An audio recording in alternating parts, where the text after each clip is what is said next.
The Nation of Islam is proud to deliver to our people the farmland that was once owned by the Nation of Islam under the Honorable Elijah Muhammad.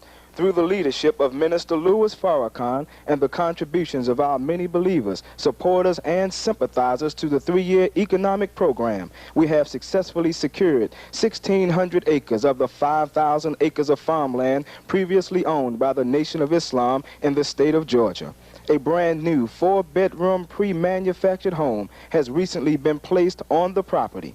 The Chicago Tribune reported that the land was choked with a chest-high perennial weed called Johnson grass. What condition would any land be in if it were not cultivated, maintained, or cared for in the proper manner for over 20 years? However, as we have transformed and reformed lives that have been neglected, we will transform and cultivate the land with the help of our farm manager, Dr. Ridgely X, who has a doctorate degree in agricultural economy. Farming has already began with the purchase of 2 brand new John Deere tractors with plows and other state-of-the-art farm equipment. We plan on purchasing the remaining 3,000 acres of our land, and the goal is 1 million acres. And now, you are looking at one of 3 brand new tractor-trailer trucks that have been recently purchased to transport the products produced by the Nation of Islam for our people. The goal is to purchase 10 tractor-trailers by the end of this year, with the goal of a fleet of 100. And now, let us take you on a tour of your $5 million debt-free Salam restaurant and bakery complex. Assalamu alaikum. On behalf of the Nation of Islam, it is my great pleasure to introduce you to Salam Restaurants and Bakery. This facility, which we are about to tour, is nestled right in the heart of Chicago's South Side black community. Standing out as a very beautiful and safe oasis, this Palace of the People was built by contributions from the men and women of the Nation of Islam, showing us clearly what we can achieve when we pool our resources to rebuild our communities under the right kind of guidance. Above us, the Star and Crescent represents the universal flag of Islam, signaling to the world and its people that all are welcome in this establishment and will be treated with the highest of dignity and equality. We begin our tour with a visit to Salam's first floor, in which is housed Blue Seed's family restaurant, the atrium, banquet, and buffet room, Elijah's Garden, and Salam Bakery. Throughout the day and night, a first-class team of bakers fills the air with the pleasant aromas of fresh-baked items to fill this store's shelves, as well as to service all of this facility's restaurants.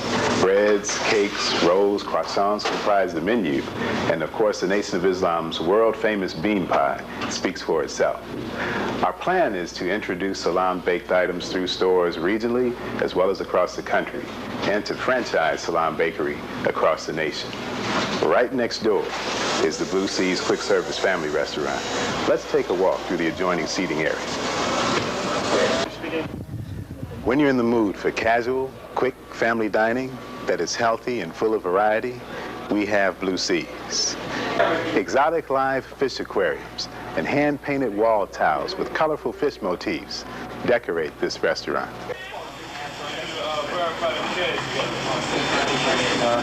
Oakwood floors guide you to our counters.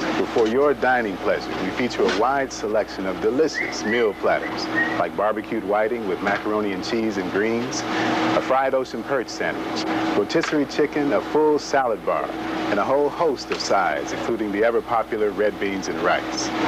We're working to perfect every aspect of this restaurant to ready the total concept for franchising, where anyone can own and operate one of these according to carefully designed systems and standards. Joining us now is Salam manager. Your world-class dining pavilion continues here in Elijah's Garden. Named after the Honorable Elijah Muhammad, this private 30-seat dining area is ideal for small business luncheons and children's parties. Emerald marble flooring gives the garden that touch of regality. Matching emerald wrought iron chairs are appointed with plush peach seating for comfort. A flowing fountain provides the ambiance of a small Mediterranean garden. Let's rejoin Keith, who is now in our Salam's atrium room, which is accessed through our 79th Street courtyard entrance. All that you have seen and are about to see was designed by Minister Farrakhan's daughter, Maria Muhammad, under the careful direction of her father. In this room, Maria wanted to create an open effect, similar to what you would find in the courtyard of an ancient Roman home. Whitewashed burgundy and gray marble floors and large open windows lend to the spaciousness of this 100-seat buffet and banquet room. An oasis effect is achieved by the water fountain. And in fact, all design elements combine to create a spectacularly inviting atmosphere for family dining. One of Minister Farrakhan's desires was to fulfill the idea of the Honorable Elijah Muhammad, where in one facility, everyday dining could be accommodated, and for those special occasions or wealthier patrons, their needs could be serviced as well. This necessitates separate entrances. We now take you to the entrance for Salam Fine Dining. The Muslim presence has reduced the crime rate in some of our most difficult communities. The level of the people's hope and the level of civilized behavior has increased as well. When peace is restored, economic development can proceed at a very rapid pace. Salam rises up successfully in the midst of our community, largely because Muslim security has provided that peace. Beyond that, Salam Fine Dining offers all of the service and decor and treatment you'd expect in the finest of establishments. Under Maria's direction, many different races, nationalities, and religious beliefs had a great part in contributing to the grandeur of this facility. This establishment speaks to the universality of Islam, and its cuisine will be the same, full of international delights where people from every part of the earth can see a reflection of themselves. This gift of love to our community continues this year with Phase 2. The Nation of Islam will break ground for a 2,000-seat auditorium and entertainment center. It will be called the Emerald Palace. Plans include a large parking facility across the street from the Salam, which will have a directly connecting overpass walkway. Proceeding directly from the lobby is the exquisitely appointed Grand Ballroom. Crystal chandeliers illuminate this 200-seat banquet facility. The large custom windows are draped with royal robes of burgundy and framed by marble columns. The bar serves a host of non-alcoholic specialty drinks, such as banana daiquiris and strawberry margaritas, as well as fine wines and champagnes. The menu features a complete array of international selections, including from the Caribbean grouper with plankton, from Italy, such items as lemon fettuccine and grouper vermicelli. And our samosa with chutney sauces allows you to experience India right here on Chicago's South Side. We developed a number of signature dishes, one in fact jointly developed by Minister Farrakhan and our executive chef Early Primus, and that is from Barbados, sweet and sour flying fish. We're very pleased to have a very powerful team, an accomplished team of executive chefs. Topping the list is executive chef Early Primus, who was one of the original chefs in the Salam, founded by the Honorable Elijah Muhammad back in 1967. He has been the executive chef for such mega celebrities as Muhammad Ali, Don King, and Mike Tyson. Plus, he has served such distinguished persons as Lady Bird Johnson, Eddie Murphy, Michael Jackson, and our own Minister Farrakhan. This building is the first construction in the new dispensation of the Nation of Islam. Minister Farrakhan, in directing this kind of activity, wanted to make a statement that everything we do henceforth, now and forever, shall be to the most excellent of our ability. Thank you for joining us. We hope you will come soon to savor the flavor at the Salam. Now back to Minister Ismail Muhammad at Mosque Mariam.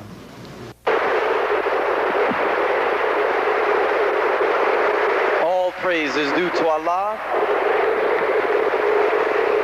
This is what our leader and teacher, Brother Minister Farrakhan, is leading us to. And you deserve to give yourselves a warm round of applause because you made it happen.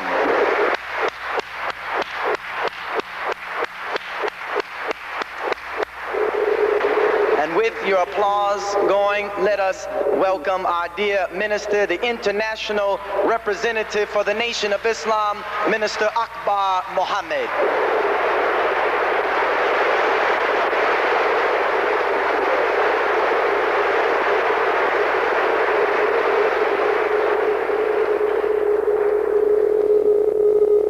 In the name of Allah, the Beneficent, the Merciful, I bear witness there is no God but Allah, and I bear witness that Muhammad is the messenger of God. I greet you in peace. Assalamu alaikum. First, I'd like to thank Allah for blessing me to be here this afternoon. I'd like to thank the leader of the Nation of Islam, the Honorable Minister Louis Farrakhan, for an opportunity to help him in the awesome responsibility that has been placed on his shoulder for the redemption of our people in America and throughout the world. I would like to start off by saying that after looking at the restaurant and that beautiful videotape, I think that when people see this across the country, they know that there's other news than negative news coming out of the Nation of Islam. And I think that it was all praise is due to Allah. And I think that it's beautiful that today, as we're here this afternoon, that we don't stand by, but we answer back with the good work that Minister Farrakhan has been blessed to do across this country. I quickly want to talk about the international scene. And I'd like to start it by saying that there is an axiom. An axiom is a saying, a term that within itself proves itself to be true. And the axiom, all of us have heard it and we use it. It says, those who fail to learn the lessons of history are doomed to repeat them. Now everybody says it, but if you don't know what the history is, then you stumble right into it. I was overseas when the news of Kabila Shabazz hit the international press. And it would be interesting for you to be abroad and watch how the news is played from America. America now is the leader of cultural imperialism in the world. The idea of America, the promoting of the American way and the thinking of America is being pumped throughout the world from CNN, now NBC Super Channel that is all over the world. And what they conveyed on the TV, the newspapers, especially the London newspapers, where they had big half-page pictures of Minister Farrakhan, is that all of these Muslims are violent. That this whole world of Islam, you have to look at it very closely because it's steeped in violence, terrorists, and so forth. This attack on Islam and this attack on Minister Farrakhan, his officials, is not just a small attack on the nation only, but it's a part of a worldwide attack. And I want to take just a minute so you can see it and how it filters right back home to the work of Minister Louis Farrakhan. Right now, the Islamic world is under attack. The term terrorist today means Islamic fundamentalists. I don't care how you slice that cake. If you say terrorists today throughout the Western world and even on the continent of Africa, your mind immediately shoots to either the Algerians, the Sudanese, the Iranians, or someone in the Islamic world. So this is a part of this concerted effort to stop the movement of Islam that is not just a local movement or a national movement, but it is a worldwide movement. In the Islamic world, after they have tried everything, communism, Marxism, the Ba'ath Party, socialism, becoming secular, atheists, communists, and everything, the Muslims now are finding their way back home. But there is a battle because they want their culture, they want their identity. And the only avenue back to it is through their faith, going back to God. So they're called fundamentalists now. Then there is another movement in the world that is opposed to them because they're saying that these are religious extremists. But the world is not so sophisticated to separate different types of Muslims. That's why when they talk about Minister Farrakhan abroad, they talk about this group in America that's violent. There's no history of violence in the Nation of Islam. There are some incidents, but there's no history that we are a militant group attacking America, beating people, attacking Jewish people. There is no history like that whatsoever. So what we have to look at is this worldwide effort. There is a Jewish group just formed in Washington, D.C., and I call it a Jewish group only because the head of it is a Jewish fellow. Now, if it's another kind of group, then he needs to let us know that. It's called the American Anti-Slavery Group, and they are concerned about slavery in Africa. And I looked at them closely and read some of their information, and finally, first I thought maybe they were legitimate, a group of interested Americans, white and some Africans, who are concerned with slavery on the African continent and other places that they say it exists. But after reading all of his articles, it boiled right down to an attack on Minister Louis Farrakhan. And the group was set up as an answer to our book, The Secret Relationship Between Blacks and Jews, where in the book we documented members of the Jewish community that were involved in slavery.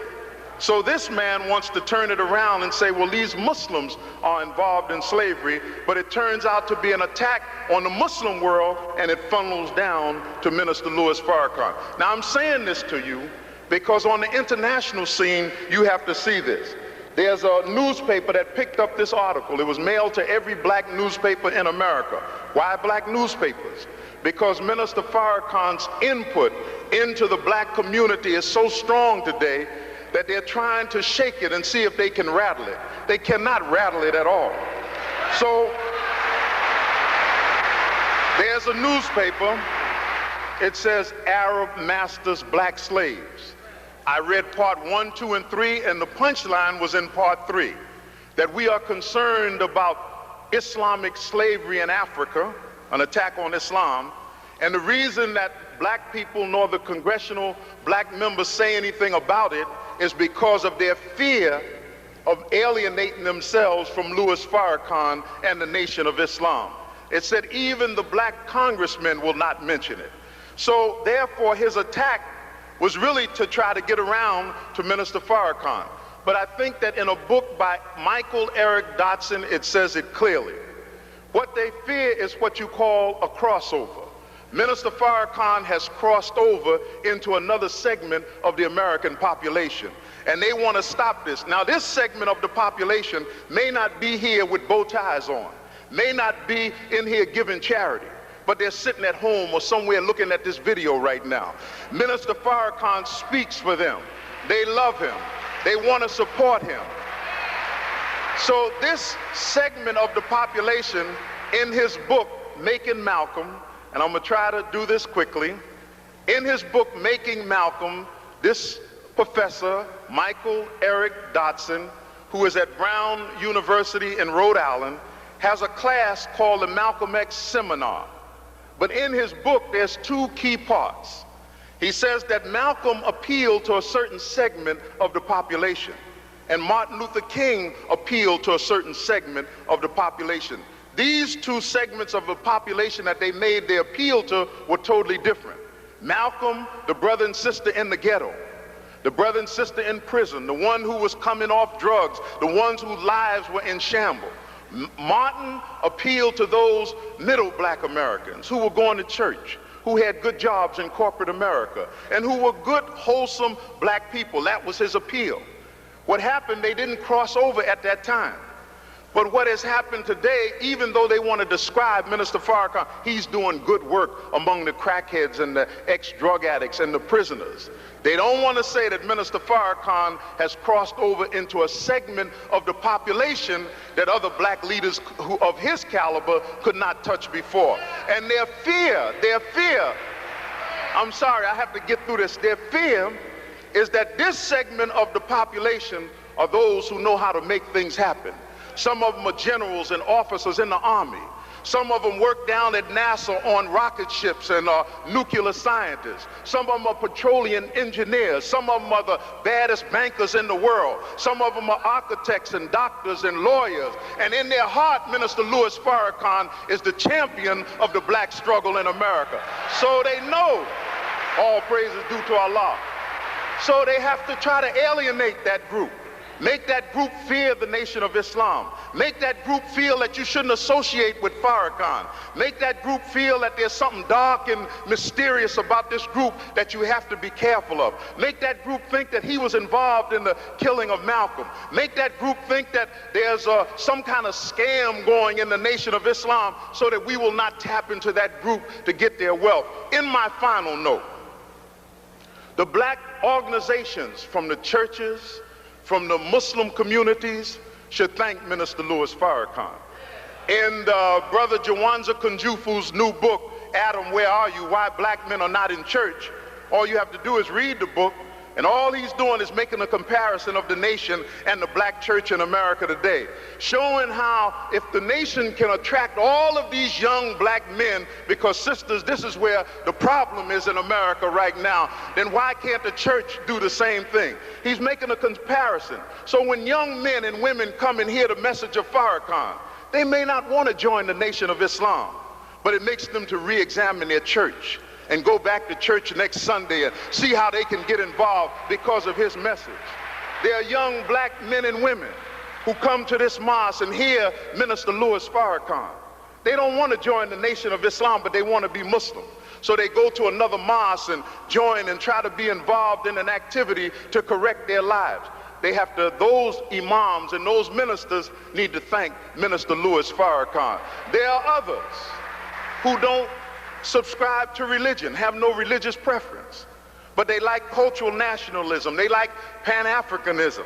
So therefore they get involved in groups and organizations because they heard a message from Minister Louis Farrakhan. So I'm saying in my conclusion that we have to look at this international picture today.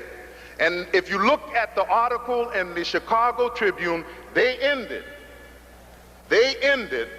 on the fact that Minister Farrakhan talked about Arabs, he talked about Koreans, he talked about Jews, trying to alienate every community. I'm saying to my Muslim brothers throughout the world, and these Muslim brothers overseas, Minister Farrakhan is a champion.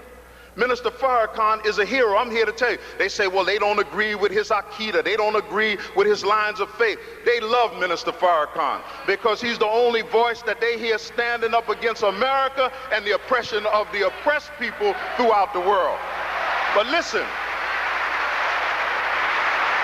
and I'm saying it to my Muslim brothers from other communities and other black Christians, don't join your enemy. Those who fail to learn the lesson of history are doomed to repeat it. There were Jews who thought that Hitler only wanted those in the ghetto, that Hitler only wanted those who didn't have an education and were problematic to the society. They even aided Hitler. Read the transfer agreement by this man Black. Some of the Jews even aided Hitler and helped him to round up some of the Jews and to oppress their own people because he was talking about someone else. Don't fall into the same trap yourself. Know how to say, listen to me, know how to say on the job when they talk about Farrakhan, say, be non-committal. You ain't got to say yes to try to join with them. Say, that's interesting. And how do you feel about Farrakhan? I'm still studying him. I'm listening to him. I don't know that much about him. You have to be strong enough to say that. And then don't join in with your enemy. Don't be a Clarence Page and other Negroes who joined the enemy in order to condemn a man who is helping black people. Look,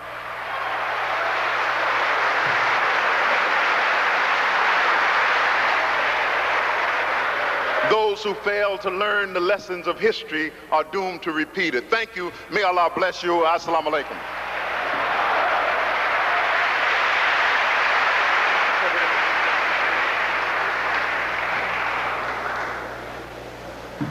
Everybody all right? We told you we would have the mighty representatives of the Nation of Islam and the Honorable Minister Louis Farrakhan here to clear up the murky waters for you today. Next, we will hear from our brother, who is one of the leading pioneers in the war against this AIDS virus that is sweeping across America and throughout Africa and Asia. He is a pioneer challenging the government to open the files concerning the AIDS virus. He is the national spokesman and representative of the Honorable Minister Louis Farrakhan. Please join us in receiving and welcoming this mighty spokesman, Brother Minister Dr. Abdul Ali Muhammad.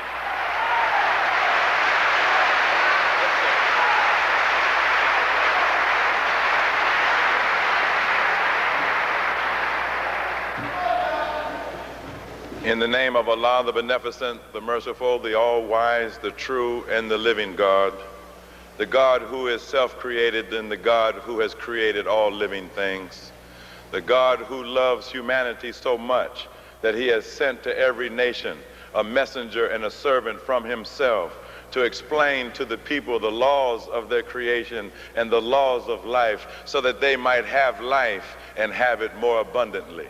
It is in the name of that God and in the name of the Honorable Elijah Muhammad and the Honorable Louis Farrakhan that I greet you this afternoon in the greeting words of peace. We say, Assalamu alaikum. And how's everyone feeling this afternoon? I too am fine, giving thanks and praise to Allah, working hard in his name, trying to make my word my bond. I want to thank all of you for being here, to show your support for the Honorable Louis Farrakhan and the Nation of Islam. I want to thank the Honorable Elijah Muhammad because it was that man that got me up out of a gutter and sent me to medical school to become a doctor who could put forward his program of salvation for the black man and woman in America. And his dream of a hospital and a medical school and research institutes is alive in my head, and I hope it's in your head and in your heart as well, because we want to do just that. I want to thank the Honorable Louis Farrakhan because he sent me on a mission with our late editor, the Brother Abdul Wali Muhammad, on a quest to find a treatment for AIDS.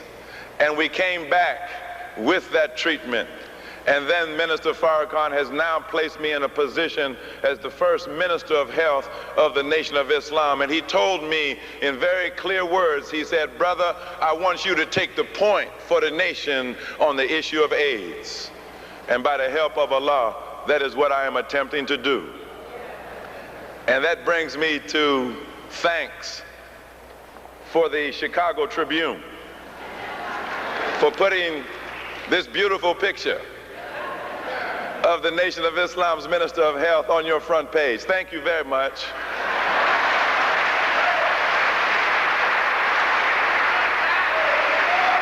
A doctor is no better than the patients that he can show you.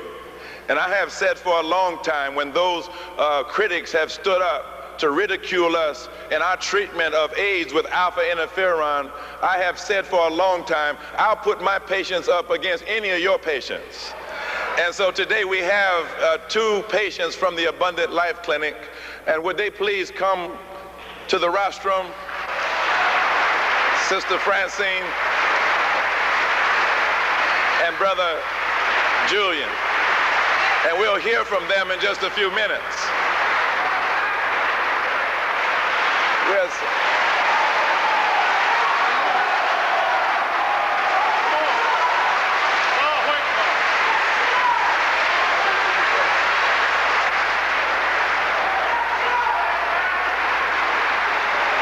All praise is due to Allah. I want to thank them for their courage.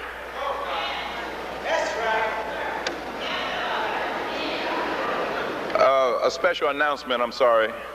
Brother Calvin Walker, please go immediately to the first aid station in the basement of the mosque. Your wife is there. Brother Calvin Walker to the first aid station in the basement. But I want to thank the two of them for their courage to step forward at a time like this to bear witness to what they know of is our treatment for HIV. But before they come forward, I'm going to do something that I don't think I've ever done, and that is to tell all of you to go to a movie theater and see this movie that just came out. It came out the same day this appeared. It's called Outbreak. It's called Outbreak. And it's about a viral epidemic that hits a town in America, and it is based upon a true story that you can find in this book, which is called The Hot Zone. And in the reality, the hot zone was Reston, Virginia, right outside of Washington, D.C., where a deadly virus called Ebola broke out, and it was very nearly a disaster. In the movie, when you go see it, the Army was using this virus as a biological weapon. They were holding it in secret, and they had an antidote to it that was called E1101. Now, when you step back from the fictional portrayal in the movie Outbreak and look at the real life situation, the E1101, the secret antidote held by the American government to treat viral infections, in real life we call it alpha interferon. And it just so happened that in 1989 and 1990, a Kenyan doctor, Dr. David Koech, stumbled over alpha interferon and tried it in HIV patients and found out that it was nearly what they said in here, it nearly was a miracle cure. Now, scientists and doctors don't have the license that journalists do, so we don't use that four-letter word cure. But we will say, without any shadow of a doubt, that 8 out of 10 people, no matter if they are very, very sick with full-blown AIDS, they will respond to low-dose alpha interferon. And now the Nation of Islam is producing its own alpha interferon since they gave us so much trouble. All praise is due to Allah.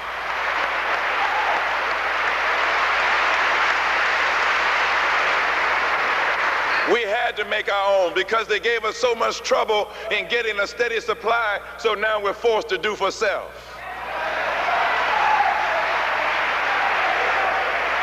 We are also introducing to the world the best AIDS test available that gives you instant results in about 8 minutes.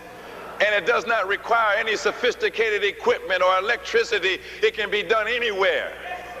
And on the weekend of April the 29th, the Nation of Islam Department of Health is hosting a health fair right here in Chicago, Illinois. And at that health fair, we are going to introduce both of these products to the world.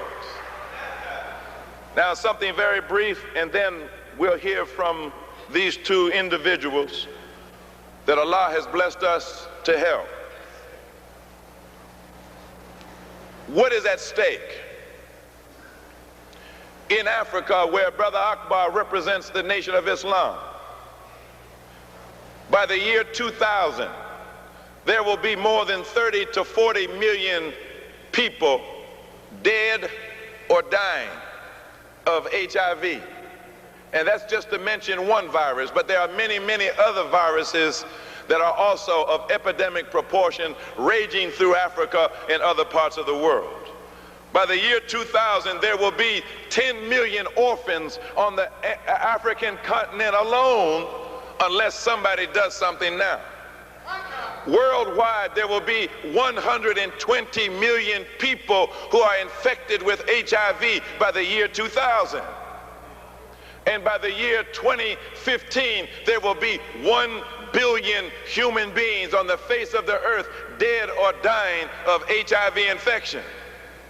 Well, somebody has got to do something about it. And Allah has blessed the Nation of Islam to be on the point where this AIDS epidemic is concerned. And with or without FDA approval, with or without NIH approval, we are going to wage this war against HIV and AIDS. But I want to clear up something just in case you're in doubt about it. What is the official position of the National Institutes of Health? Well, as it says right here in a document dated February the 24th, 1995, the National Institutes of Health reaffirms the need for low-dose alpha interferon study, and so the clinical trials that were begun by the Nation of Islam in 1991 are going to continue and become official policy right here in the United States of America. And by next year this time, alpha interferon will be available all over the country and all over the world, and we will be able to say not what we have done, but what Allah has blessed us to do.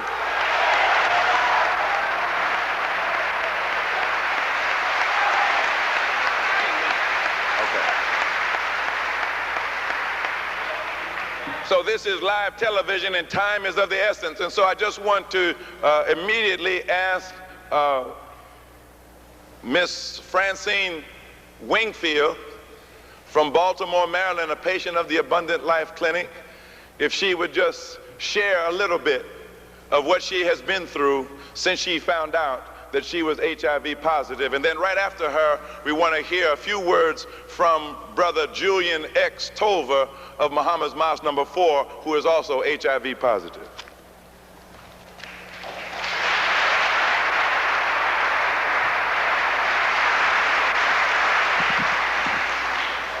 First, giving honor to God, to whom all praises and honors due. I'd like to thank the Honorable Minister Farrakhan for having me here. I greet you in the name of my Lord and Jesus Christ. This is the hardest thing that I have ever done in my life.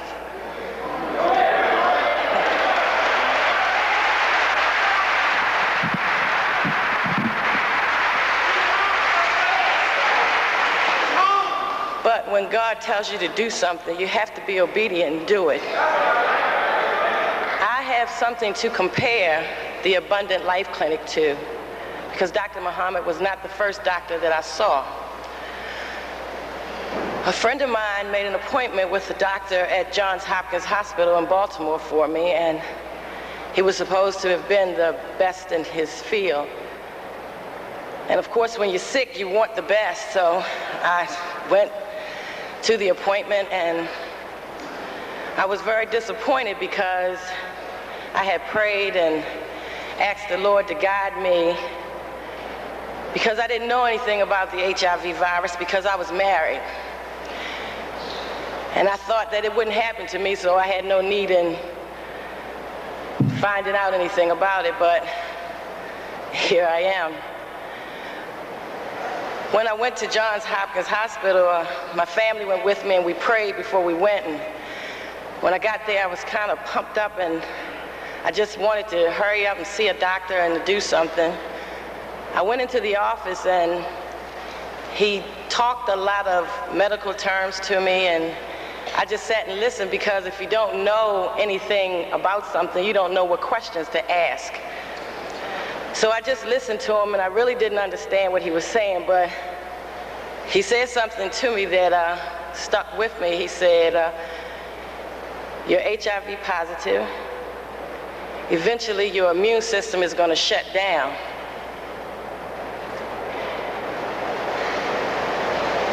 And you're going to die.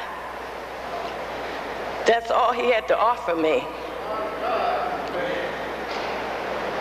He wanted me to take some vaccines and AZT medication, and I refused to take it, so I started talking to him about God and telling him how I felt spiritually, and he said, yeah, right. You know, he didn't want to hear it. So he told me, well, if you decide to come back and use the medication, call my secretary and make an appointment. About 3 days later, he called me on my job, and he wanted to refer me to a psychiatrist. He thought I was crazy because he was telling me that I was dying, and I was talking to him about God.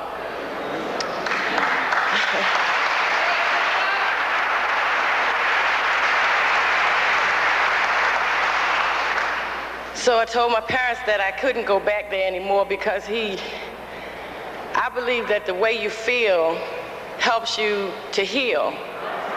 And he couldn't help me because he didn't know where I was coming from.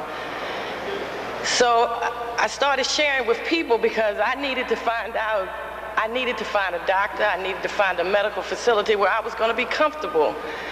And so I started talking to people, and everybody I talked to 3 different people, and everybody knew that there was a doctor in DC, but nobody knew how to get in contact with him. There was a lady, her name was Tahita Wazir, and we were in some telemarketing together, and I shared with her one day what I was going through, and she told me that she could get Dr. Muhammad's address and telephone number. I called and made an appointment, and the lady on the phone was so nice, Sister Sheila. She explained to me that it was an open session, that other people would be there, and that Dr. Muhammad would explain the treatment that they had. So I took my brother with me because I knew that I was sick, and I knew that I would want to hear what I wanted to hear, because I heard that Dr. Muhammad was doing some great works over in DC. So I took my brother and said, you come so that you can hear, and you can let me know if, from a person on the outside, if this is what I should do. So we went in and sat down. There were some other people there. And one thing that I liked about it was, unlike the other doctor, when I walked into the room, there were graphs and charts. So I knew that I was going to learn something about what was going on in my body. Dr. Muhammad talked about the T-cell count, which the other doctor had told me nothing about. He explained when you have the HIV virus and what happens when you develop AIDS. I didn't know that. I didn't know what to ask. He answered so many questions that I didn't even know that I had. And then he talked about God. He said that he didn't know certain things because he wasn't God. And I looked at my brother, and he looked at me, and being a praying family, he nodded his head, and I knew that God had sent me there, and I was where I should be.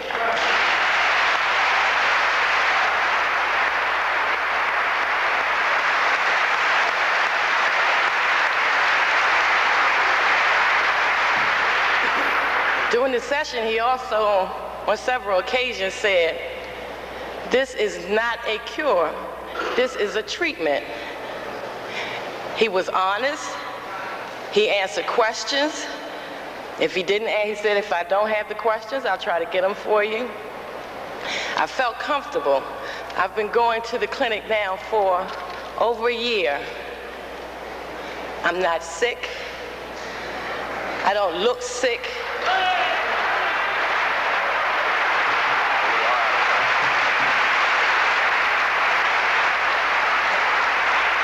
In closing, I'd like to say that if it's God's will that I develop AIDS, I will be a patient at the Abundant Life Clinic to the end.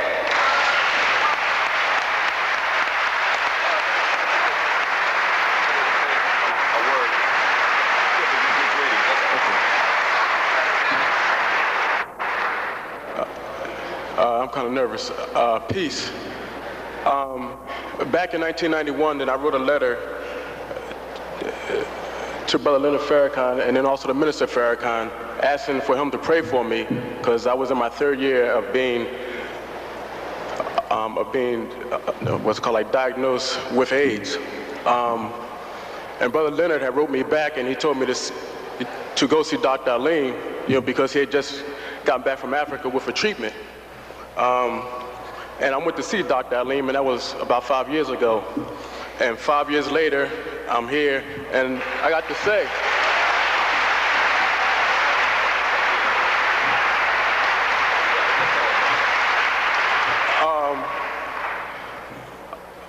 I just like to say that if it was not for the work of this brother here, who I love very much, then I would not be standing here today. Assalamu alaikum. So we're out of time. I'm sorry.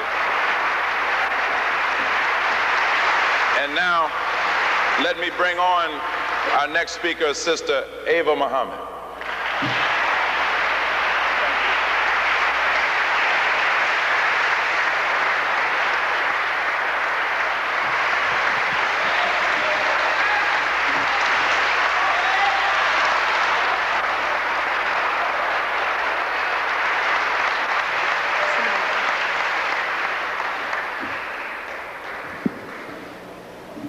In the name of Allah, the Beneficent, the Merciful, I bear witness there is no God but Allah, who came to us in the person of Master Farrakhan Muhammad, to whom praise is due forever.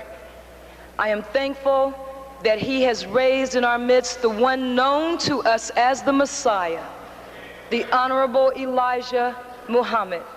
And I thank them both for a leader, a teacher, a brother, a friend, and a living example of an independent, free black man, Minister Louis Farrakhan. I greet you in the words of peace of Assalamu alaikum. I am deeply grateful to my leader and teacher, Minister Louis Farrakhan, for allowing me this opportunity to once again come before you, the chosen people. I am deeply grateful to him because the Holy Quran declares that the only duty of the messenger is to deliver a clear message. And Minister Farrakhan, as his father, the Honorable Elijah Muhammad before him has done, has extended far beyond the duty imposed upon him. The Honorable Elijah Muhammad before him has done, has extended far beyond the duty imposed upon him by the Holy Quran, hasn't he? All praise is due to Allah.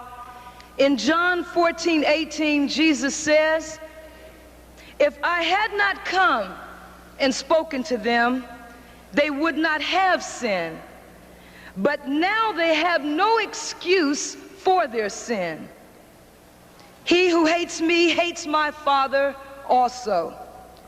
If I had not done among them the works which no one else has done, they would not have sin. But now they have seen and hated both me and my Father.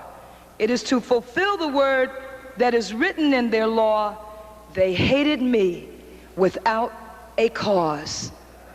Whenever anyone, black or white, underestimates a divinely missioned man, we make mistakes or we make errors in dealing with that man. And that can cause us to suffer chastisement and destruction. I was asked on Thursday whether I thought Minister Farrakhan had any idea that such assaults as occurred in the Chicago Tribune this week would occur. I responded, I don't have to think, thank God, about it. He warned us of this in 1986 in the Final Call newspaper entitled A Warning to the Believers. He told us of this in study guide number 17, Hypocrisy and Conspiracy. And he wrote in that study guide that at the root of the lies and murder plots against Jesus was envy. Envy arose in the hearts of the political and spiritual leadership because one was coming to replace their rule, one more favored in the sight of Allah, one more pleasing and acceptable to the people. He wrote in study guide 17, the government of the United States is envious of our rise in terms of numbers, growth, and the future that Allah has promised us through the mouths of his prophets.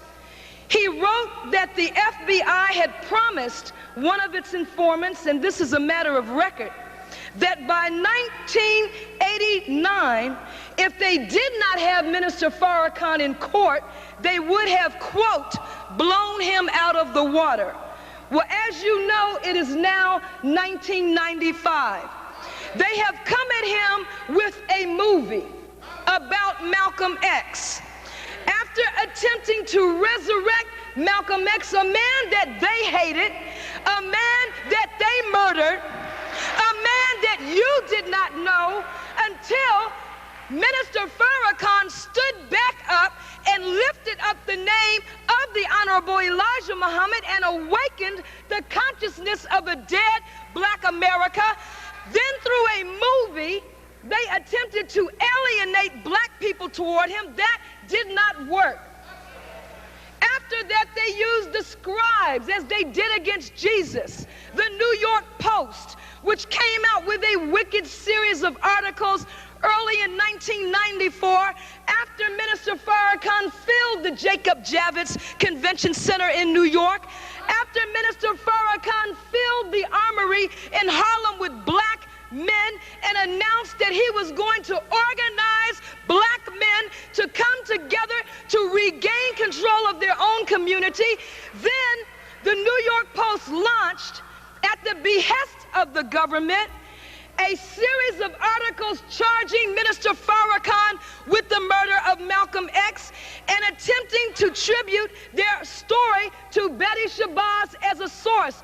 But it was not Betty Shabazz that printed the headline, Farrakhan murdered Malcolm. It was the New York Post that carried that. When we sued them for $4.4 billion, it had an immediate and chilling effect on those articles. What they had planned to do, beloved, was to set up contempt and hostility and hatred in the black community toward Minister Farrakhan. Then they were going to charge him as the result of a secret indictment by a grand jury with the murder of Malcolm. Then when they arrested him, you and I would sit by thinking that he was worthy of this arrest and we would make no outcry. It has not changed since the days of Jesus. It is the same government. It is the same Jews that are controlling the government. It has not changed. All praise is due to Allah. All praise is due to Allah.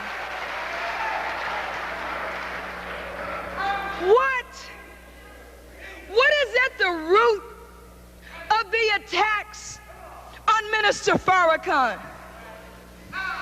If you look carefully at the so-called expose, and keep in mind that the New York Post case has been held in abeyance. We appeared on March 7th for oral argument. The courtroom was full of Muslims. But most telling was that the courtroom was filled with Muslim women in addition to men. And those women were dressed in the garment designed by the Honorable Elijah Muhammad. The judge, her Honorable Carol Arbor, refused to come out of her chambers. She sent a message through her law secretary that she would decide the case on paper. What I had planned to say to her is to exhort the court that you are making a serious error when you fail to recognize the mission and the stature of Minister Louis Farrakhan. You are committing a grave error. But at the root of all of this, beloved, if you look in the pictures this week, you see a picture of Sister Khadijah Farrakhan Muhammad waving to us at Savior's Day. And she is dressed in the garment. She is wearing the white. She is wearing the headpiece designed by the Honorable Elijah Muhammad for the black woman as given to him from God.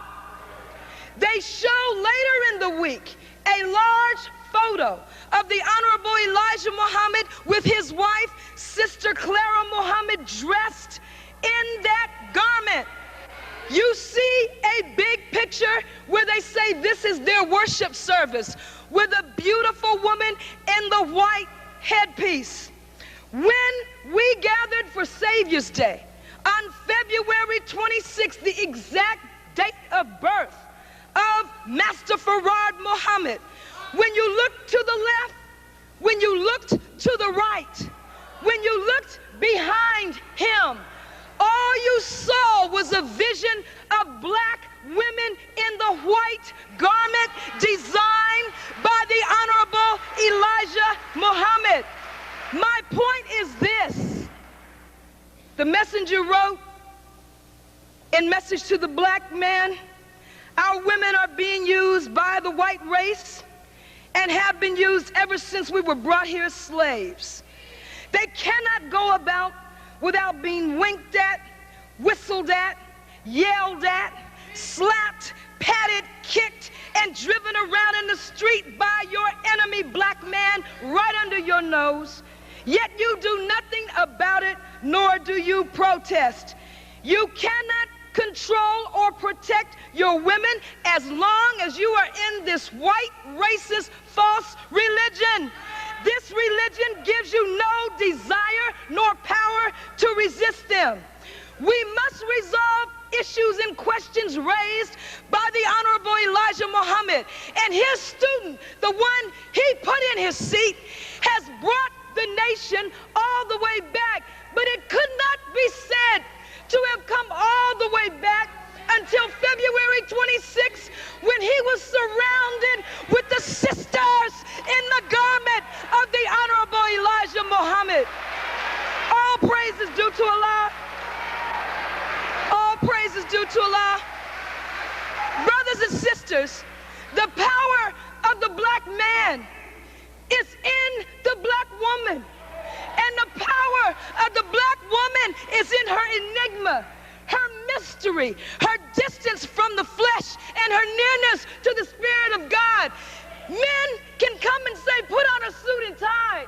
And that's wonderful. That means you're ready for business.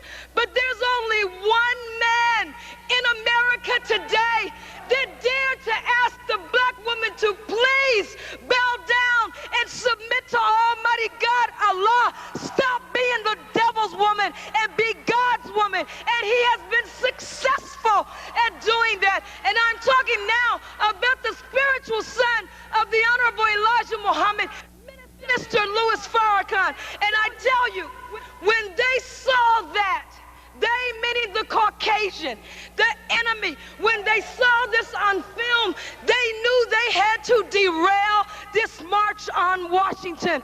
Because when the black man goes to Washington in October and makes his atonement, God is going to bless the black man by raising him back up in power, reuniting him with this woman, and it is this woman, brother, this black woman will destroy your enemies for you.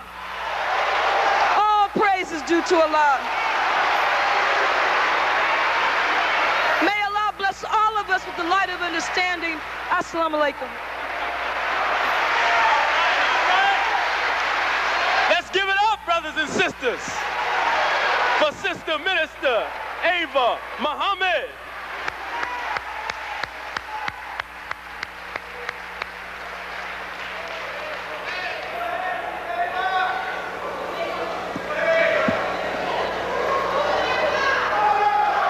All praise is due to Allah.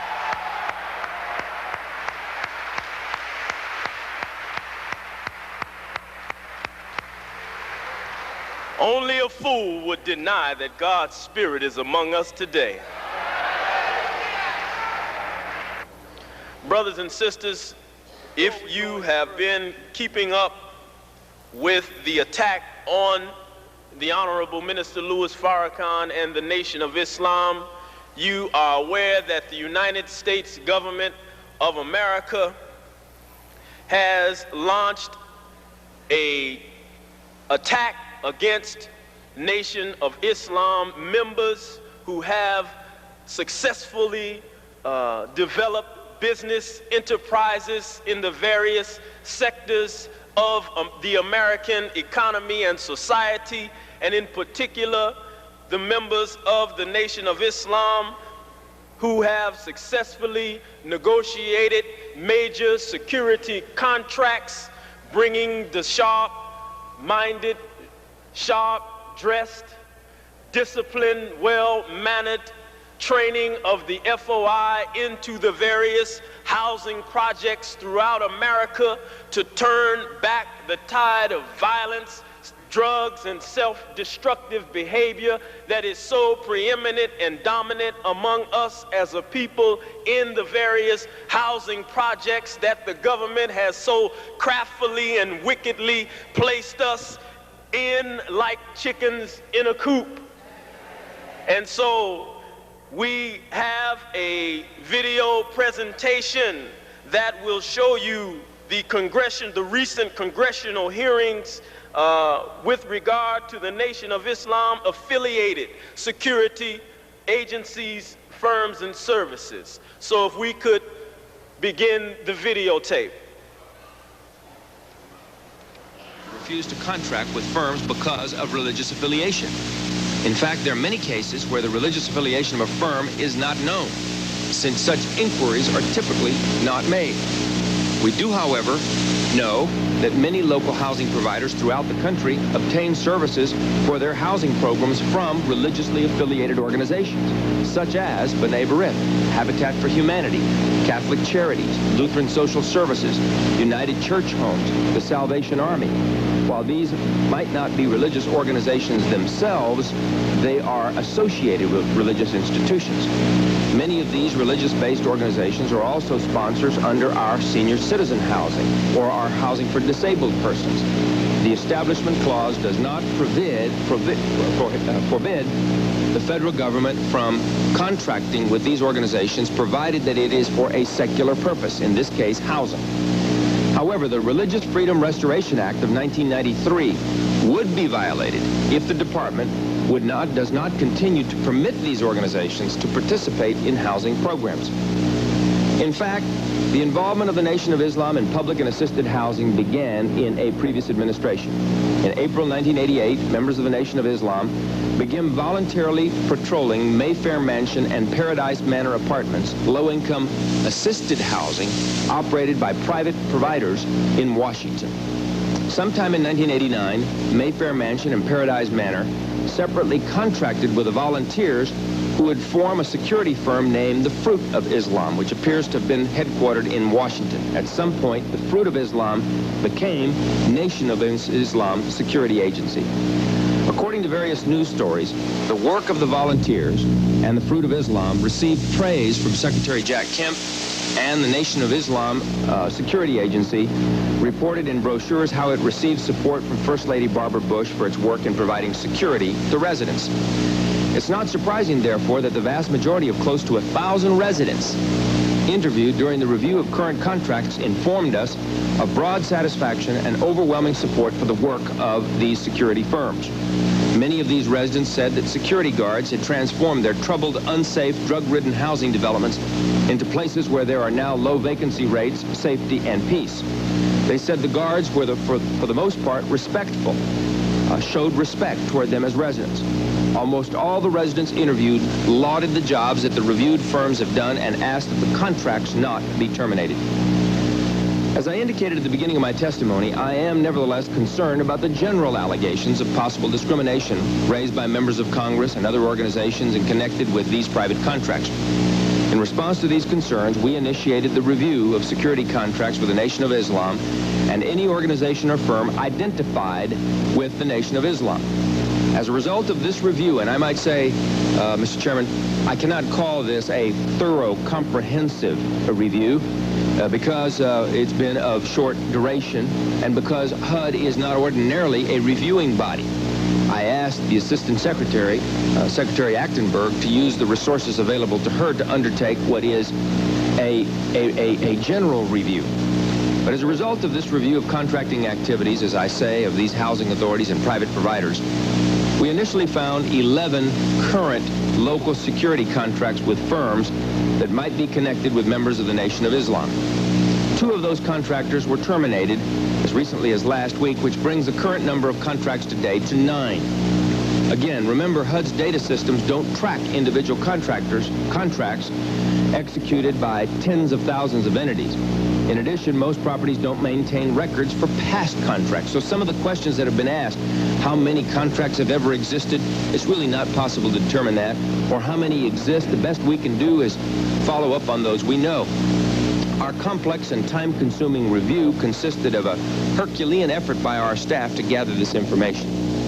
After identifying the contractors, a multidisciplinary HUD review team headed by Assistant Secretary Roberta Achtenberg conducted the interviews that I have described. She's with me today, and her testimony is of more detail than mine in following up on aspects of these reviews.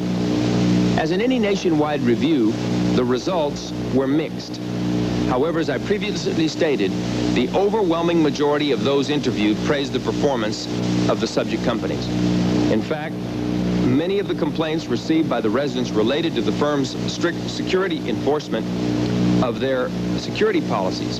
In other words, it was not that they were in any way proselytizing or anything of that nature, but that they were enforcing the laws stricter than the residents might have wanted, requiring identification cards, for example, when entering buildings.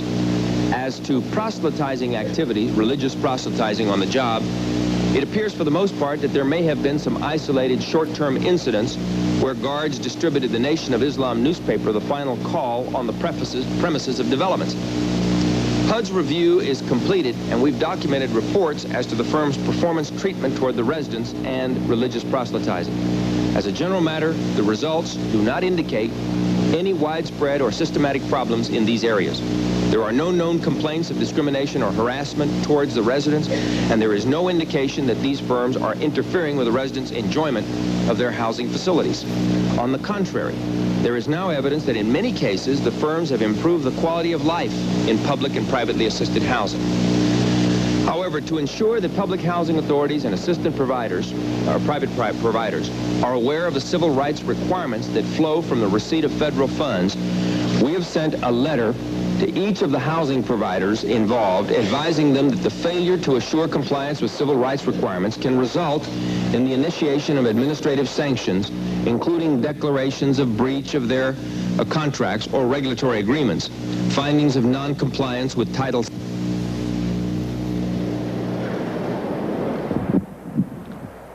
Brothers and sisters, if you could not hear, we apologize, but in short, Secretary Cisneros was clearing up the investigation, and the Nation of Islam and affiliated firms have come through with flying colors. But to testify further with regard to this area, we are pleased and happy to bring forward at this time one of the longtime helpers, supporters, and friends of the Honorable Minister Louis Farrakhan. He is the Supreme Captain of the Nation of Islam. Please join us in welcoming to the microphone.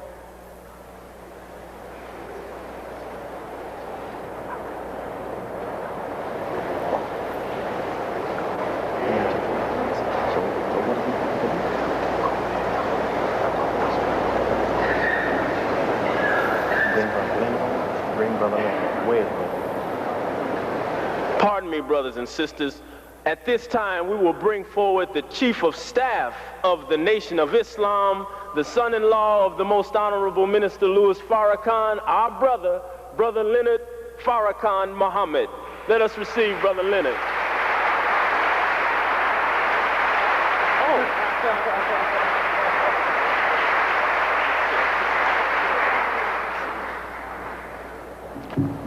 Assalamu alaikum.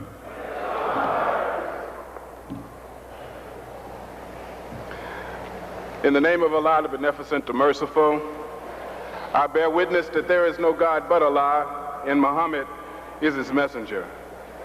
I'd like to greet all of the believers, especially that are here at Mas Mariam, and those that are watching throughout the world, with the greeting words of peace again of Assalamu alaikum.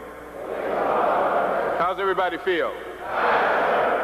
Well, you know, it's interesting and it's a good opportunity for me. We are cutting our program a little short in preparation for our great leader and teacher, the Honorable Louis Farrakhan. But I just wanted to come out briefly and say that Mr. Cisneros should be congratulated for having the courage to stand up and tell the truth.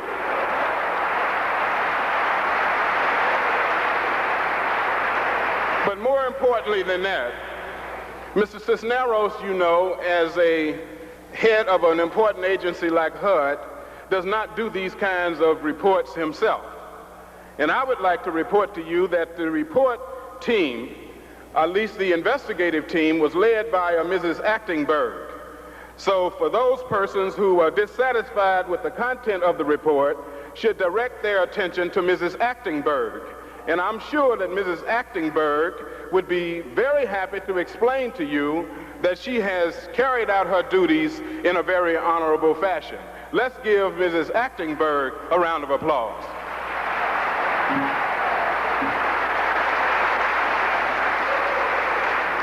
I want to say that the American people have gotten a tremendous value and bargain from the presence of so-called Nation of Islam affiliated security agencies, from Washington, D.C.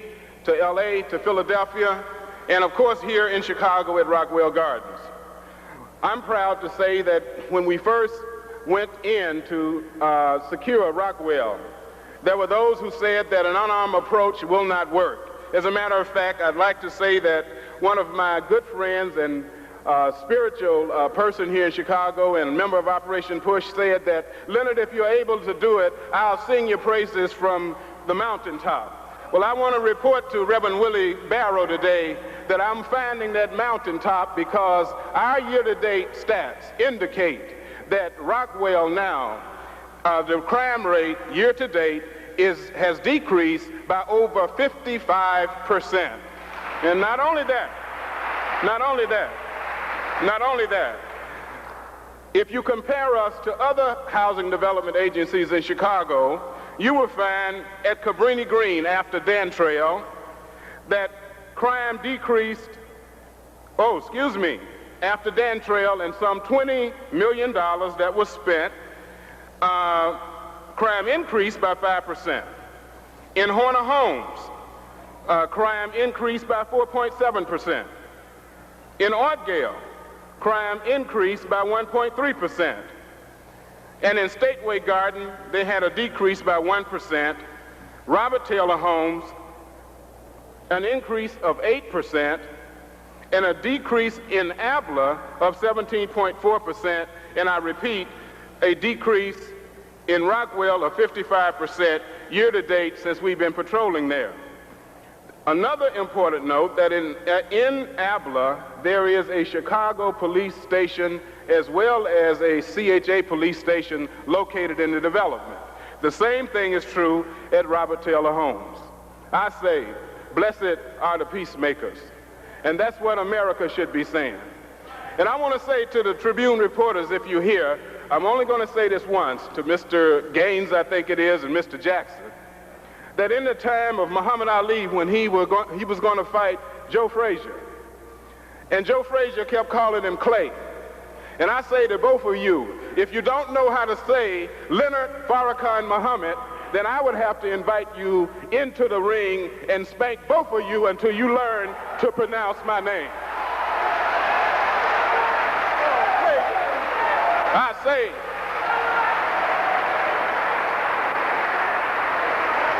I say to the Tribune, what's my name? And audience, will you help me? Leonard Farrakhan Muhammad, what's my name? And I hope they get it right. All praise is due to Allah. I just want to say that your tricks today are just over. This kind of small-time stuff will not work with black people anymore. Look at the beautiful black people here today, in spite of your efforts. And I say, shame on the Tribune. Shame on the Tribune. You would report.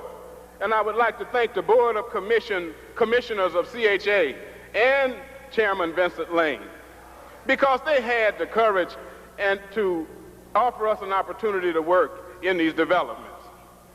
All praise is due to Allah. And let me say that in bringing us, they have won, because the taxpayers have won, and I'm happy to be here. Congratulations to Brother Sharif Muhammad, who was to speak before me, that he gave up his spot so that we can hear from our leader. And now I'm going to give way to Minister Ishmael Muhammad, who will take you further.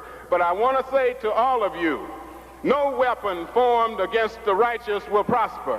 And we are here as a living witness that our faith in God has caused us to be able to transform communities all over this country, and to the detriment of our enemies. In spite of you, look at what we have done. Why don't you join with the will of the American people and help us in these developments so we can make a better quality of life for all of our people who are in this condition. Thank you as I greet you in peace. Assalamu alaikum.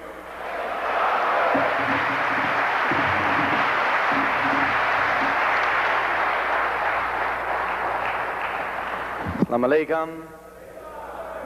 Brothers and sisters, once again, as many times before, I have the distinct honor of presenting and introducing to you one of the greatest black men to ever be born, the Honorable Minister Louis Farrakhan. There are a few things that I wish to clarify prior to our receiving of Minister Farrakhan. Of course, our response today is to specifically to the lies that were written in the Chicago Tribune, is nothing new to Minister Farrakhan and the Nation of Islam. Although we do not object to some of the truths stated in the articles, we do object and strongly reject the wicked lies made on Minister Farrakhan, his family, officials of the Nation of Islam, and the entire family of the Nation of Islam, which includes all of its registered members and the 40 or so million black people of America. The attack on Minister Farrakhan's character was designed to affect the thinking of the black community who support Minister Farrakhan and the programs of the Nation of Islam. And that support is in overwhelming numbers. In some way, they wish to cast doubt into the minds of those who support Minister Farrakhan by suggesting that Minister Farrakhan in some way was hoarding the wealth of the people and that he was using it to support his lavish lifestyle. Why are you so upset with the economic progress of the Nation of Islam? Why are you so upset that we that love our leader want to show our appreciation and love by giving to him and ensuring that he lives as not just one of any old kind of leader in the world, but that he enjoys the best that you make? We want to make sure that our leader is comfortable. You don't have anything to say about the president of Ford. You don't have anything to say about the Rockefellers. You don't have anything to say about the DuPonts. You don't have nothing to say about the Kennedys. You don't have nothing to say about Bush and Reagan and Clinton and all of these that continue to rob our people. But you have something to say about our leader wearing nice shoes, our leader wearing fine clothing, our leader riding in the best that you make. You know why you're upset?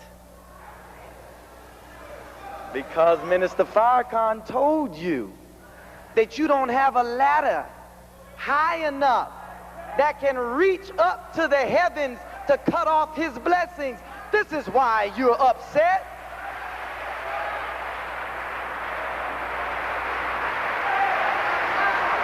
You want to make emphasis that Minister Farrakhan says that he owns nothing personally, and that he says that all of it is owned by you.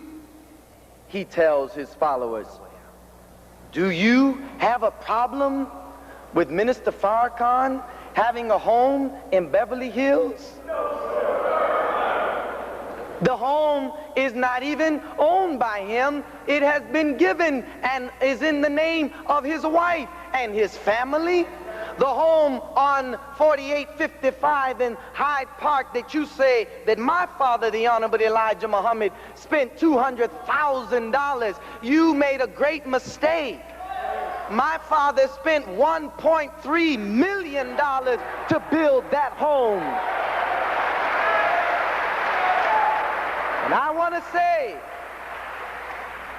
that Minister Farrakhan told me to tell you that it is better for you to leave him and us alone.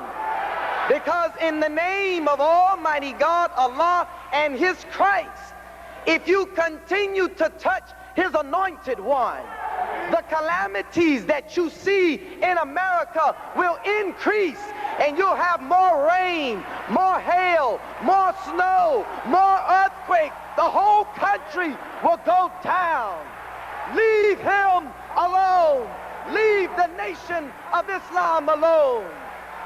Let us prepare to receive our minister, our leader that we love, that we respect, that we support, the Honorable Minister Louis Farrakhan.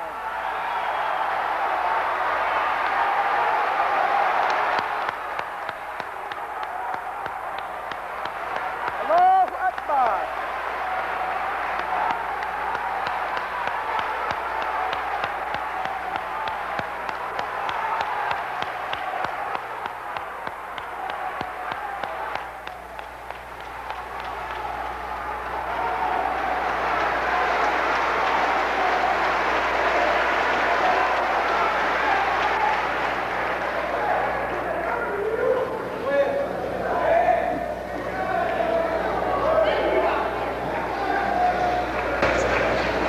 In the name of Allah, who came in the person of Master Farad Muhammad, to whom praise is due forever, we thank him for raising up in our midst a divine leader, teacher, and guide, the Messiah, the most honorable Elijah Muhammad. I greet all of you, my dear brothers and sisters, with the greeting words of peace. Assalamu alaikum. To Minister Ishmael, to all of those who spoke prior to my entrance, I thank you for your defense of yourself and of me and of us. I'm grateful to all of you who are present, who came out to hear what we have to say.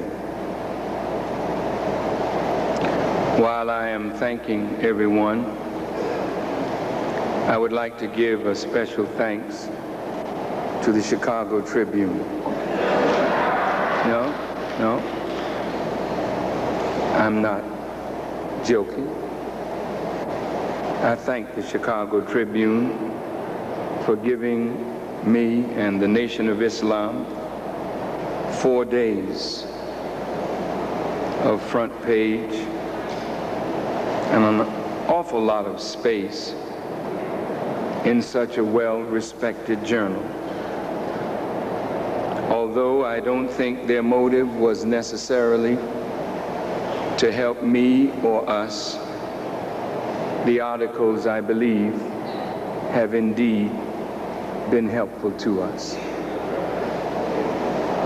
The Honorable Elijah Muhammad one day told me about a donkey that fell in a ditch. And everyone that came by threw a stone at the donkey.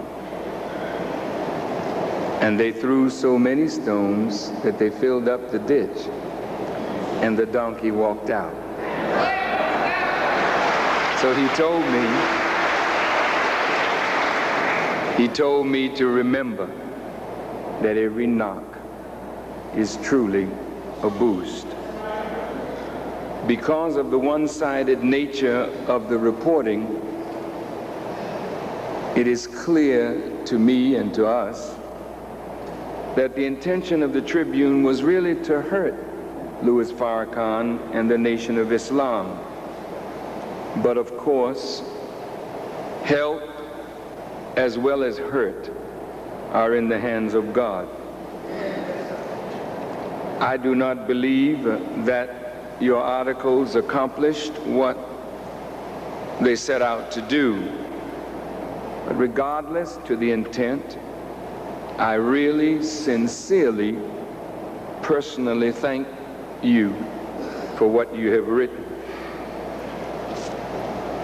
I wish to turn our attention to the importance of a free press in a democratic society.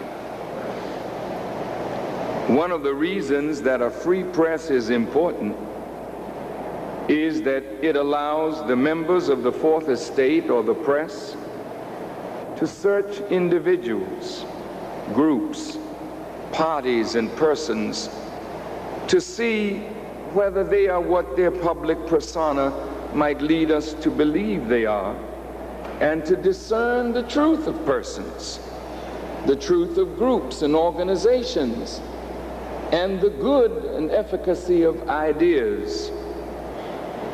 But most importantly, their function should be to search those who would deceive and rob the people of their rights in a democratic society.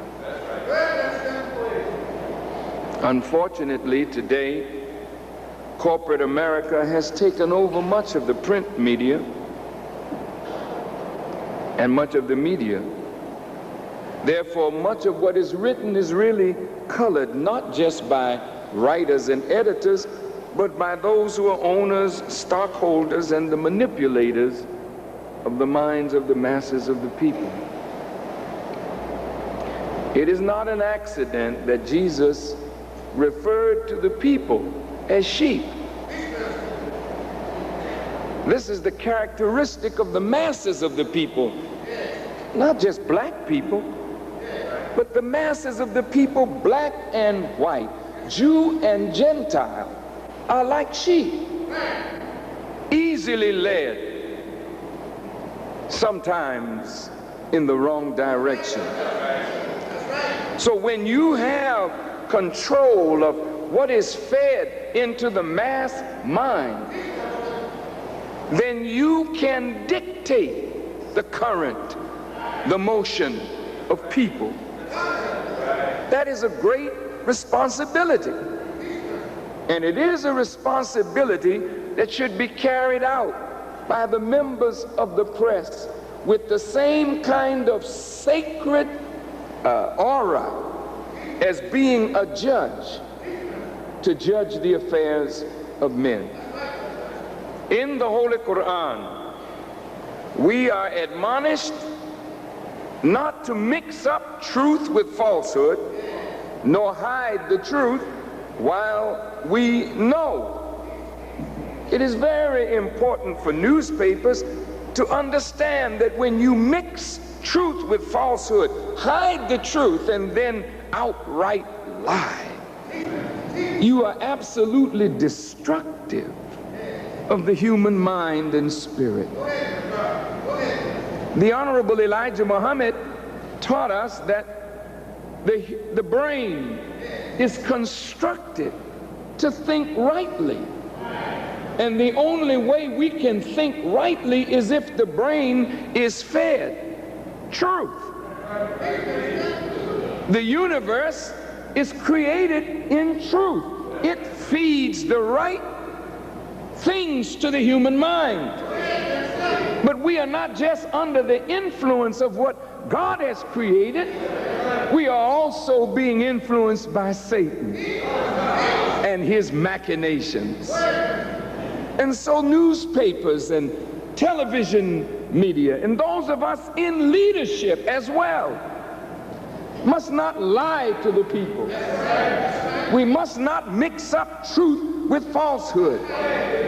We must not seek to deceive the public with a false impression of who and what we are. Because when we do that, we are destructive of the human mind and spirit. Those who read what you write, if it is mixed with falsehood, and then you purposely delete or hide the truth, then you and I who do this, any of us who do this, are partakers in the destruction of the human mind and spirit, and partakers in Satan's conspiracy to deceive and rob the human family of its inalienable right to truth. Every human being has a right to truth. And it is only when we know the truth that we can make proper decisions for our lives. So those who are in leadership, to whom the people look for guidance and truth, must never allow themselves to be co-conspirators with Satan. So those of us who have read this series of articles and much of what is written about the Nation of Islam in the American press and the world press, we know in some cases it is outright lie. And in some cases it is truth mixed with lies. In the Chicago Tribune articles, there are outright lies. Then there are truths mixed with lies. But only those who know the truth can discern the lie from the truth. Those who do not know the truth, and that's a broad mass, an unsuspecting and gullible public, may eat this poison food and end up thinking the wrong thoughts and perhaps taking the wrong action. Let us just delve a little into motives. Why do we do what we do? See, the motive of a person tells us the condition and quality of their hearts. Only God knows the heart, but we can get an indication if the heart is diseased by studying actions and comparing actions to words, and then comparing actions and words to a standard of decency and moral correctness. What was the aim of these articles? Why would you take up all of this space in such a fine newspaper and give the minister headlines? I didn't rape anybody, rob anybody, shoot anybody. I didn't accidentally fall off a bridge or jump off a skyscraper and begin to fly. But I receive headlines, front page, treatment. What was your motive? Why are you worried about what I own? Since no one has charged me with being a thief, why are you worried about what I own? I know what you said. You said he's taking money from the poor. Oh, stop it. Stop it. Stop it. I don't take as much money from the poor as the Tribune.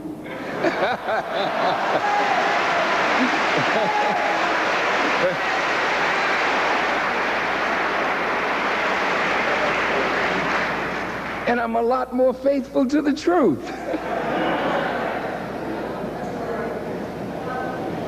Let's be honest. What are the odds that those of you who buy the lottery will win? Come on, let's deal with a little truth. Let's see who's taking money from the poor.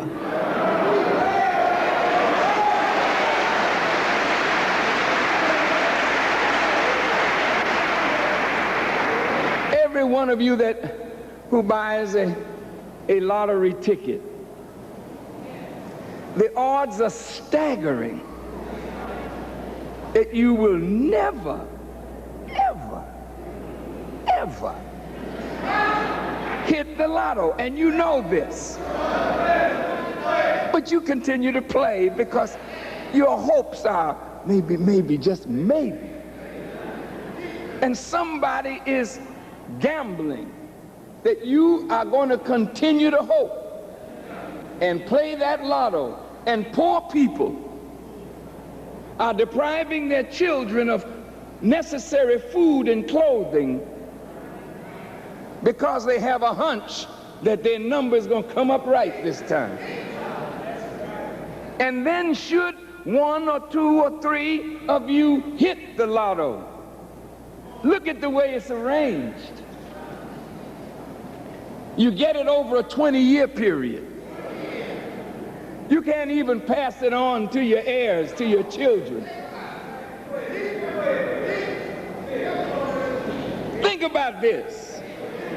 And they are wagering that the quick money will so alter your lifestyle that you won't be able to handle it, and most won't. So before 20 years passes, maybe within 5 to 7 years, the lotto person that hit is dead, and you gamble knowing that they would never see 20 years. Who's taking from the poor? Who's robbing the poor to enrich themselves? How was America built? Was it built on the backs of the rich, or was it built on the backs of the poor? How is every nation in the world built?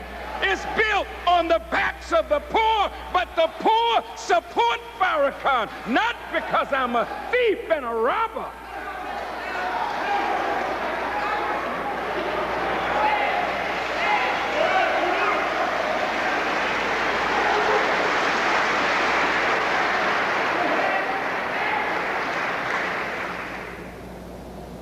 The poor support me because they know that I'm just about the only one standing up.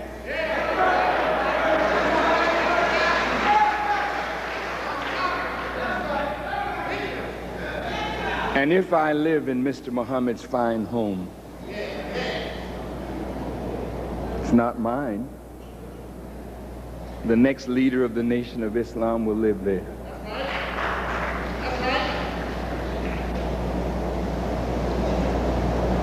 Why do you begrudge me that? When I lay down at night in a comfortable bed, there's nothing wrong with that. If I drive a nice car, wear nice clothes, nothing wrong with that. If I were poor, ragged, hungry, naked, and out of doors, you'd have something to say about that, wouldn't you? You'd say, well, what kind of man of God is this? Hasn't God heard his prayer lately? I got a God that hears my prayers, and I have never prayed for money. I have never prayed to live in a nice home. I have never prayed for things. I've always prayed to God to increase me in knowledge and wisdom, and understanding and power to help my people out of the condition that the bloodsuckers of the poor have put my people in.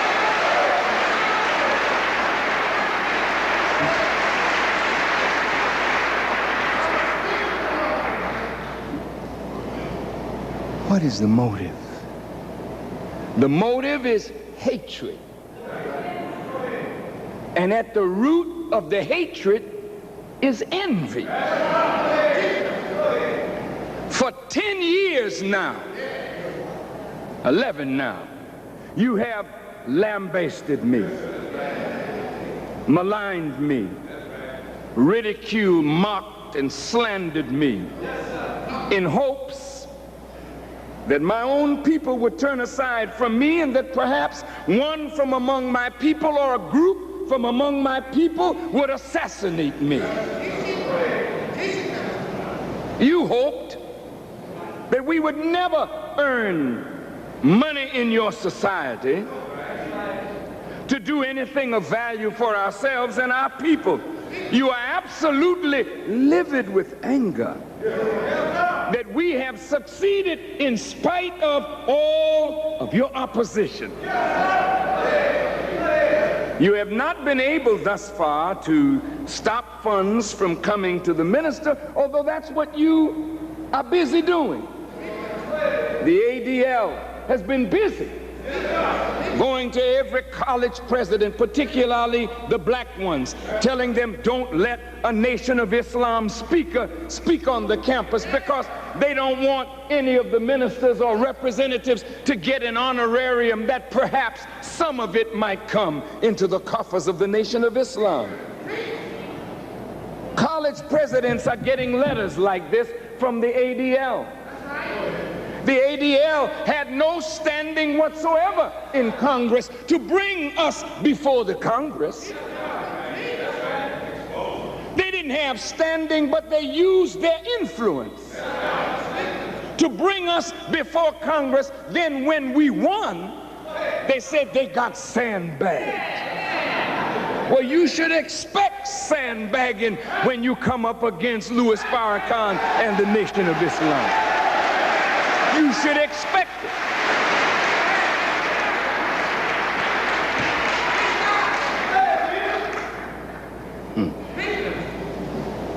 So you are angry that Brother Farrakhan is able to live well.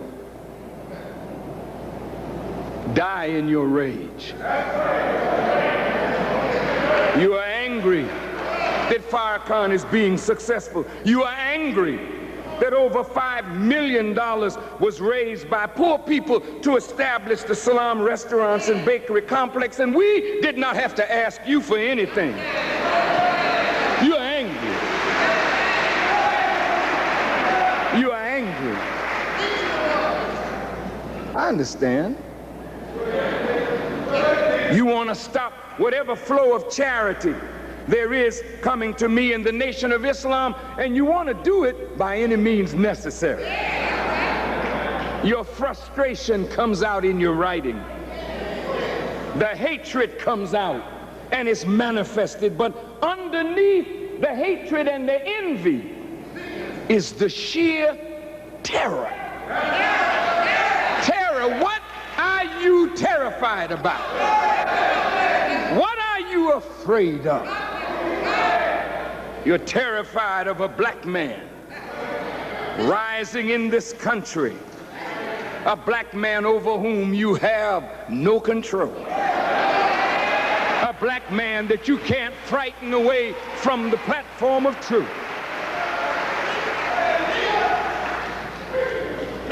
A black man who appears to be getting stronger every day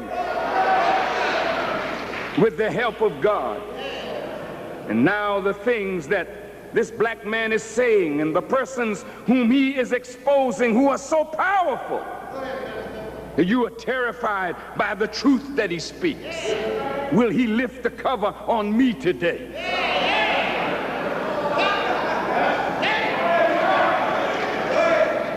So you feel that at all costs, Farrakhan must be silenced. Well, I would like to invite you at this point to a challenge. Whatever you think you know on me and of me, hurl it at me. Whatever the powerful insiders, international bankers, establishment, secret government, whatever you wish to inspire the legal government to do, get busy, get busy. Go on and do it.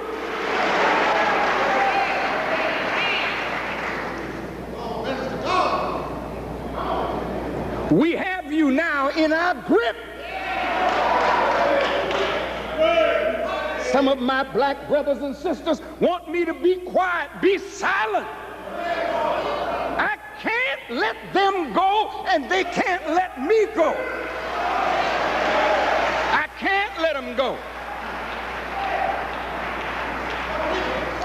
God has me on your behind, and I'm not gonna let it go, and you got me like you're holding on to an electric current, and you can't let me go. So we are locked in a life and death struggle. Only one of us is going to survive.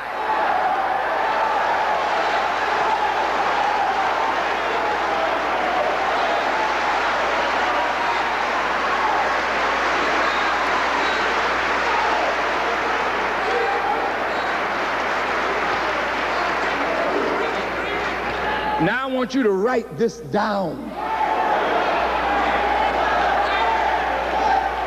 I shall tell you today, straight up, with the help of Almighty God, I'm going to be the one to survive.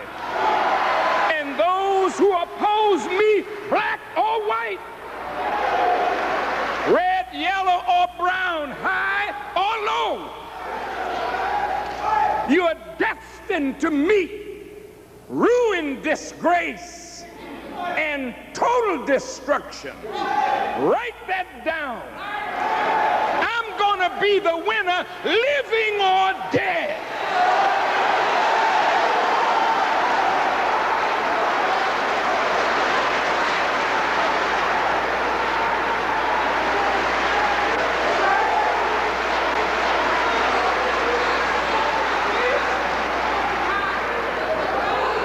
And personally speaking, I don't think you can kill me. And personally speaking, I don't think you can kill me. That's punk stuff. You did that yesterday. But I don't think you'll be able to put that small-time stuff over on us today. Not with God present. But you try. Help yourself to your own destruction. You know, there's a wise man in the Bible named Gamaliel. He was a legalist, a great scholar of Jewish law. And he told the Sanhedrin, the Jewish scholars of that day, it would be wise to leave Paul, the great preacher for Jesus, alone. He was wise enough to say to them, if the work of this man, Paul, is from man or of men, it will come to naught. But if his work is the work of God and we oppose it, we will find ourselves opposing God, and in so doing bring ourselves to naught. Well, you are faced with the same condition and predicament today. Everything you've tried to do to hurt me and to hurt us has failed. You are the smart ones in your smoke-filled rooms with all of your fine degrees and all of your power. And yet everything you've tried to do to hurt the Nation of Islam has failed. Haven't you got any sense at all? Don't you think you ought to stop a moment and ask yourself, how could these half-illiterate people cause you to fail with your power, your wisdom, your money, your organization, your control over the minds of the people? How could you fail? Don't you wish to believe that perhaps God is with us? Perhaps Farrakhan not just some passing fancy that you can blow on and he'll blow away?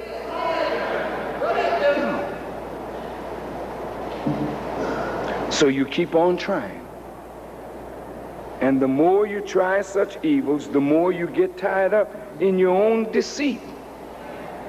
Now the whole of America will soon be made wise to this wicked group of people whom it is my duty to expose. That the masses of the people, black, white, Hispanic, Native American, Arab, Asian, African, Jew, and Gentile, may go free. For it is written, you shall know the truth, and the truth will make you free. What truth should you know? Oh, brothers and sisters, you should know the reality of God and his presence today. You should know that the reality of God is the manifestation and reality of the devil. You got to know both rulers today. You got to know God and you got to know the devil. You got to know the time and what must be done.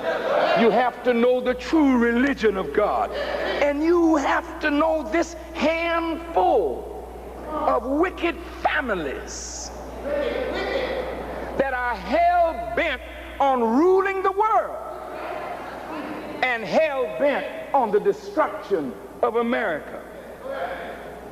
This handful of wealthy people who have gained their wealth by sucking the blood of the poor, poor whites, poor blacks, poor Hispanics, poor Native Americans, poor Jews, poor Gentiles, poor Asians.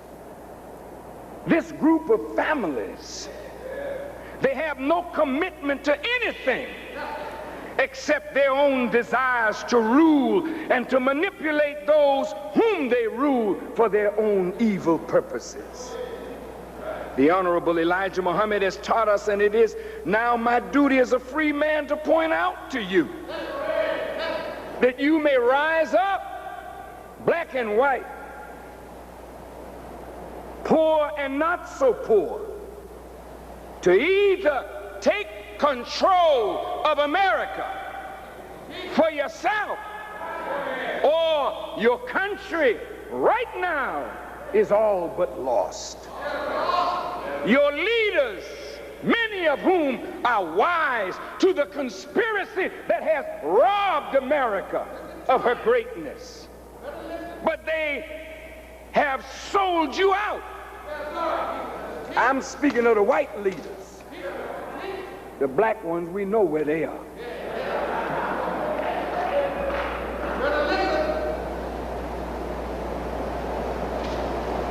The white leaders who know the truth and have no courage to stand for the future of this nation. have already sold America out. The leaders who know the truth, and many who wish to tell what they know, have been silenced. But today, by the grace of God, there's a black man in America who is in the bosom of God, who is unafraid to tell you that truth that will cause you to regain yourself and perhaps regain your nation. Russia is all but gone. Destroyed now with internal division and chaos. This is not an accident. This was by design. But who is the designer of the fall of Russia? Because the same designers who designed the fall of Russia have already designed the fall of America. And God sits back, watching and maneuvering to make sure that it all fits his own plan.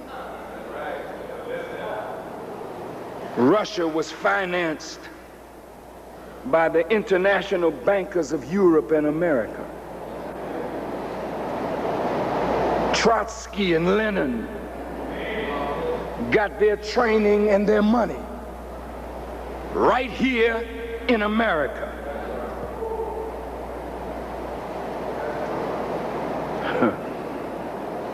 Lenin left America with $6 million in gold. Financed by those same international bankers to go back to Russia to begin what is called the Bolshevik Revolution that brought the communists into power. Let's talk. I ain't got time to tell it all, but I'm gonna tell enough of it, and then you can go and find the rest. All of it is written in a book, but you better become readers now. Your very life depends on your willingness to read.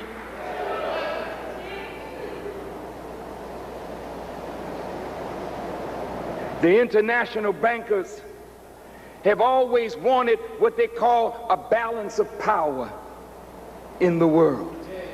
Let's talk, let's talk.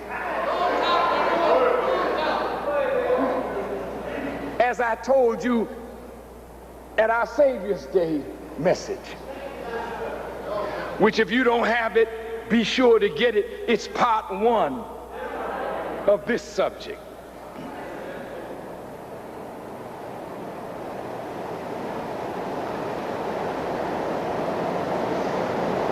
The Warburgs, the Rothschilds, who financed Hitler, German Jews financed Hitler. Right here in America, Loeb and Kuhn and Jacob Schiff, international bankers, financed Hitler, and poor Jews died while big Jews were at the root of what you call the Holocaust. Why don't you tell that?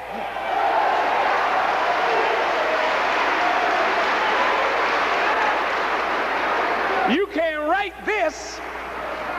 Go back and tell your editor, I want to put this in the paper tomorrow. You've got a hell of a nerve to open your mouth to call me an anti-Semite when your own people have been the worst anti-Semites in the world. Oh, sit down in your seat. We ain't going nowhere for a while. We're going to tarry here till we get the Holy Ghost.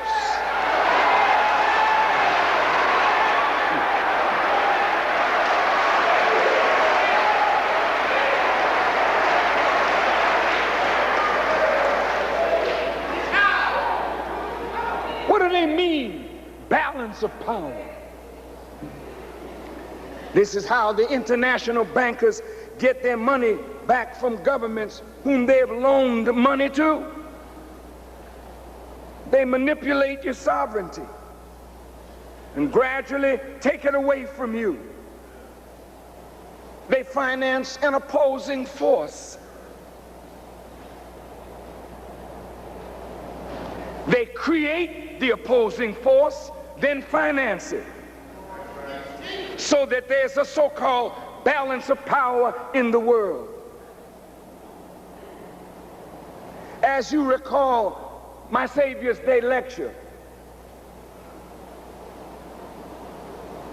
some conspirators in America, in Congress, met at Jekyll Island in Georgia with Paul Warburg, Vanderlip, Nelson Aldrich,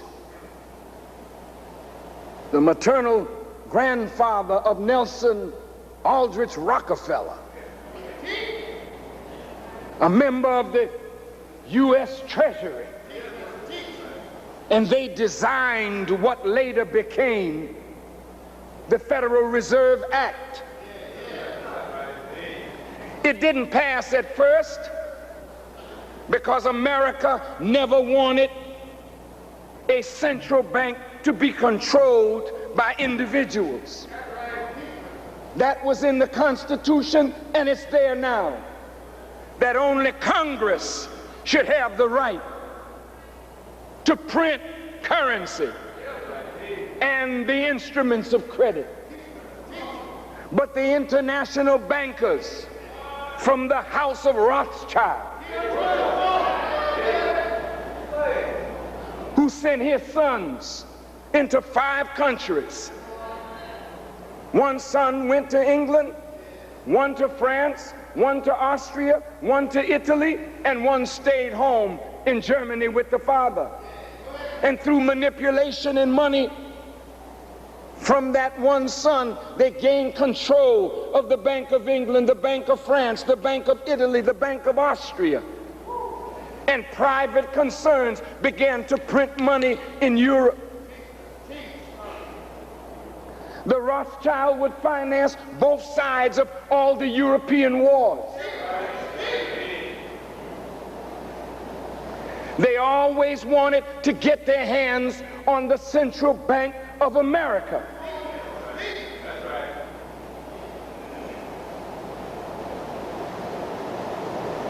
And they finally did. On December the 22nd, 1913,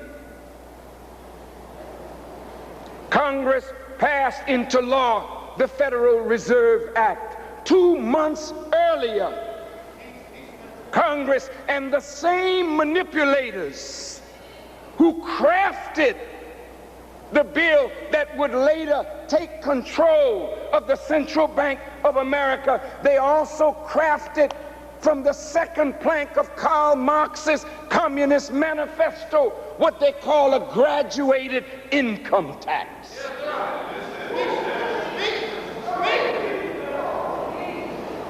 The income tax was designed so that when America's debt would get greater, they would have a means of taxing the people to pay the interest on the debt.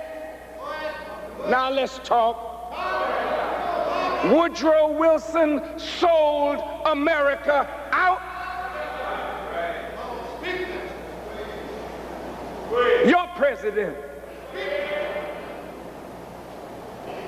He got in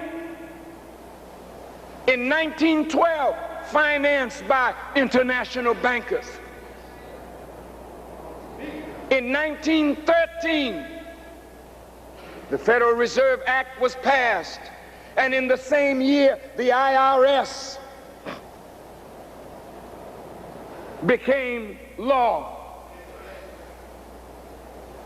In the same year, the FBI was established. And in the same year, the ADL came into existence. This is not an accident. These four work together. I'll prove it in a minute.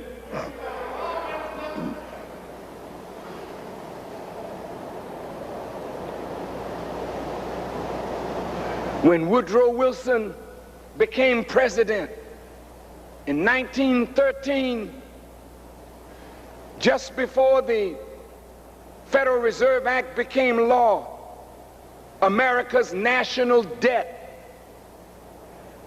was nearly $1 billion.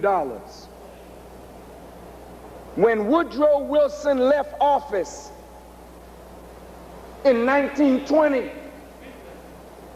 America's debt had risen 800%,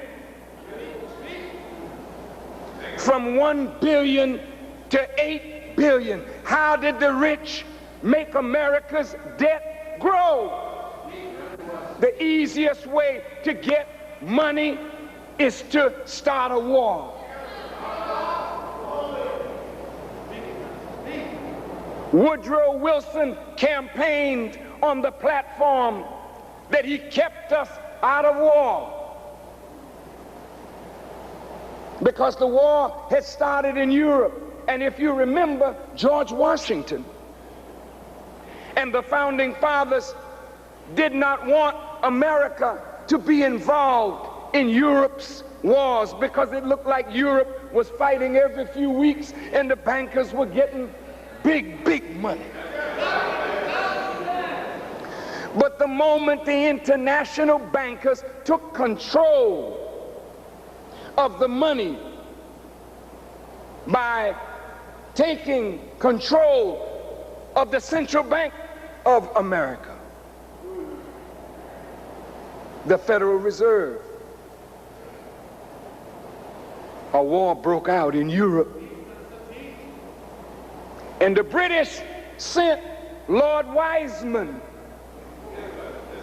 to America to encourage America's involvement in the war. The Germans didn't start any war with America. Let's deal with truth, because your government is filled with liars and thieves and murderers, and it's time now that somebody take courage and expose it, that all of you will go free. Well, you can put your pens up. I know this is a little too hot for you to handle.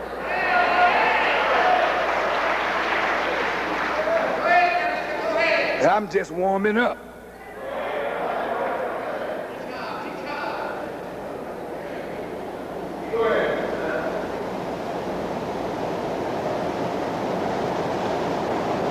This man, Woodrow Wilson, campaigning to keep the American people out of the war. He won re-election in 1916. 5 months later, even though he campaigned on keeping America out of the war, 5 months later, he reversed himself. And they used the sinking of the Lusitania. Here, munitions were being sent on a ship that passengers were on. The Germans took out ads in the American newspapers. Don't get on these ships because they're carrying munitions, and if you do, you get on at your own risk. So the ship was sunk by German submarines. And this was the pretext. Then, of course, the Federal Reserve, who manipulate media. Now, I'm going to show you how you all don't have no media that is really out of control. You're not the controller. Oh, hell no. Some of you little sincere people, I'm going to write the truth. If you want to write it, you better get your own paper.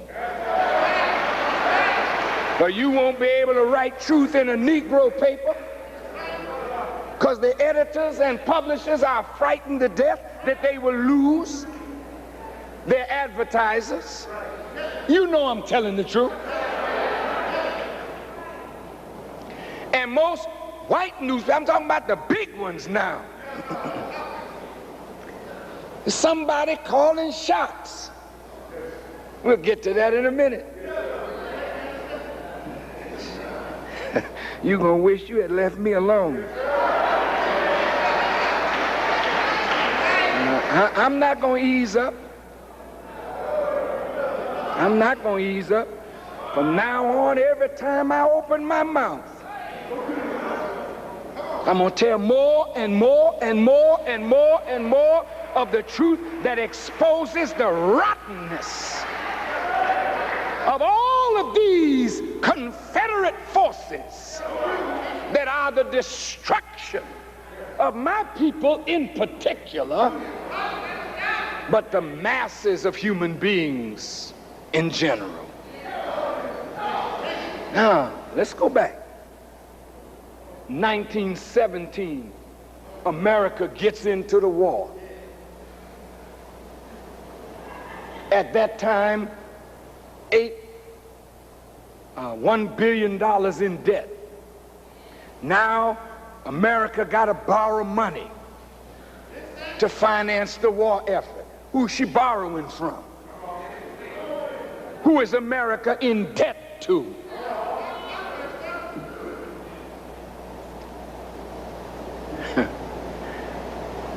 She jumps in the war.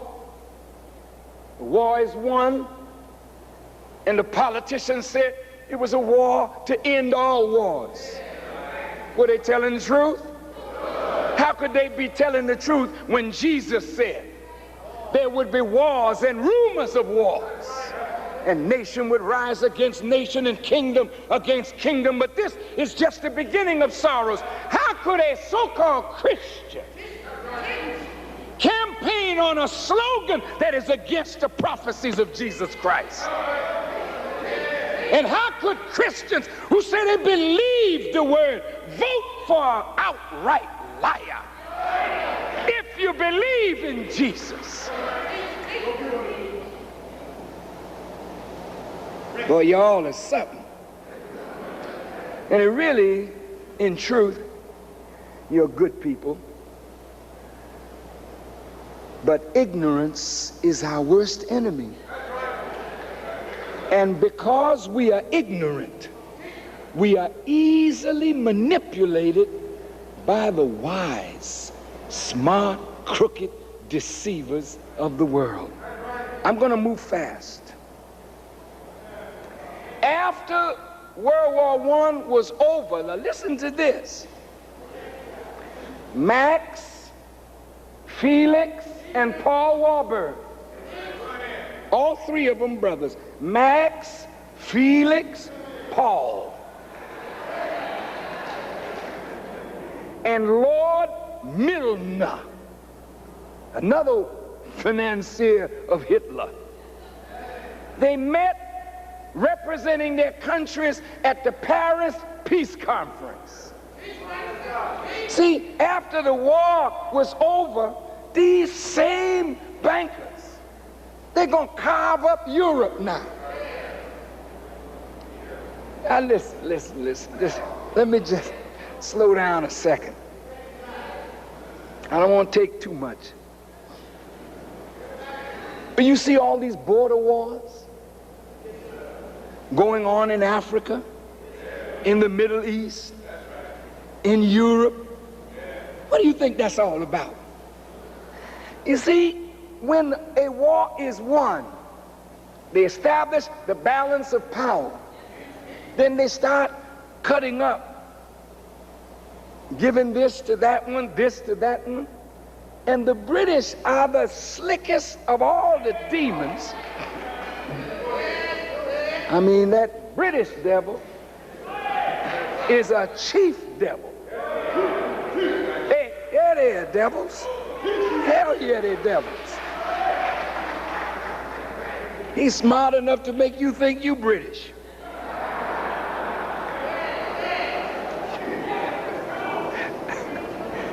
This one over here got a lot to learn from that buddy over there now.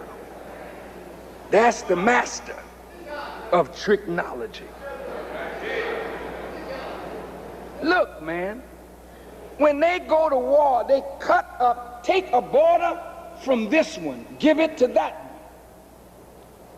Take territory from one, give it to another, knowing that at some future time, the owner is going to claim what belongs to them, and the other is going to claim what it was given to me. At the Versailles Conference, it was given to me.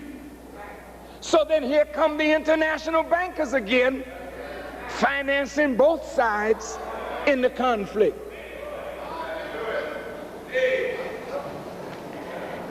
After World War I was over, the manipulators knew it was only a matter of time before World War II would begin. They knew it wasn't a war to end all wars. It was just a cessation momentarily in the conflict. Then Hitler rose. Hitler rose wanting to get back the land that was taken from Germany in World War I. Many people who study history, they don't know the manipulative forces that create the tensions that begin the war. They are never brought out into the fray. And the landscape painters, you guys in the press, you're really the landscape artists. You paint a picture for the gullible public.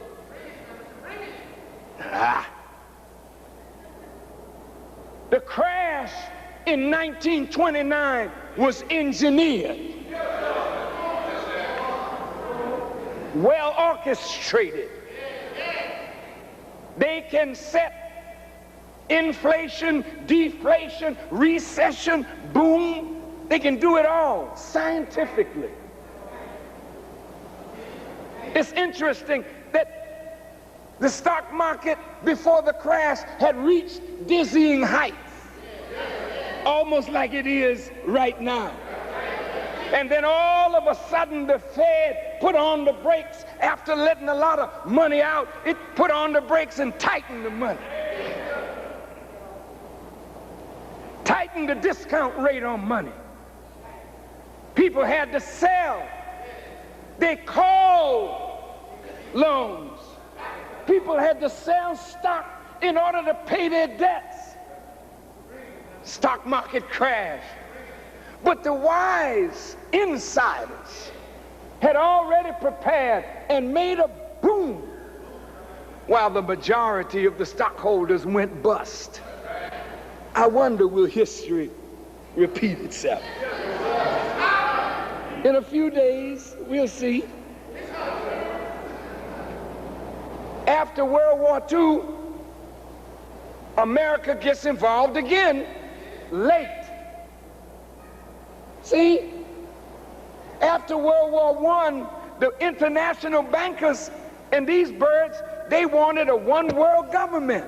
So through Woodrow Wilson again, they wanted to set up the League of Nations. You better sit there cool, man, and take notes. School is out. That's school. This one is in. And you probably learn more here today than you ever learned in your life if you study political science, economics, or religion.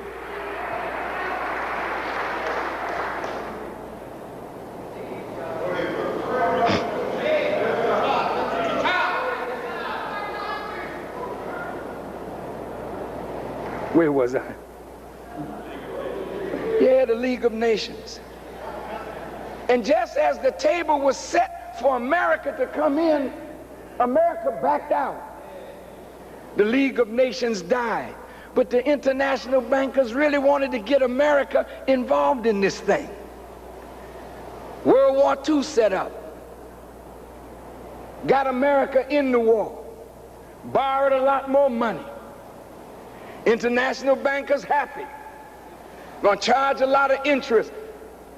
income tax going up. And if you look at the FBI, and you look at the ADL, and you look at the IRS, these are convenient tools. I can't say the FBI didn't get a few criminals, but when you are a criminal outfit yourself, when you see yourself as above the law, though you are brought into existence by means of the law, then you become a criminal outfit chasing criminals. CIA, this criminal outfit, killing presidents and kings and overthrowing governments and causing tens of thousands and hundreds of thousands of innocent people to die because leaders would not play ball with the foreign policy objectives of Europe and America. This is real, man. This is Satan's world. And you can't run out here with no pop gun in Satan's world and think you're going to do something.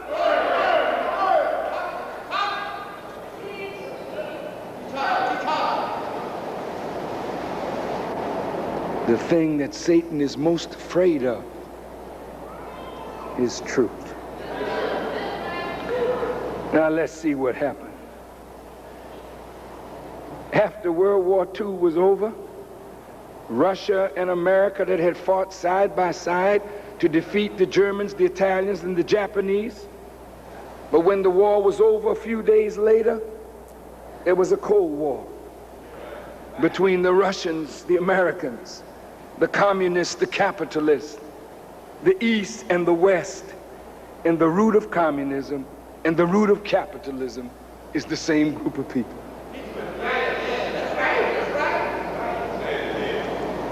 Did you hear me? Are you going to sleep? I said the root of communism and the root of capitalism is from the same group. They started both philosophies. They financed both philosophies. And when Russia was strong, they said, now we have a balance of power. So Russia now is bringing people into her sphere of influence.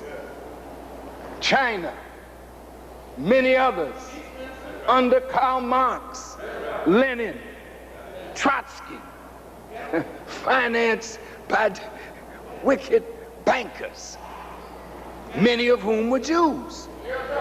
Now look, man, I'm going to stop right here. See, this old crap that you use called anti-Semitism, that's a smokescreen. Look here now. I want you members of the press and you so-called scholars and religious leaders and teachers, think with me a minute. Are there some black people that are no good? Wait a minute, talk to me. Are there some no good black people? Sure. And if I talk about some no good black people, what black man has ever called me anti-black?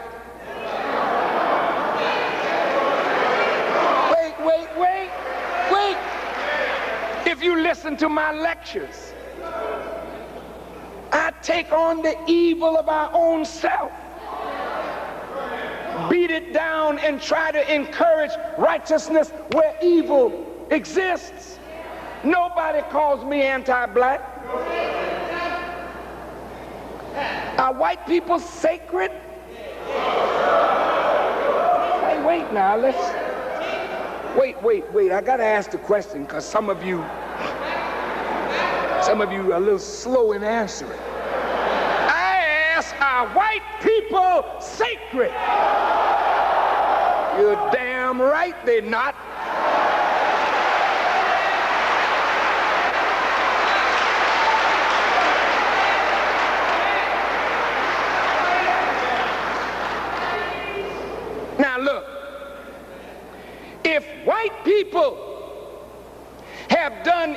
evil to the darker people of the world.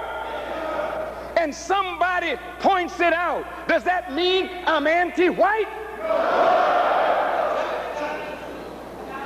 If you really want to see an anti-white person, stand a white person up and tell him, look in the mirror. Because white people have done more to injure white people than any black people on the earth. So will a real anti-white man stand up?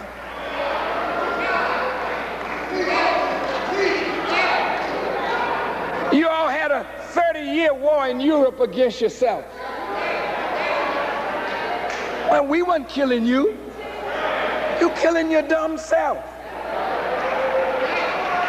You had a 100-year war in Europe against yourself. We wasn't bothering you.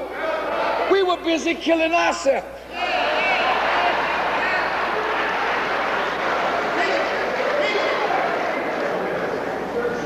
World War I was all you Europeans fighting over who's gonna get rights and territory in Africa.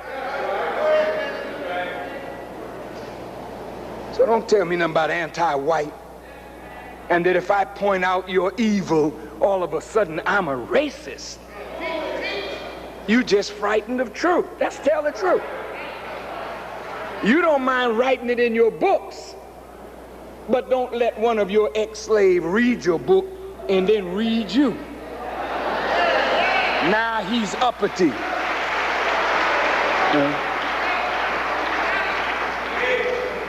Now, wait now. How many of you were involved in the Holocaust? Raise your hand. You see what I'm saying? Wasn't none of us involved, man. We didn't kill one Jew. And if there were a Holocaust today, damn it, you would not find most of these harming one hair on the head of a Jewish man, woman, or child. And that's true. So if we were not involved there, we're not. You're just not involved. But that was your white brother, Hitler, aided by your white Jewish brother, Warburg and Rothschild, Lord Milner and Schiff and Loeb and Cohn. It's your brothers. So hell, if they killed 2 million, 1 million, 5 million, 6 million, we didn't have nothing to do with it. The Pope, that's your brother. Well, some of us call him father. But that was your brother, your white brother. He looked the other way. Pope didn't say nothing. Franklin Delano Roosevelt, that's your white brother. He looked the other way. But when it came time to open those camps, those death camps, the first one to open it is a black man. God damn it, how in the hell can you call us anti-Semitic in the face of your own damn evil to yourself and your own people?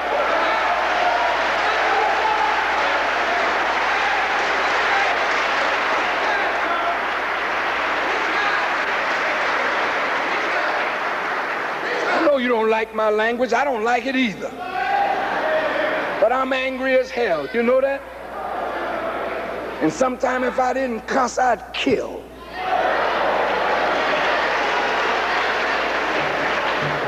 Well, you just might as well sit there and take it. I had to read that crap you put in the paper.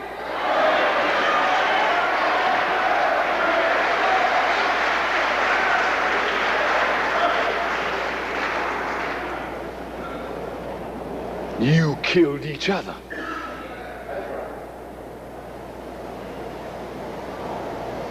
Little Jews dying while big Jews made money. little Jews being turned into soap, while big Jews wash themselves with it. Jews playing violin, Jews playing music, while other Jews marching into the gas chambers. We wasn't there. We had nothing to do with it. Well, why all of a sudden am I anti-Semitic? Tell me. Don't get frightened. Well, if I scare you, then, you know, you're just going to be scared then, because I'm not getting softer no time from now on. Look for this.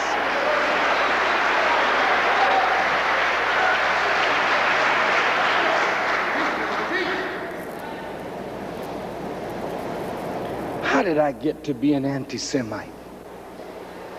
What have I done? You can't find one Jewish person that I've hurt. I've not cut nobody that's Jewish, fought nobody that's Jewish. What have I done? I told the truth about Jewish involvement in the slave trade. Your own writers say the same thing. Well, if they're not anti-Semitic for writing it, how in the hell am I anti-Semitic for reading what they wrote and then saying it?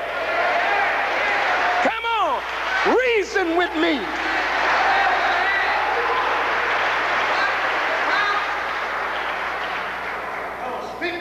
I didn't write your history, you wrote it. And then the sad thing, when you confront them with what their own scholars have said, they say, well, this is part of the old conspiracy talk. But who's saying this? Not the little Jews. Let me read you something.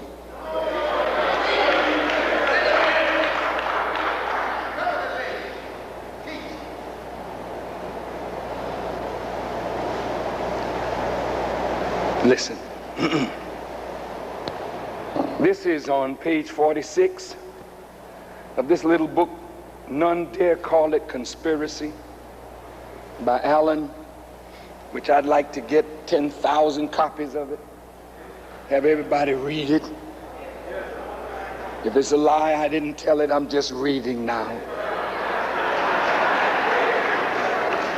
Thank you all for teaching me how to read.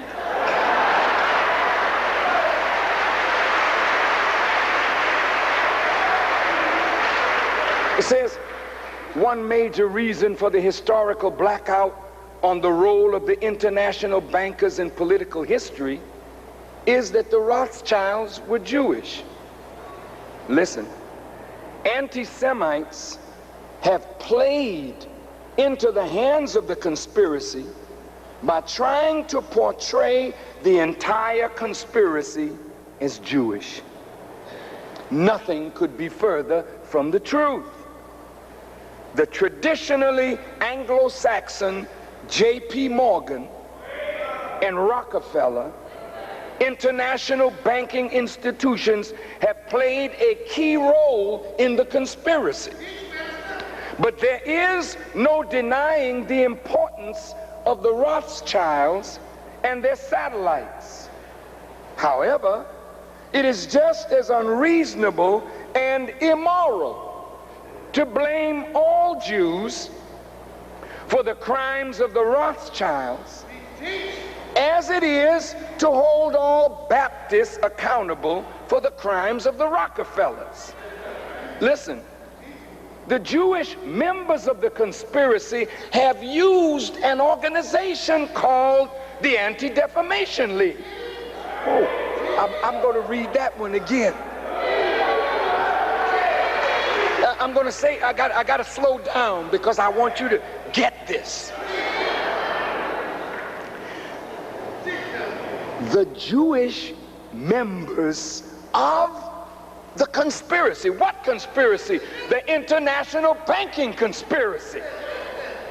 have used an organization called the Anti-Defamation League as an instrument to try to convince everyone that any mention of the Rothschilds or their allies is an attack on all Jews.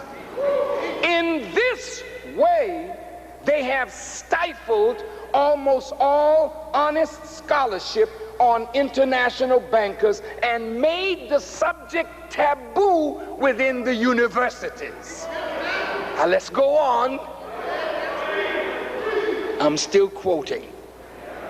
Any individual or book exploring this subject is immediately attacked by hundreds of ADL communities all over the country. The ADL has never let truth or logic interfere with its highly professional smear jobs. When no evidence is apparent, the ADL, which staunchly opposed so-called McCarthyism, accuses people of being latent anti-Semites. Now, end quote. Now, did you hear my Savior's Day lecture? Did you hear me condemn all Jews? I condemned the wicked ones. Are there wicked ones among the Jews? And they would be sometimes even more wicked because they got more revelation. Come on. Guess what? Right after that, a full-page ad in the New York Times, taken out by whom? ADL. Let me read what they said. This is proving my point. These are the watchdogs for the international bankers.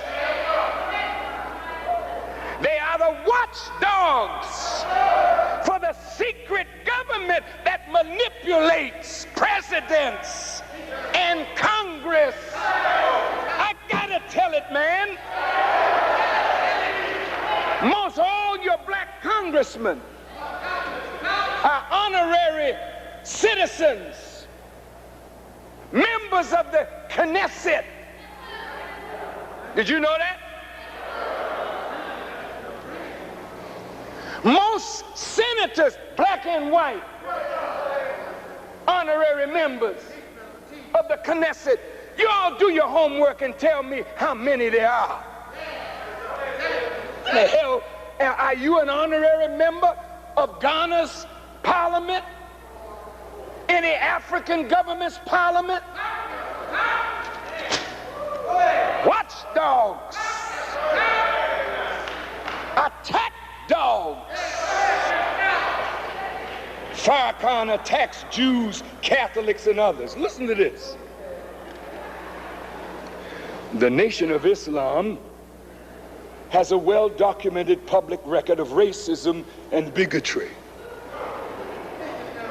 You mean more than you? And their abysmal track record continues. As recently as February 26th, 1995, Minister Louis Farrakhan railed against Jews at his annual Savior's Day message in Chicago, using centuries-old conspiracy theories and code words like international bankers. Farrakhan excoriated Jews as those who have been at the root of the control of the banking system of the Federal Reserve. See? And you never read nothing about my speech in the paper. Hey, press, you were there. How come you didn't say nothing? Why did you say something about what I said? Because you know that subject is taboo. But now, Jewish writers immediately attack me in the New York Times. editorials.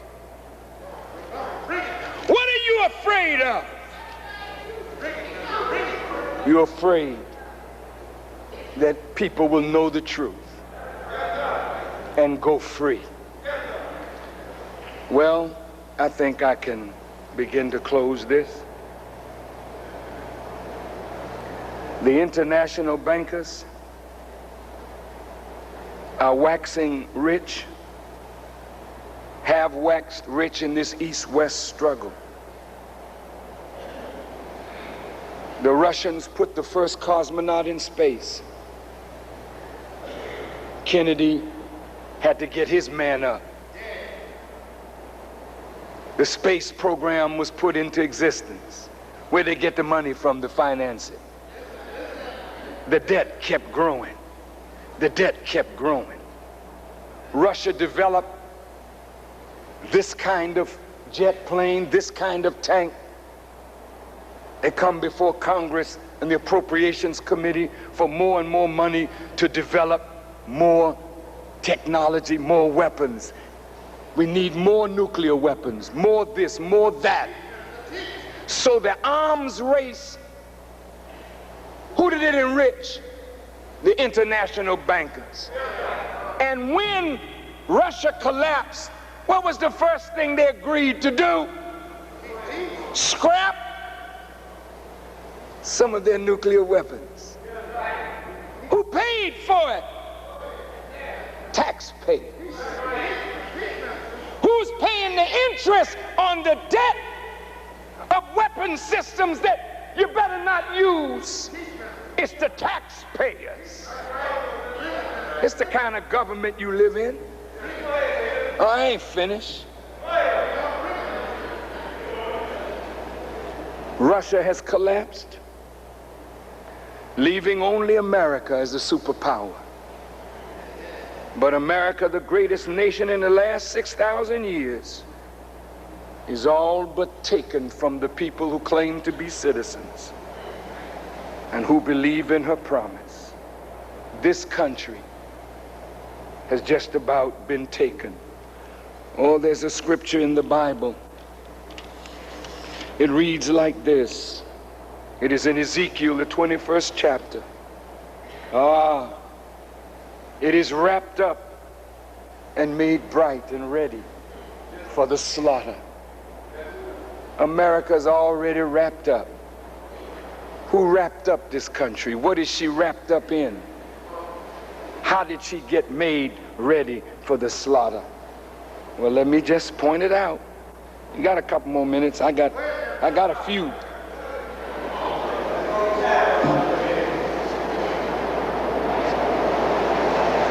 Did you know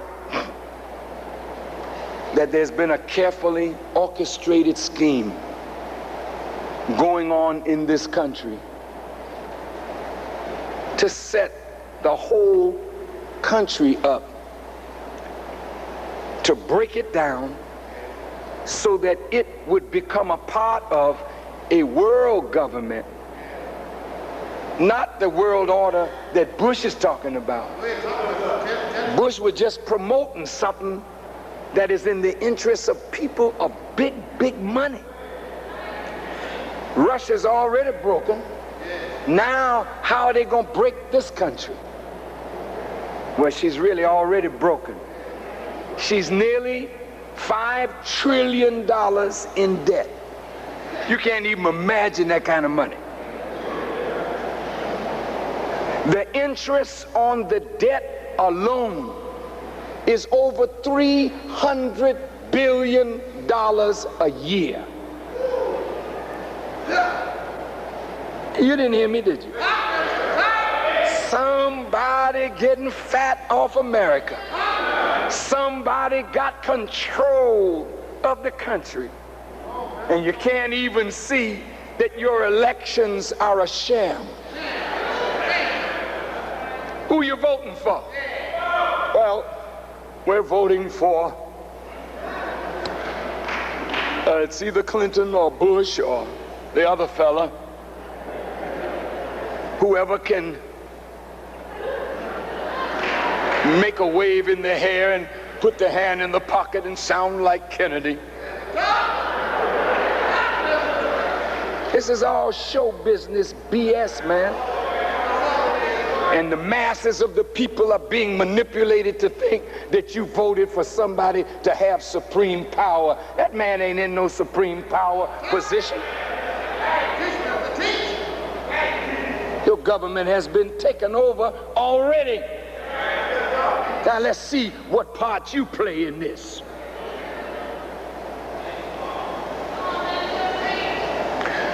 Years ago, America had strong families. 40 years ago, manufacturing was the bedrock of employment for the working people of America. And you would see the working man leave his home with a lunch pail, going into the many factories of America, making the shoes, the garments, the machinery that made America the great industrial power in the world. At that time, women were not in the workforce. Women were home. It ain't that the home is your place, but the home is your base. And if you lose your base, you've lost your place. And let me tell you something, woman. Now, I don't need no applause. I want you to listen. You're so busy trying to compete with men, but you've lost your own maternal instincts. You've lost your own natural role as the shaper of the destiny of a people. There was a time when women were more acclimated to the home, rearing the children, keeping their homes as places of refuge, and teaching the values of their religion and their culture to their children. But someone decided we must take the woman out of the home. Someone decided that women must no longer know home economics. There was a time when women knew how to cook. There was a time when women knew how to sew. There was a time when women knew how to do needlework and crocheting. You say, well, yes, but I'm a doctor and I'm a lawyer and I'm a teacher. Yeah, but you not a good mother. And who the hell cares if you're a good doctor and a good lawyer and a good stenographer, but your children have been cut loose from your own strings? You've lost your children, black woman, white woman. All by design. You don't cook no more. Sarah Lee cooks for you. You don't cook no more. Takes too much time to prepare health for your children. Now you pop it in the microwave and put it on the table. Now you pop it in the microwave and put it on the table. And where are your children? They're in the streets. The enemy has taken your children right out from under your own control, then put you in jail if you discipline them. Look at yourself. They tell you you are the parent, but they don't have to tell you when they go get an abortion in some places. They don't have to tell you that they got Norplant. They don't have to tell you that they're taking the pill, but you're the mother. They've taken our babies from us. You, the parent, you can't teach values anymore. You're too busy. So television is now the teacher in your house. And what is television teaching your babies?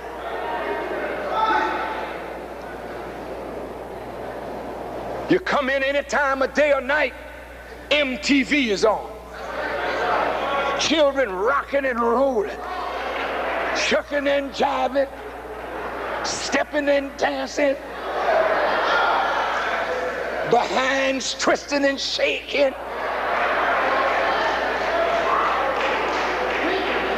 You lost your children. Your children not looking to you as a mother for wisdom and guidance. They'll tell you what they saw on TV.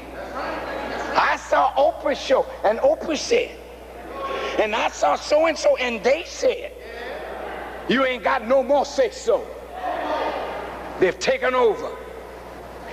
This is not accident. This is by design. You ain't the man in your house no more. Satan is king in your house.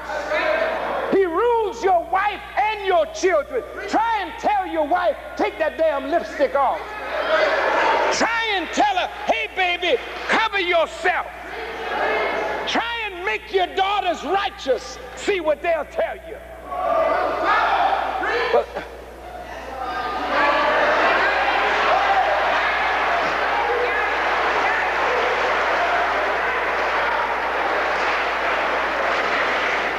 put your children on television. They got dresses all the way up to their crotch, sitting down, crossing their legs on television. And what's wrong with the way I dress? Because you couldn't pass on no culture, no value? The country is destroyed. Drugs brought in. It ain't just black folk using drugs. White folk using it. Children using it. Well, mother no longer at home to see after the rearing of her children. Many fathers put out of work. Factories closed. Mothers left to rear the children by themselves. And since many mothers had to go to work, children reared by television, and the controlling influence of television started gradually to deteriorate to a sex-centered entertainment center. We all got a sex drive. Everyone in here is driven by that urge.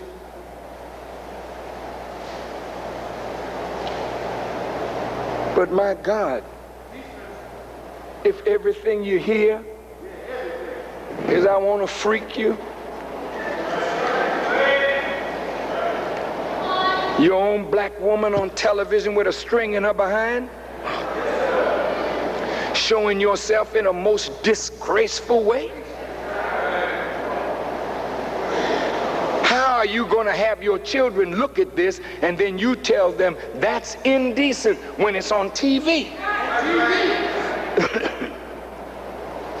Television has gone all the way down. Newspapers all the way down. Recordings all the way down. Our great talent is being used to make us purveyors of a culture of filth and degeneracy all over the world. Look at yourself. You're human pigs. Oh, I'm going to say it again. I say, look at yourself. You have become human swine. You love filth.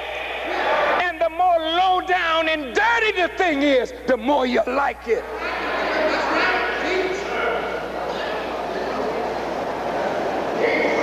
How is homosexuality growing so to now you can't even have a slumber party because little girls are having sex with little girls and little boys having sex with little boys? Old men finding little boys to play with. Old women finding little girls to play with. And it's all right to you now. When I was coming along, if you were a homosexual, you had to hide it. Because that was unacceptable behavior in any community where religion and the teachings and precepts of God and the prophets were taught. Now, listen, wait a minute. Now, you're going to call me a homosexual basher, and I'm not going for that. I'm not going for that. A homosexual brother and sister, that's my brother, that's my sister. And I love them. Okay? Yeah, I love them. Some are very beautiful people. Here, the way of life is distorted. By whose standard? God's. Now look, man, wait a minute. Don't have to applaud. Homosexuality has to be looked at, as well as adultery, fornication, and all the freakishness that we're involved in. Pastors, what the hell is wrong with you? You don't want to talk about it anymore. Why? Because many pastors are homosexuals. Wait a minute, man. School is in. School is in, man. The Holy Quran refers to homosexuality as an abomination, meaning it is so utterly loathsome in the sight of God that a man would go to another man with lust in his heart as he should be going to a female.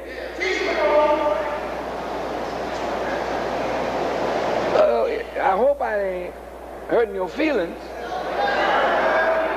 but it's better for me to talk to you. Homosexuality is being encouraged. It's being promoted. One day soon, I'm going to take a subject on it, not homosexual bashing, but just to talk about it. How does it happen? There are so many forces at work in society to turn a young man out or a young woman out. You just can't tell somebody who's homosexual, well, homosexuality is wrong. Well, yeah, but what are they going to do about the forces that made them that? How do they get strength to combat that?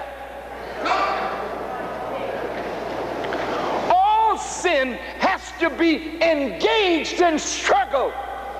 All of it. Not some of it. All of it. Say, none of us so holy that we can look down on somebody else who has a particular ailment that is different from our ailment. But all of us are sick, and all of us must engage sin until we overcome it. But how? That's a subject for another time. And you look at the kind of people who are promoting girly magazines. See? That's why I want to say to those who are Jews, see? You want us to take our own to task. That's why when Farrakhan speaks, you go to every black leader you can. And you say to them, isn't there something you can say about Farrakhan? Well, I'm asking you, ain't there something, damn it, that you can say about them damn freaks in Hollywood? That your own kin, your own kith, that claim to be Jews? Talk to me! I want to hear from you. You want black people to attack me because you say I'm a racist. But Jews have had the prophets of God, and you know what is right and you know what is wrong, but you won't lift your voice against your own brothers who are making themselves wealthy off of the weakness and ignorance of the people. Why don't you call Hugh Hefner into question? Why don't you call David Geffen into question? Am I wrong? Tell me. You want my brothers to call me into question. Well, where is the guts in the Jewish community? Where is the righteousness in that community that you won't even condemn your own criminals? Meyer Lansky.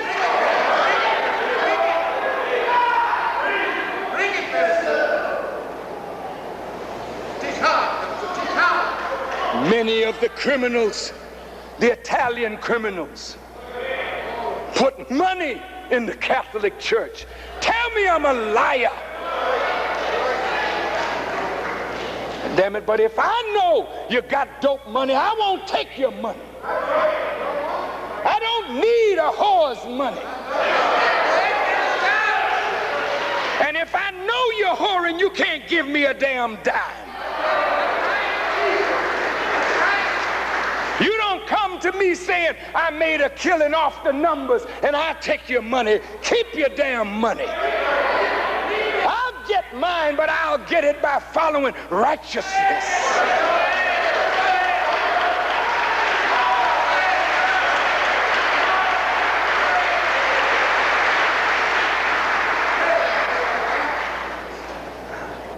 I said, if I know that you're dealing, I can't deal with you till you straighten up. Because it's only honest money. Money earned from righteous endeavor that should be used to build the kingdom of God. And so, dear family, I want to close.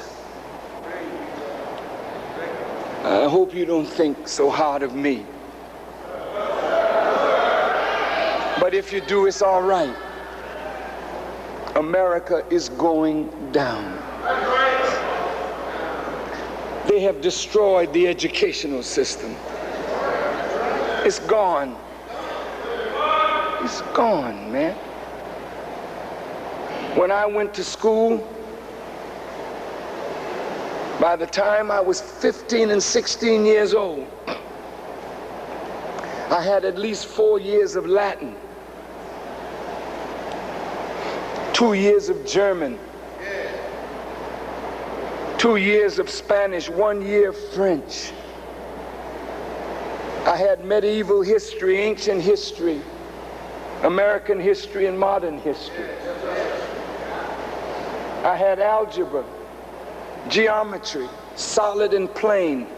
I had trigonometry and calculus, algebra 1 and 2, before I left high school. When I went to college, I didn't have to buy a book because I knew everything that they were teaching because of the background I had in the Boston public school system. Everybody in my class, even the dumbest, knew how to read. How come America's turning out 30% functional illiterates today? You're graduating from school and can't read. That's not an accident. That's by design, man. Because if you can't read, how will you ever know what's hidden and written in books? Then if you can't read, you get your worldview from television. You get your worldview from those who are the mind manipulators. And you become one of the gullible mass of the people, the 85% who believe in a mystery God.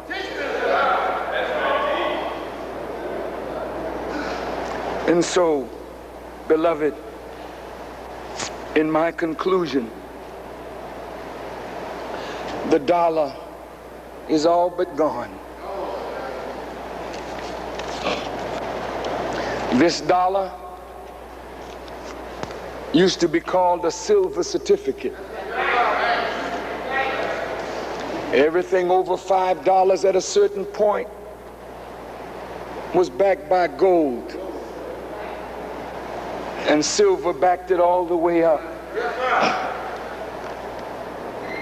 But in 1933, America went off the gold standard.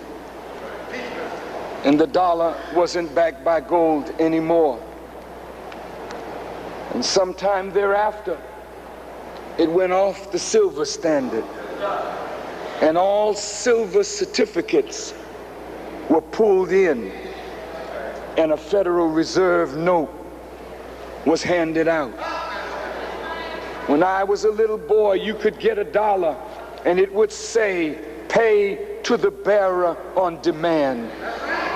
$1 in silver. Today you can't go nowhere and get any real value back for this, because it's not backed by silver or gold.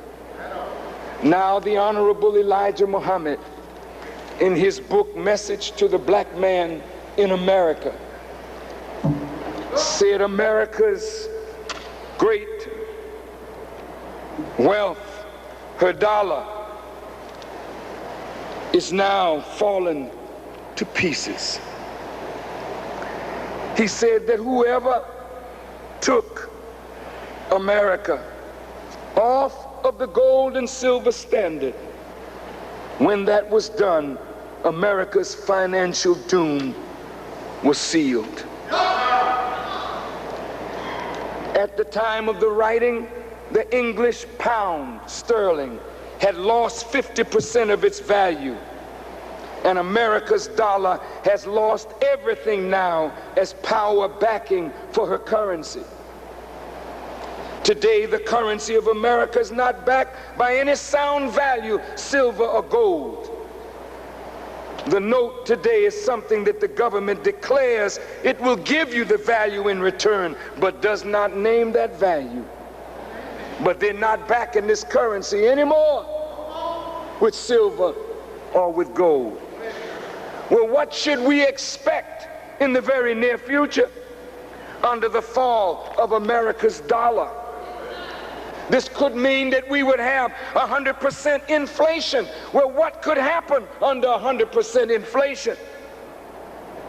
The hand of God is against America's wealth. Oh, the wealthy bankers now, they're worried because their world is coming down. I heard the Honorable Elijah Muhammad say that one day you would see the wealthy take $1,000 bill and light their cigars with it, because it would be worthless. In the future, while this has some degree of power, we ought to put as much paper as we can together and take this paper and go and buy as much land as we can get our hands on, because the real value is not paper money. The real value is land. And when the dollar won't spin, the land will produce, if you got seeds and a healthy rain and sunshine, you will eat. But oh, my brothers and sisters, if you look in the book of Daniel, it talks about that great image with a golden head, a breastplate of silver, and feet and legs of iron and miry clay. Daniel saw that vision, or Nebuchadnezzar saw it. He didn't understand it, couldn't handle it. He was going to kill people who didn't understand or couldn't tell him, not only tell him what he saw, but tell him what it meant. So they came to Daniel, and Daniel began to pray to God, because he said only God knew the meaning of this. And as Daniel prayed, God began to reveal its meaning. Well, my friends, the Honorable Elijah Muhammad broke it down, and I'll just tell you a little of what he said. In the vision of Daniel, the image's head is gold, which represent the standard metal of worship. And the placing of this metal at the head and not at the feet, gives us again a chance at the meaning and significance of Daniel's vision. The head of gold and the breast of silver represent the two countries, England and her sterling, and America and her gold. England's sterling pound and America's 11 or more billion in gold made these two countries the head of the nations of the earth. This was because their great wealth of money, gold and silver, which they hoped to use to sway the nations to bow down to their bidding. But the fall of this great God of gold and silver and the maneuvering of power to be the instrument that caused the fall of the great statue of gold and silver held by England and America has come from divine power and not from the nation's power. America and England built up their silver and their gold from the poor. As you build up the statue, you start from the feet and the legs. The feet are iron mixed with miry clay. It's telling you there's weakness in the support. Gold is a heavy metal. And if you've ever seen a waterhead baby, a baby with a big unusual head that weighs so much more than the body can grow to support, then anything that hits that leg will tumble that head. And this is why the ADL, the FBI, the IRS, and the federal government use their power against anybody who can speak to the masses and cause the masses to listen. Because anybody that empowers the masses shakes the legs, and the head of gold will come tumbling down. England, that said the sun never set on her empire, now the sun can't find her empire. America had $11 billion in gold. Now it's down to about $1 billion. France began to make America pay her in gold. Now America had no value. Did you see how shaky it got when the dollar fell last week to an all-time low? You ain't looking, brothers and sisters, but the country is in trouble. America's in trouble. Clinton's in trouble. You and I are in trouble. And the only way to get out is to come on to God. Submit yourself to God. Follow the guidance and the wisdom of God. And when you follow the guidance and wisdom of God, you'll know what to do with dollars, but we got to do it quick. Stock market may crash. It's at a dizzying height, over 4,000. And they're manipulating it right now. But all is well with the righteous. I'd like to close with these words.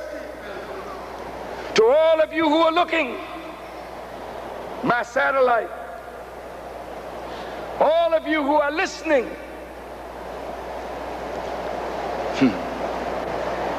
Israel was named, a name given to Jacob after he wrestled with the angel all night long. God changed his name from Jacob to Israel. Jacob the supplanter became Israel, who prevailed with God.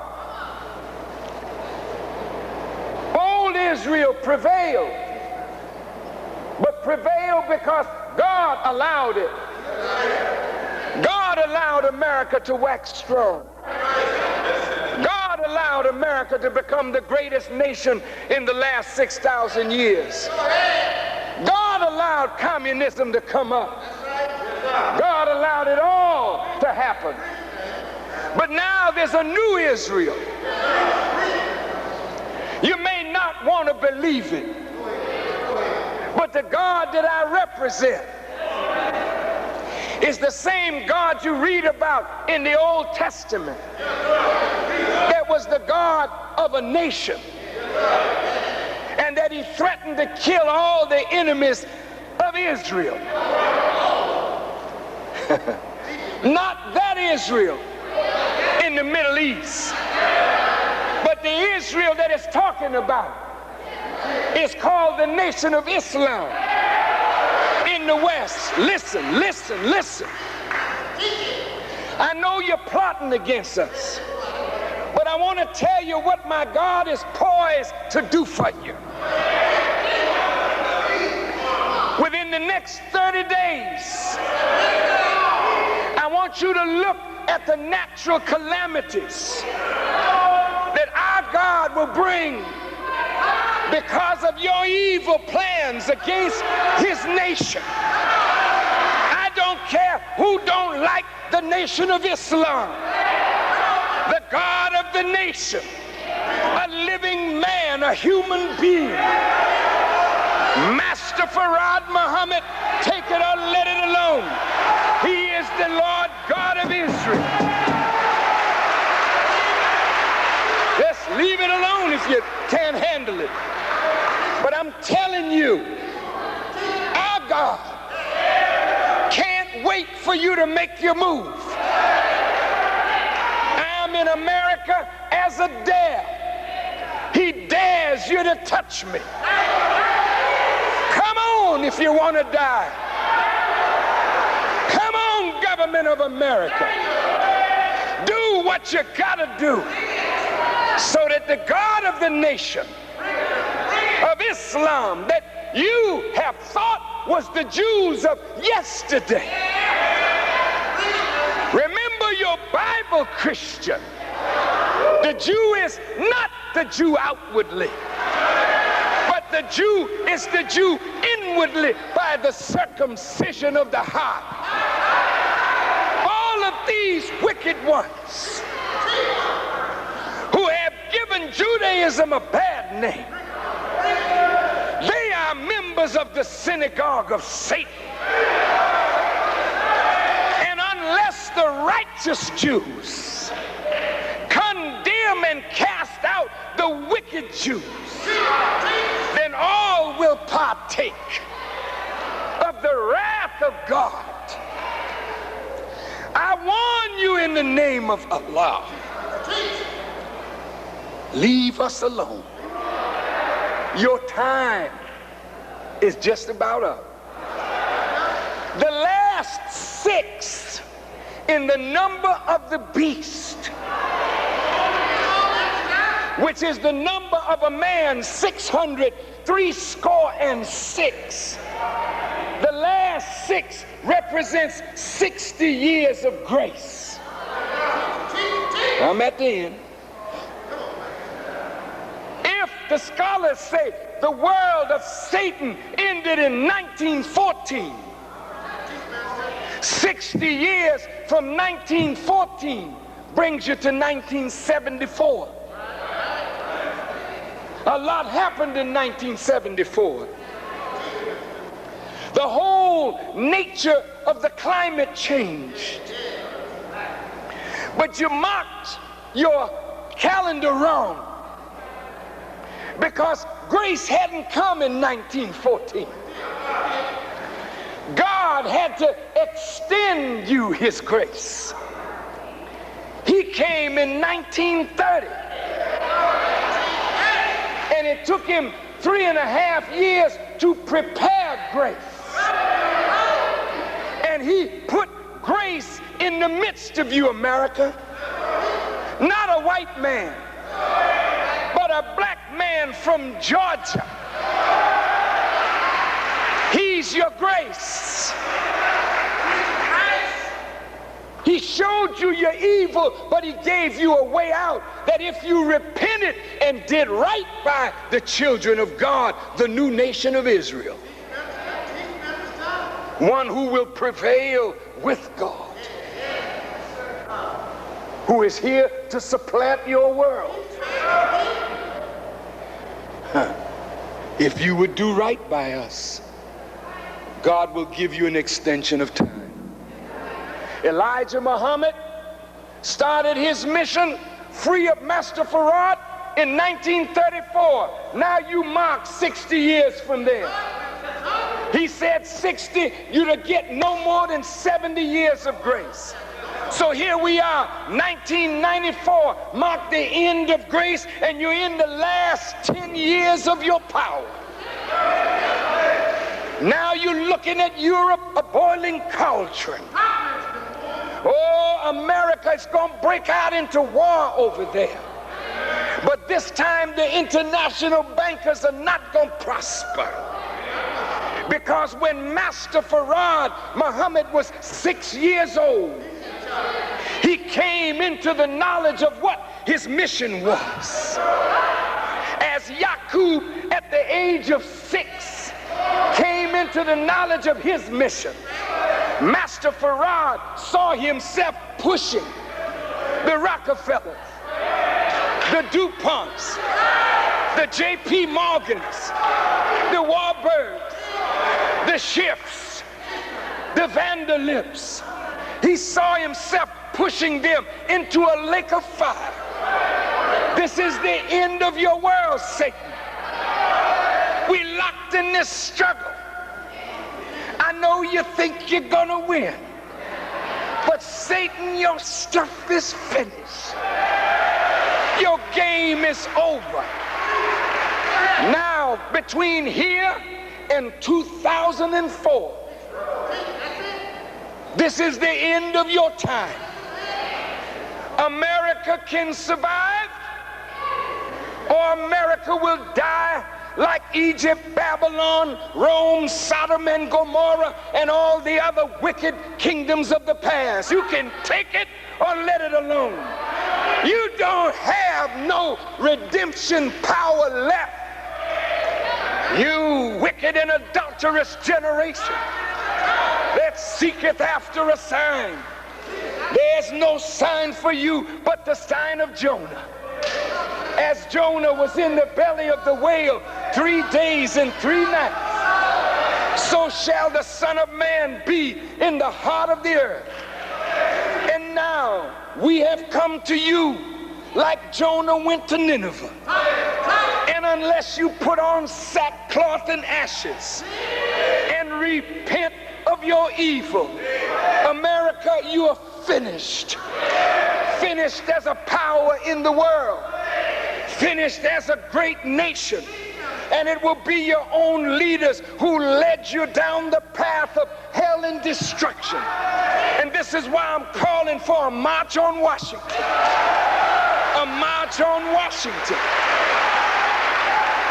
Because, black man, you are the new Jonah who've been in the belly of this whale for over 300 years. Now, if you stand up and repent for not taking your responsibility as a man and a servant of God, if you will atone for your evils of putting your woman out to fight for you while you did nothing, you, black man, have been a disgrace.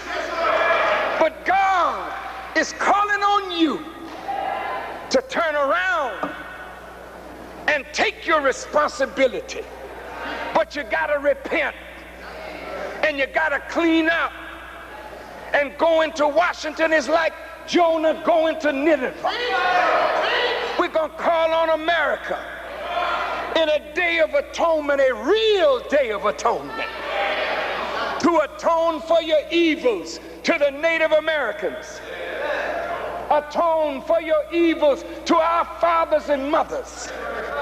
Atone for your evils to the poor. Atone for the wickedness of your misguided leadership. And repent. And if you, my people, who are called by my name will turn from your wicked ways, humble yourself and pray, then, not before, then will I hear from heaven and heal your land. I am from Elijah Muhammad. I am grace to you, America. And I am grace to you, black man and woman. God will give you grace if you hearken to the voice of one who is grace in your midst.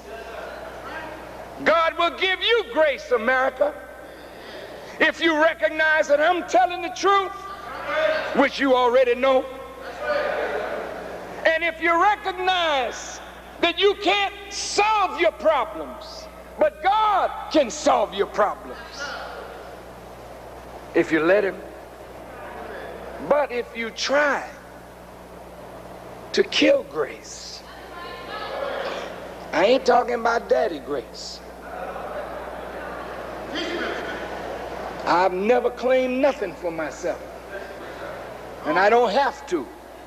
My work speaks for me.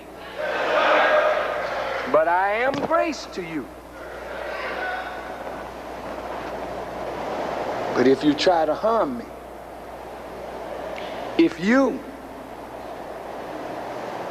do like that dragon in Revelations who stood before the woman and spewed out of its mouth a flood to carry the woman away in the flood, because she feared, the dragon feared that a new boy was coming up that would rule the nations with a rod of iron. You can't stop this. But if you act wise toward it, God will have mercy on you. And like he gave Nineveh 200 years of extended time, maybe you can get the same. But I kind of think you're going a little crazy. I kind of think you're going to do everything you can to kill me this year. I kind of think you really lost it. I'm going to be here. If God pleases, you do what you think you have to do. But I'm warning you, when you see your cities tumbling down on you, when you see death everywhere, you remember what I told you. You brought it on yourself. The righteous seek refuge in God. There is no place for you to hide, nor them, except in God. Take away to God. Find his bosom and stay there. I believe I have found his bosom.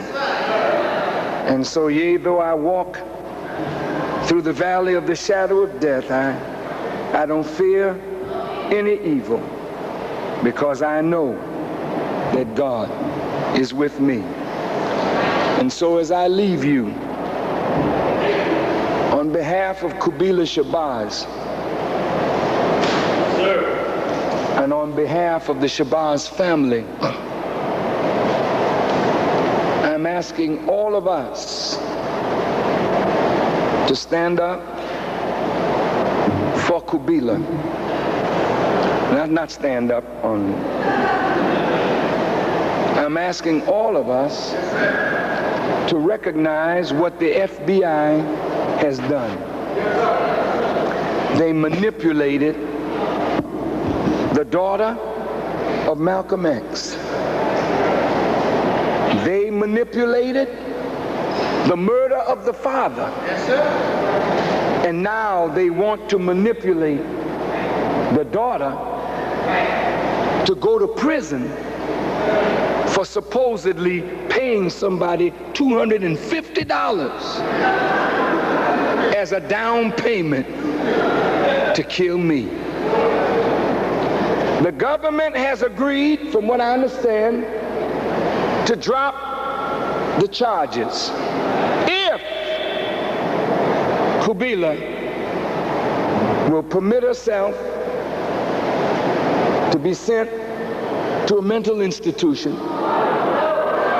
for 45 days, and then after she comes out, another 45 days, they have something else for her to do.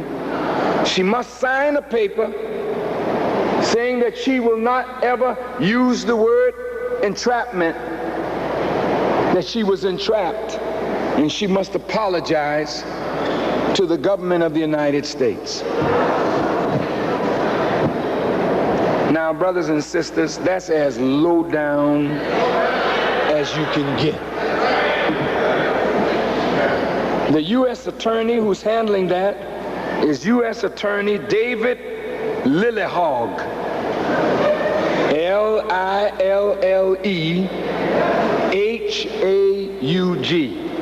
I hope that address is coming up on the screen. Mr. Lillehaug. I hope, Mr. Lillehaug, I'm saying your name right. But everyone who is here and everyone who is listening, take this address down. David Lillehaug. What is the address? Is it on the screen? What is it? Why don't you bring it to me since everybody else got it?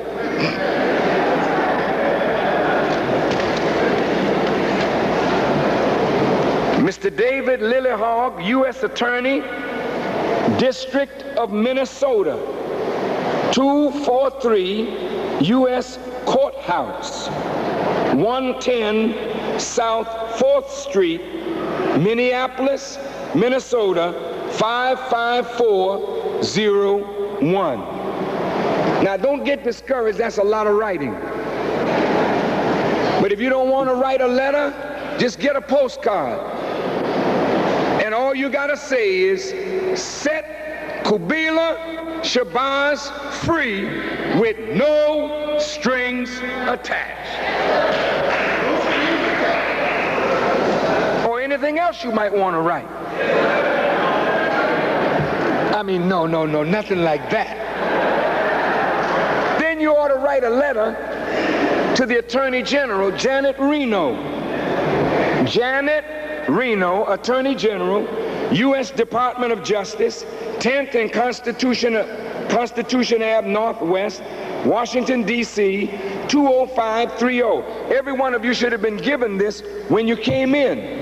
But now I want you to promise me. I know we don't write,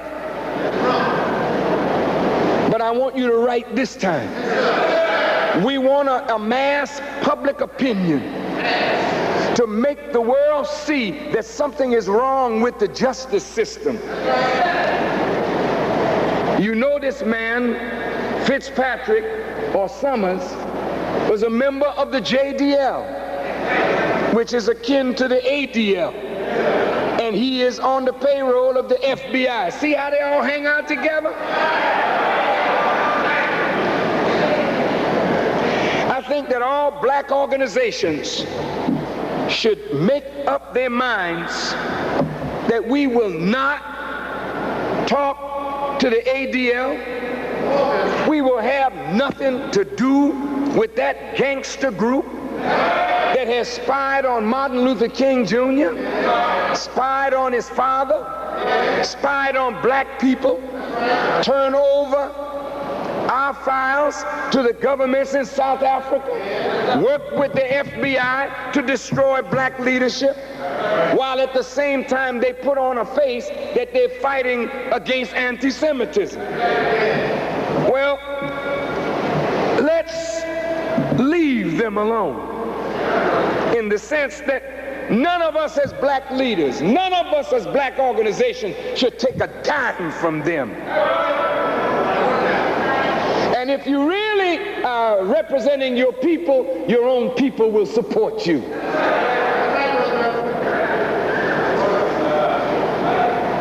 many of you will write that letter?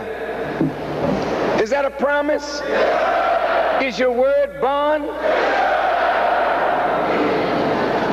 I'm going to write mine, but I'm not going to write a postcard. I'm supposed to be the one that was to be killed. And if you think it's a surprise that I'm defending my sister, you know, we can never bring back and really right the wrong of 30 years ago. There's nothing we can do.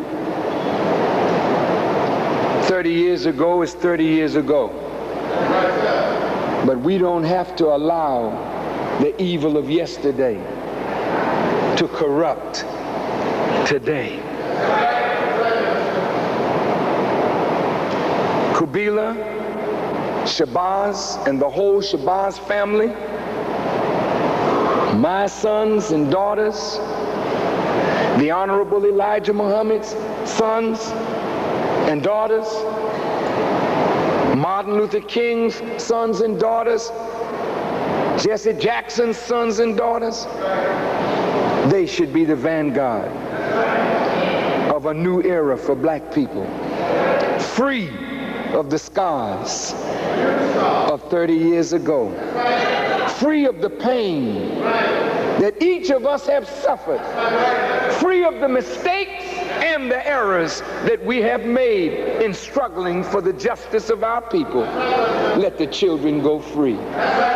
So I say to Dr. Betty Shabazz that we in the nation will stand with her and her children, and we will do everything in our power to see that that sister, Kubila Shabazz, goes free. Will you help us to do that? Thank you, and may Allah bless you all as I greet you in peace. Assalamu alaikum.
Like this. I really don't need a microphone. I want to show you how this is done.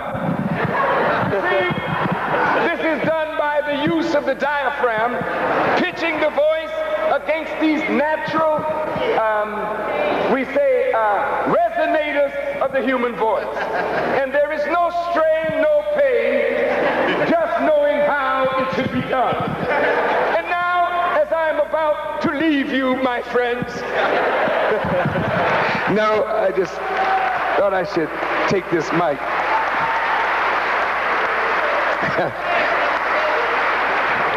I want to say that Dr. Shabazz has authorized, I guess you'd say that word, is it authorized? A support committee.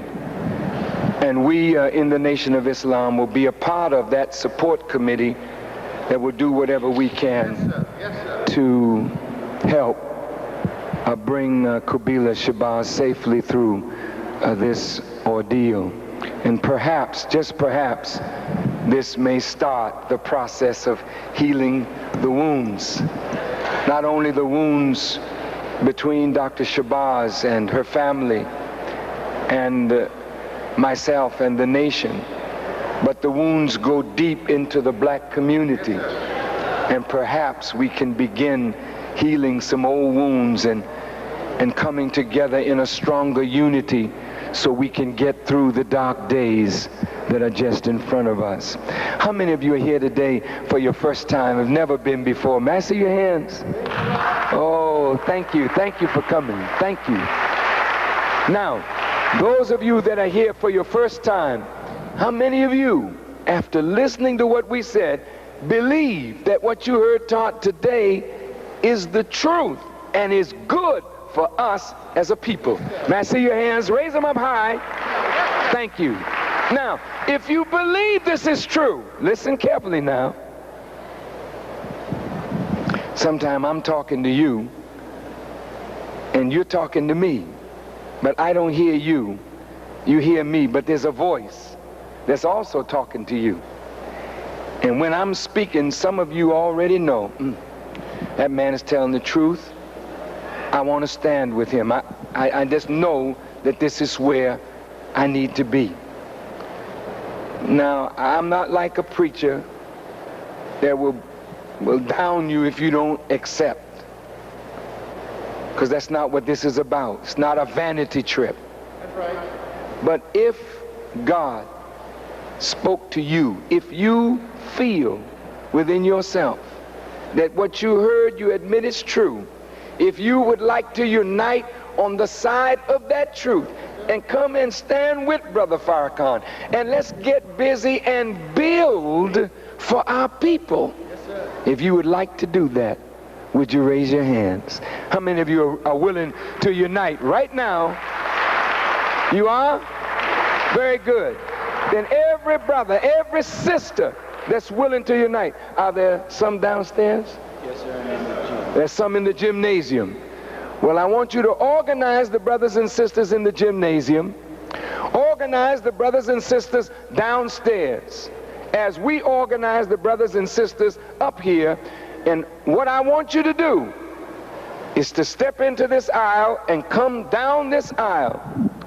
I would stay here to shake all your hands. Now listen to me carefully.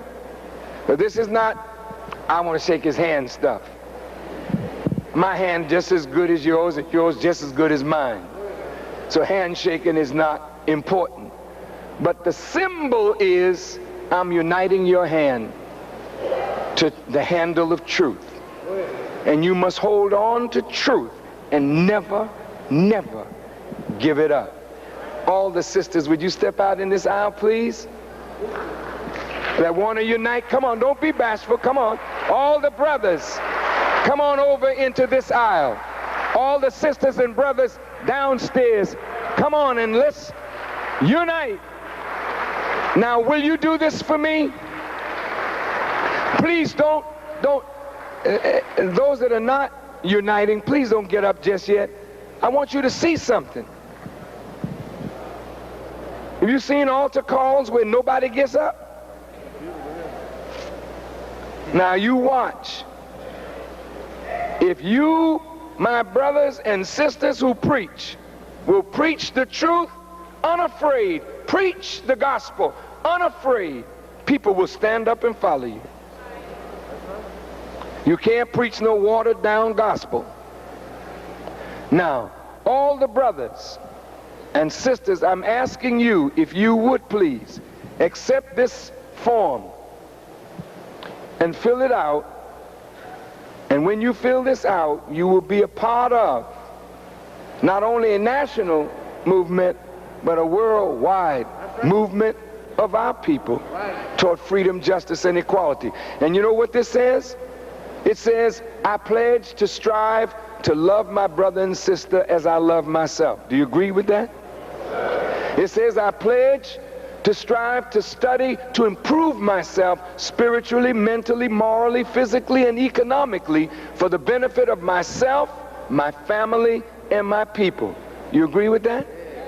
Third, I pledge to strive to build schools, hospitals, housing, businesses, to buy farmland, and to enter into international trade and commerce for the good of myself, my family, and my people. Do you want to be a builder?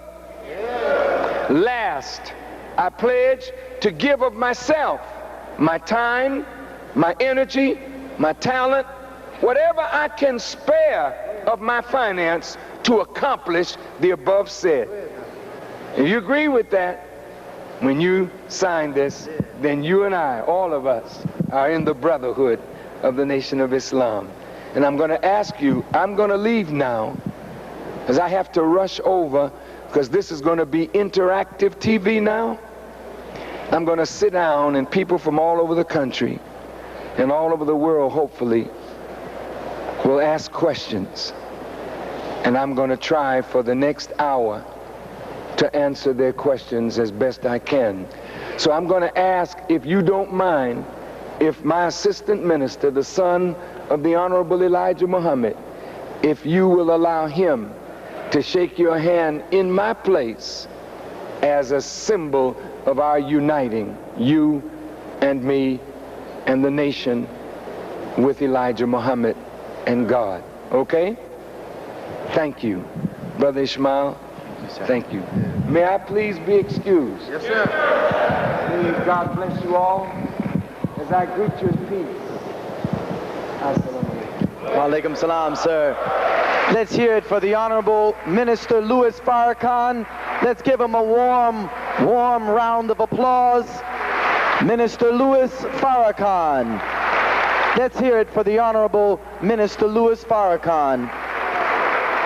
And as he prepares to depart, and you of course are invited to join us at the Salam restaurant, brothers and sisters, we just would like to shake the hand of those brothers and sisters that are standing here, and we would like to close in prayer. Will you give us that opportunity?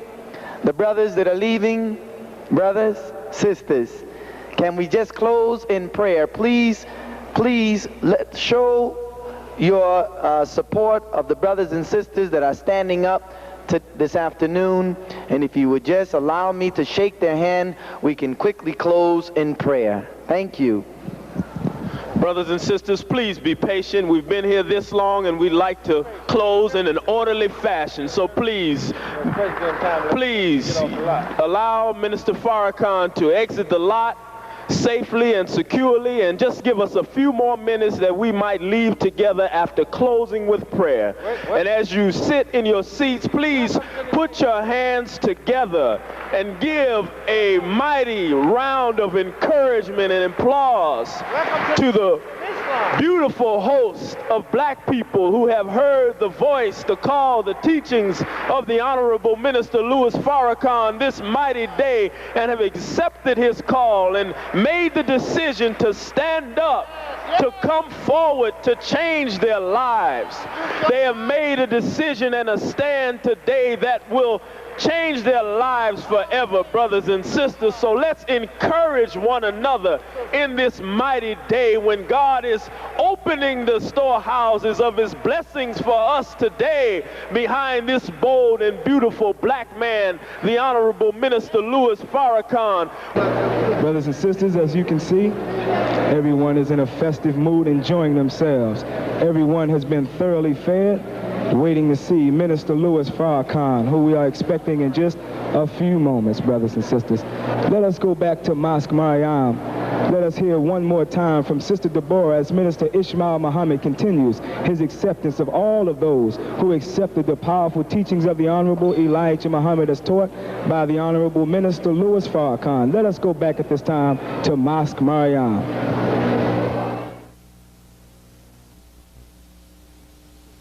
Let's go back at this time to Mosque Mariam.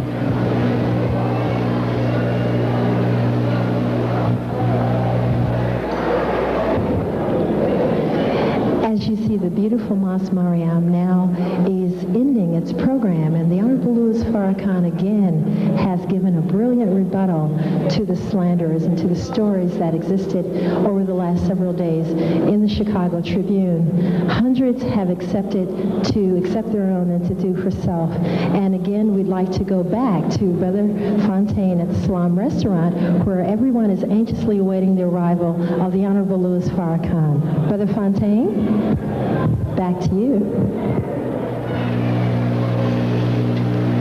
Here we are, once again, brothers and sisters, here live at the Salam Restaurant and Bakery Complex. Our leader, the Honorable Louis Farrakhan, has just entered, brothers and sisters. Here he is, the Honorable Minister Louis Farrakhan, entering the Salam Restaurant and Bakery Complex. All praise is due to Allah.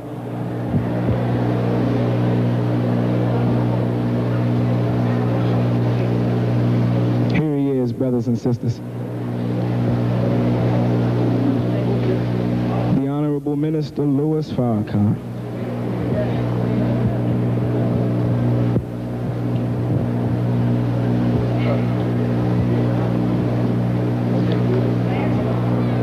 Brothers and sisters, please stay tuned as we are watching live the Honorable Minister Louis Farrakhan here at the Salam Restaurant and Bakery Complex.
Speech to the congregation at the mosque, you said that the Tribune series was a mixture of the truth and outright lies. And I was wondering if you could please identify for us which parts you felt were truthful and which parts you felt were outright lies. Oh, God, we'll be here a long time. But let me say, it started with an outright lie, saying that I said that I was the only one who would lead our people out of poverty. And that's an outright lie. I never said any such word as that. There are many, many wonderful black brothers and sisters who economically have done wonderful things for our people, providing jobs and security. I'm only one of those voices. So that was a lie. You know, there's so much. God, if I had it in front of me, I could go down. On another point, sir. Yes. Not to interrupt. It seemed that there was a question raised by the series of the appropriateness of your and your relatives and aides' personal spending while asking for donations from the poor. They raised issues of taking money from the poor treasury and using that for several different purposes. Do you feel it's appropriate? Of course. Let me say this. The number 2 poor treasury is a treasury that was set up by the teacher of the Honorable Elijah Muhammad. First, to take care of the Honorable Elijah Muhammad and his family. Second, those who are confined in the way of Islam. And third, those poor in the community who are in need of help. Now, certainly, any of you who have seen a family business start or a business start, that person would be foolish if that person did not make a way for his or her own family. If you had seen another part of the program, the third person to accept to help me rebuild the work of the Honorable Elijah Muhammad was my wife. Sister Khadija Farrakhan. She was the first secretary of the fledgling Nation of Islam. She worked for nothing. And what she has done with her own skills and abilities is provide jobs for others. My daughter, whom you mentioned in the article, when I wrote the first edition of the Final Call and the second edition, by the time we printed the third one, my daughter had gone and taken a course in typesetting, and she typeset that paper.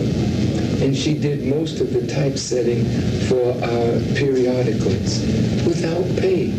So my daughter and my son-in-law, when we were touting power, people organized and working for economic rebirth, and had gotten a loan from Muammar Gaddafi to help with the economic development. When a split came between us and the group that really sponsored it, not sponsored it, but where the idea came from, my son and my daughter went out to make sure that my word was not made a mockery of. When black entrepreneurs who were to manufacture the hair care products for us pulled out because certain members of the Jewish community threatened that if they made anything for us, that their distribution would be severely hurt. I know there's other people waiting to ask questions. One more question from me. What do you believe that Tribune series is an example of? Can you tell me what you think it's an example of and what it is? I think it's an example of fear and a desire to destroy the credibility of Louis Farrakhan and to stop the support of Louis Farrakhan from within the movement, as well as the support that I have outside of the movement. Not only have I put my family in jobs, but if you would be more careful in your scrutiny of the nation, you will find out that I've created hundreds of jobs for hundreds of people, and I have, by the grace of God, improved the quality of life of thousands of people. So if I have done that, should not I lay down at night in a comfortable bed? Why should someone be angry at that? The scripture says, the ox that treadeth down the corn is worthy of his oats. And I believe, whether you think so or not, or the Tribune thinks so or not, I'm not only worthy of whatever I have, but whatever I have does not belong to me. It belongs to the community that I serve. Thank you. Mr. Farrakhan, this is Andy Bias. He's the producer of World News Tonight for ABC Television. Yes. I'm a producer, not the producer. Someday, maybe.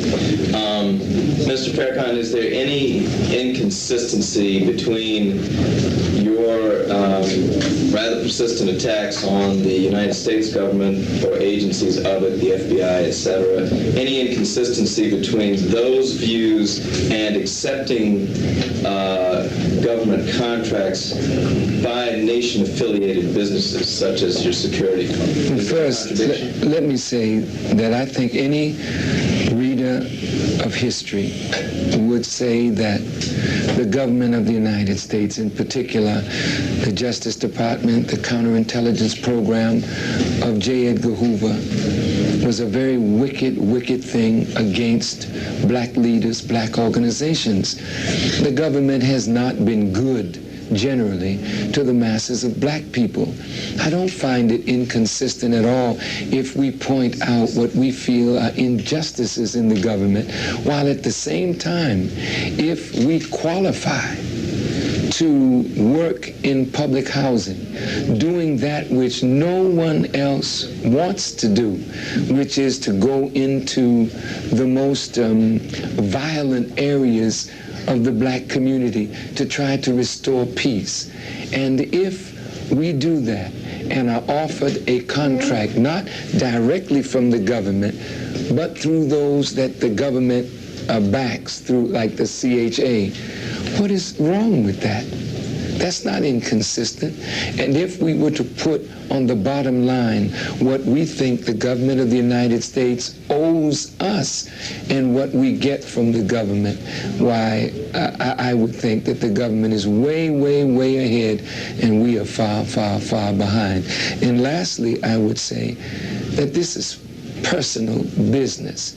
This is not Nation of Islam business.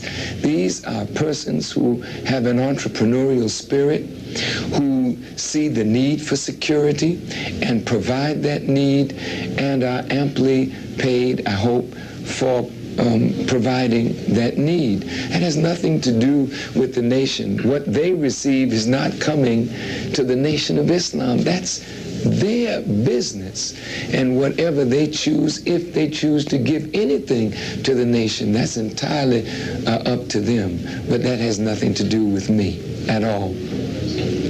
Tonight in your address, you mentioned again the travails of Kabila Shabazz, and again emphasized that there was no animosity between yourself and the Shabazz family.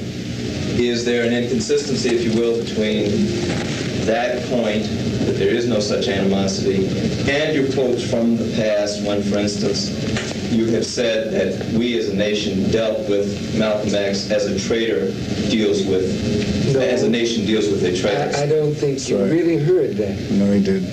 Because if you saw that in context, I first said that we had nothing to do with it. And then I said, but if we did, and that is taken completely out of everything that was said. Our disagreement is with Malcolm X. And we did have a serious disagreement with Malcolm. But what disagreement do we have with his wife and with his children? So why should any disagreement that we had with Malcolm X that is 30 years old, why should that allow us to do anything or to be unjust to his wife or his children? So there's no inconsistency there at all. Two last questions on the issue of the supposed treatment for AIDS, interferon. The articles in the Tribune say that Dr. Alim has occasionally referred to it as, in fact, a cure, not a treatment, by saying that at times people who have used it have been cured forever. That's a quote in the paper. Well, there say again, for yourself. The paper lied, and Dr. Alim is here to answer that for himself. Mr. Alim, would you answer that? Yes, sir. I have never referred to alpha interferon as a cure. Minister Farrakhan sent me to Kenya to learn about this from Dr. David Koech at the Kenyan Medical Research Institute in 1991. I asked Dr. Koech, who is really the inventor of this therapy, whether he considered it to be a cure. He said, Dr. Muhammad, we would have to bring together a panel of experts and sit down and decide what we would mean when we would use such a word. So until that takes place, we don't use that four-letter word, cure. Now, it is an effective treatment, and from the point of view of the person who has been sick, who now feels completely well, they might use the common word cure as it would be commonly understood by a layman. But as doctors and scientists, we don't use that word. About 82% of our patients who we have treated over the last 3.5 years who have been sick before treatment become asymptomatic, which is to say they have no symptoms of illness whatsoever, but they still are infected with HIV. They still are. Yes, but they are in a clinical remission, and that seems to be prolonged for a considerable period of time. The very first patients that we treated 3.5 years ago, some of whom were very sick, are still alive very well.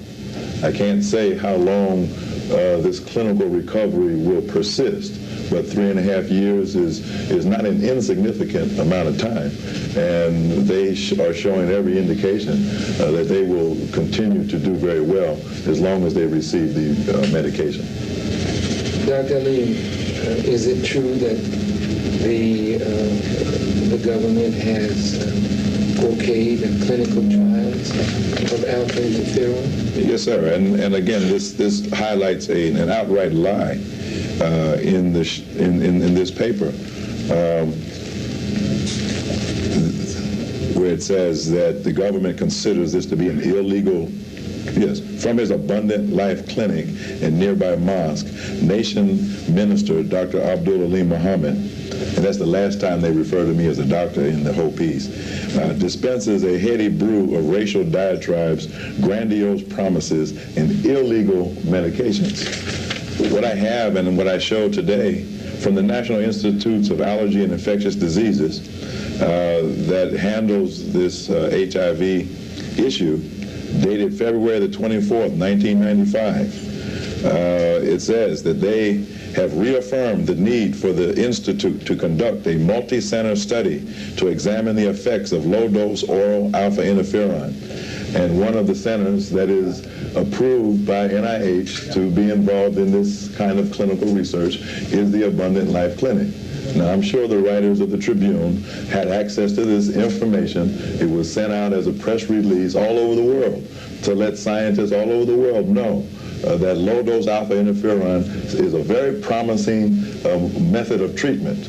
But obviously, the intention of the Chicago Tribune was to remove the hope that alpha interferon gives to those who may need it, and to at the same time undermine my professional credibility. Sir, as a doctor, are you comfortable with giving a drug that isn't approved by the Food and Drug Administration and has not been approved by the government, giving hope to patients as a doctor with a drug that is as yet unproven? They pointed out that the doctor...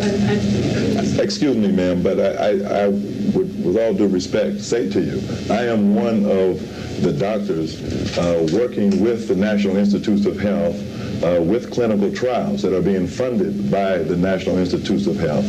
And pending the outcome of those clinical trials in about 18 months, you may very well find alpha interferon is the mainline treatment for people who are infected with this virus and all other kinds of viruses. Do you personally believe it's a cure? As I just finished saying, we would have to convene a panel of experts in the field, and we would have to decide what cure would mean. For example, in breast cancer, if a woman survives for 5 years after diagnosis, officially that goes down as a cure. Now, she may die in the 6th year or the 10th year, but officially that's listed as a cure. That was a definition arrived at by experts in the field. We have not yet sat down to arrive at what we would mean by using that word in the context of HIV disease.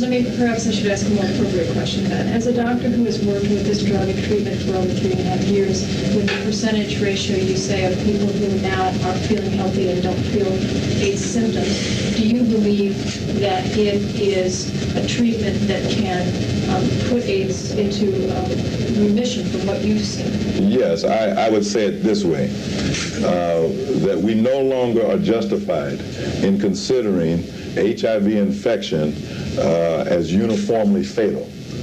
We have enough evidence and experience to say that at least 8 out of 10 people, even if they are sick, can experience a clinical recovery.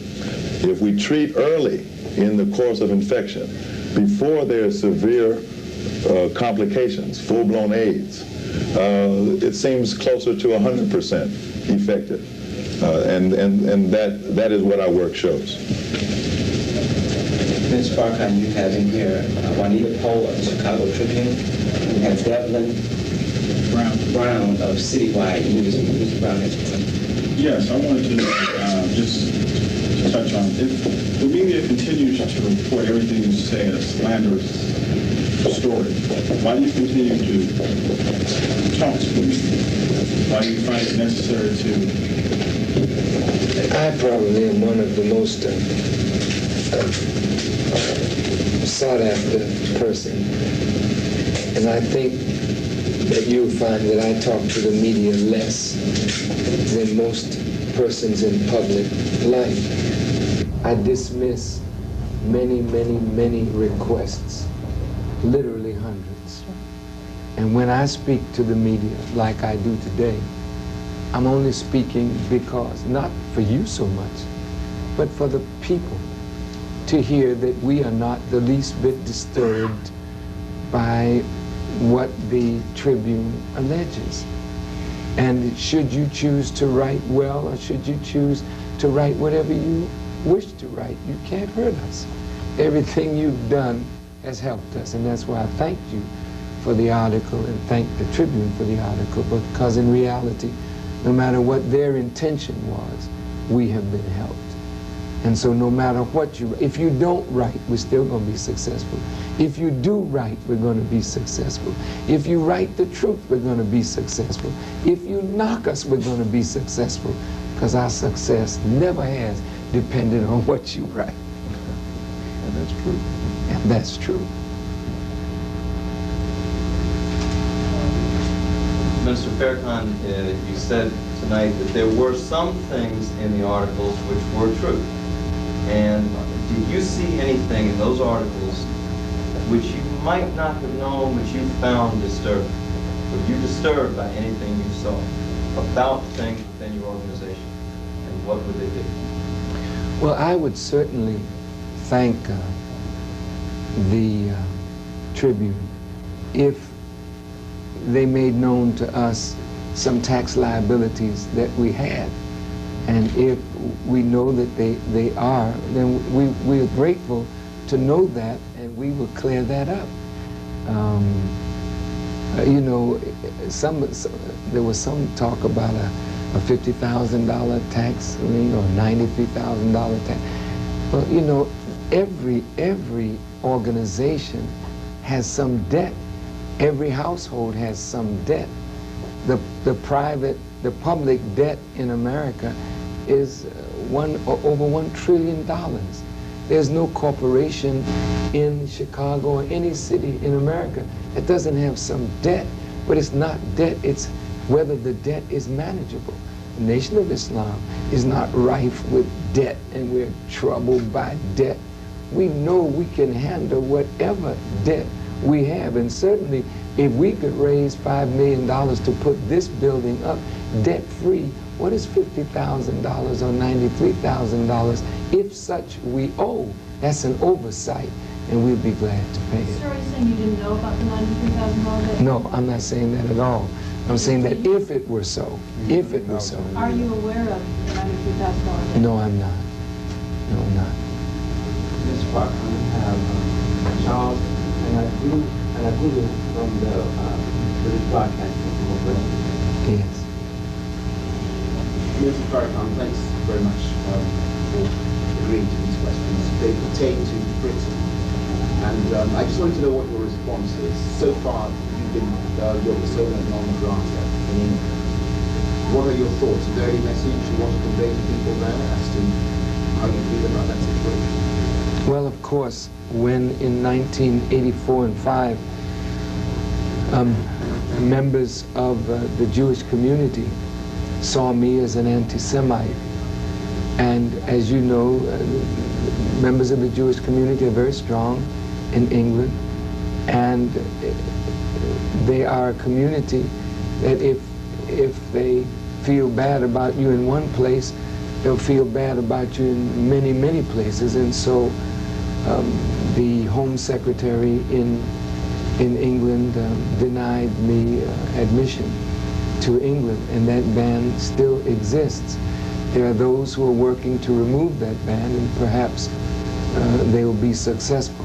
That ban also was in Bermuda against Louis Farrakhan, but in the last few years that ban has been lifted, and I do expect that it will be lifted in England also. Is there a message that you have for a large number of black people in Europe and in Africa who have heard of you but perhaps don't know quite as much as they ought to know about you? There has been a brain drain in Africa.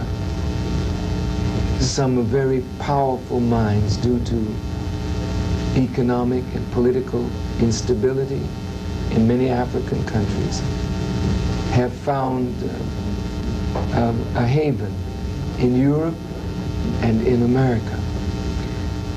Africa is suffering from a lack of that kind of scholarship that is living in Europe and in America. And we hope that now that certain level of political stability is coming to many African countries, that many of our African brothers and sisters will return home to give the wealth of their knowledge and experience to the development of Africa, that Africa may take her rightful place as we enter the 21st century. My third and final question, sir, is that I come from England, expressly from Sweden, and I've been hugely impressed with what I've heard. It's quite different from what is normally portrayed. What I'm curious to know is it possible, given that the BBC is considered one of the most objective news organizations in the world, is it possible to give us a chance to do an objective report on you and the Nation of Islam? This is what I came all the way from England to do, and I know this is not the most appropriate forum, but this would give a lot of people around the world a unique chance to see something that possibly they would not have had the opportunity to do. And I think we're putting out, at the moment, the BBC has that reputation. And if you give us a chance, we'd appreciate it very much. Well, we will certainly consider very strongly this appeal. You know, we are not expecting a PR piece from any reporter or any television or any newspaper. But what we would like to see is balanced reporting. In the Chicago Tribune piece, for instance, even though Mr. Cisneros and Ms. Achtenberg telephoned over 1,000 persons, and the overwhelming response was that they were in favor of the Muslim brothers and the New Life Security and NOI Security. Yet the Tribune said that we had earned the mistrust of the people. Why would you say that in the face of 1,000 interviews? The ADL argued that they took these interviews by telephone. The telephone gives one a level of comfort that they can, in the privacy of their own home, tell you their real feelings. And if a telephone poll is so bad, why does the New York Times, CNN, CBS use telephones, talk to 1,200 persons, and determine the trend of a nation?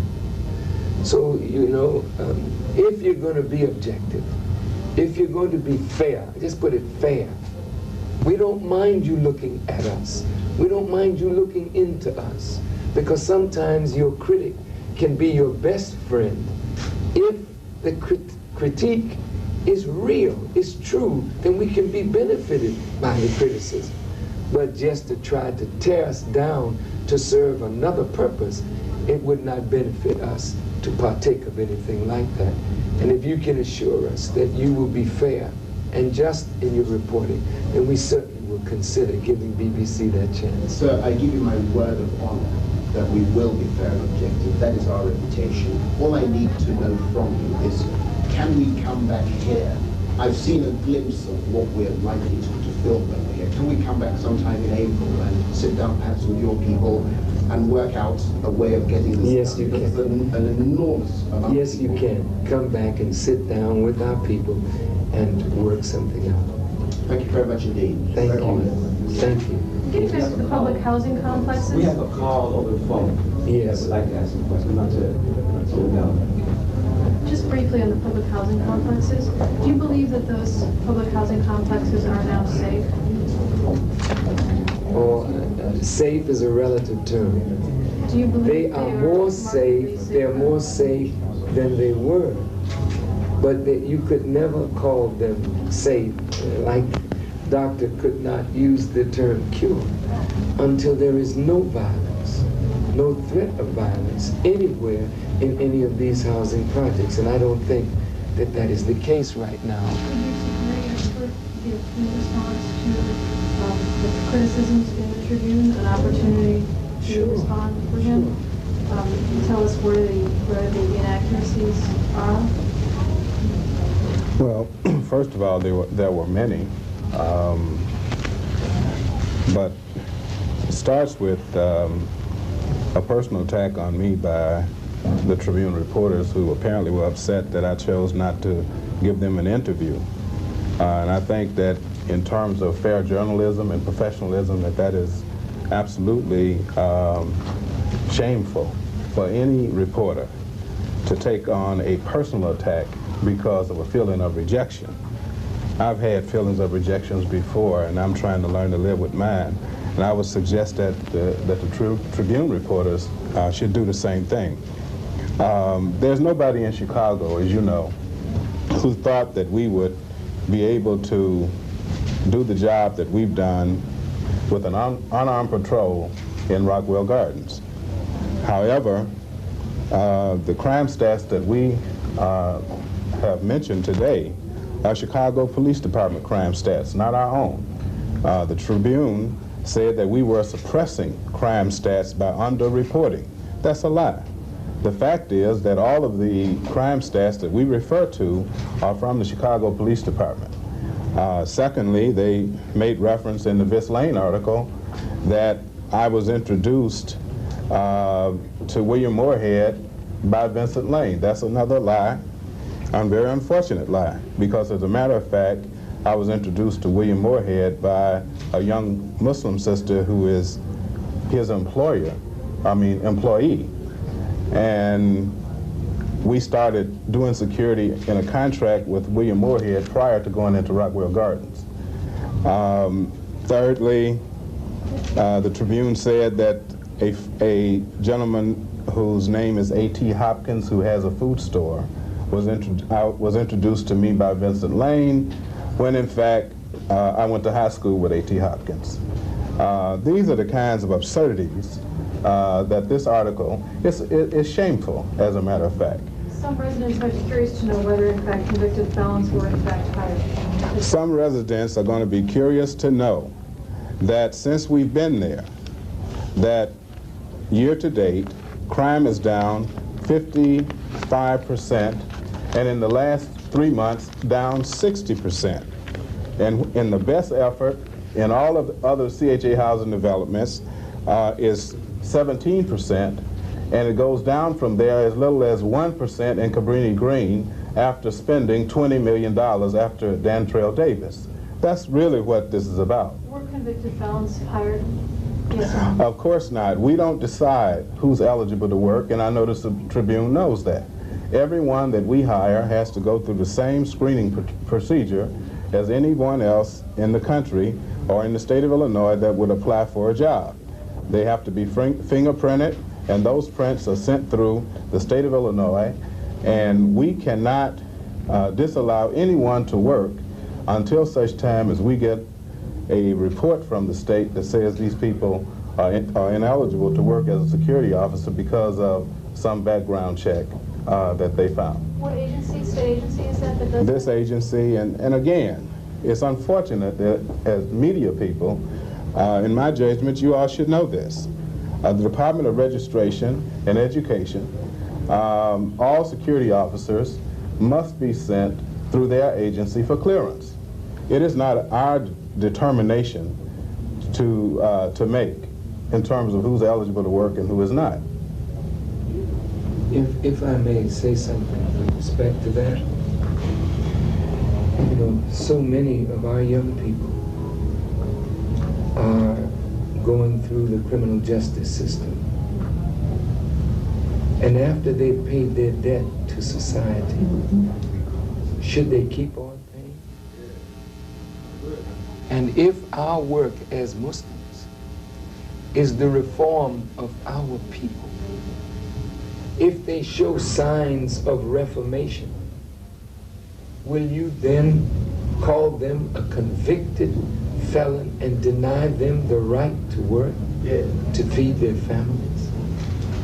This is wickedness on the part of those who deny reform. then at the same time question me about Malcolm X. What was Malcolm but a convicted felon? Would you have given him a job as a security guard? The Nation of Islam is different from a security operation. We don't ask a person what they were. They come to God as they are, and then we work to reform them according to a standard that God has laid down for us. And if we do that, and they accept that standard of reform, would you then deny them the right to work? That's a question for government to answer, because a lot of young black people have been incarcerated and are in jails right now.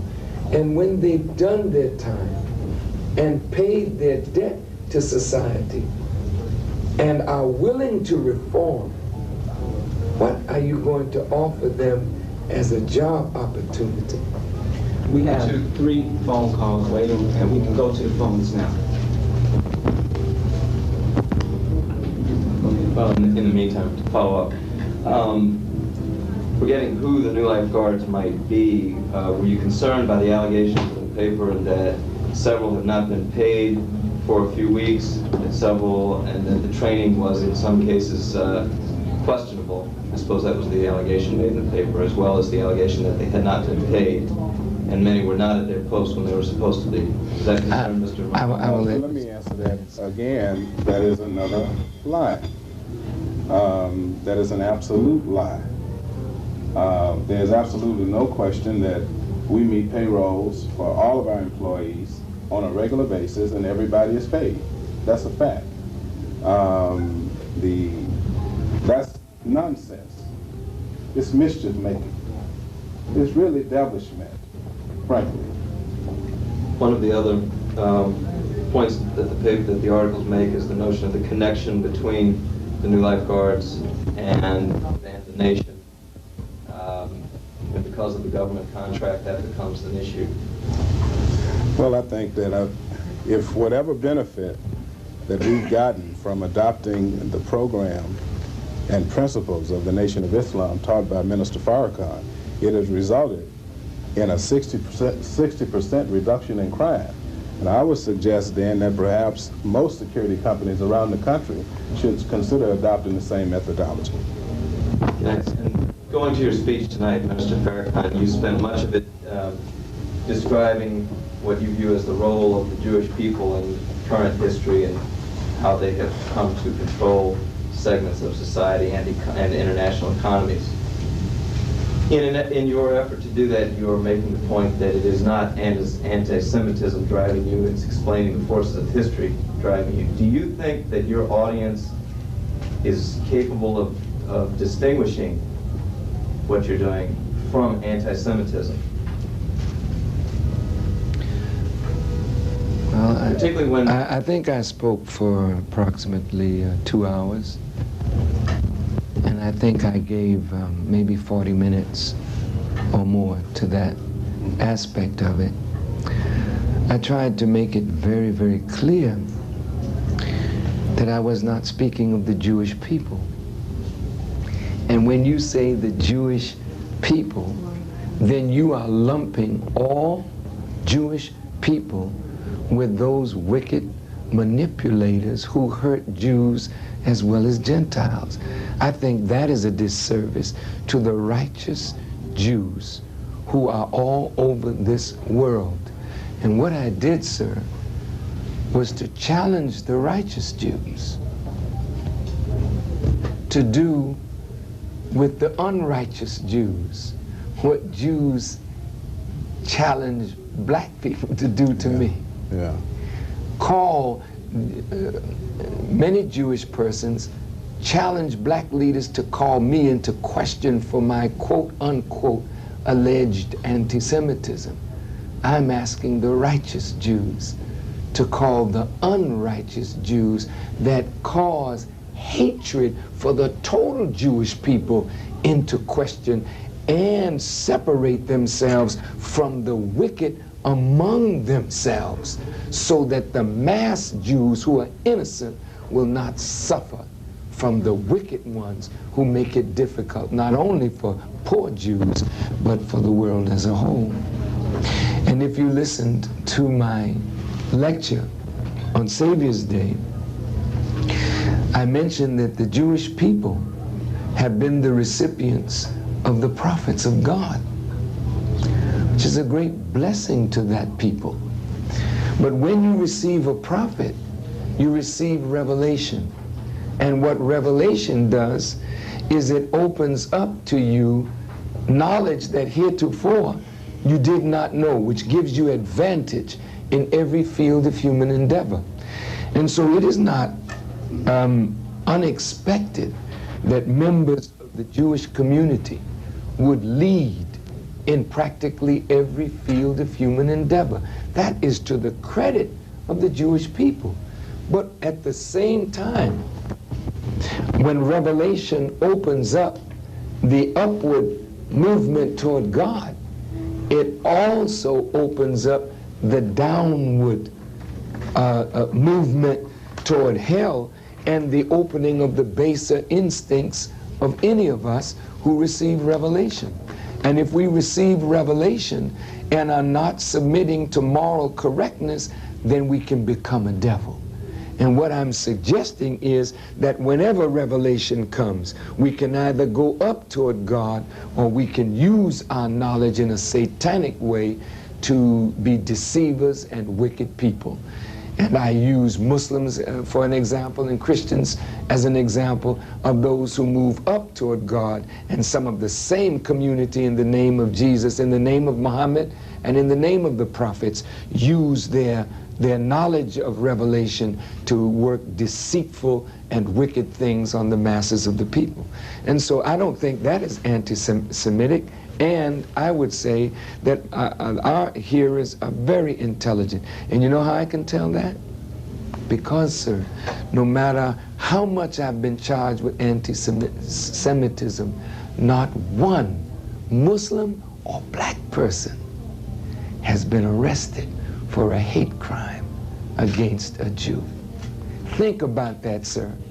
Not one black person that we know has been arrested for a hate crime against Jews. Now, if I speak to tens of thousands and hundreds of thousands of black people, surely if they weren't able to discern what I'm saying, would not there be some evidence of it in some kind of hate crime?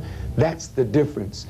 The Aryan nation, the skinheads, and others, you have evidence of hate crimes. And certainly we do too.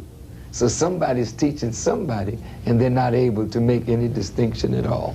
Mr. Farrakhan, I believe we have the phones worked out now. Caller, you can ask your question.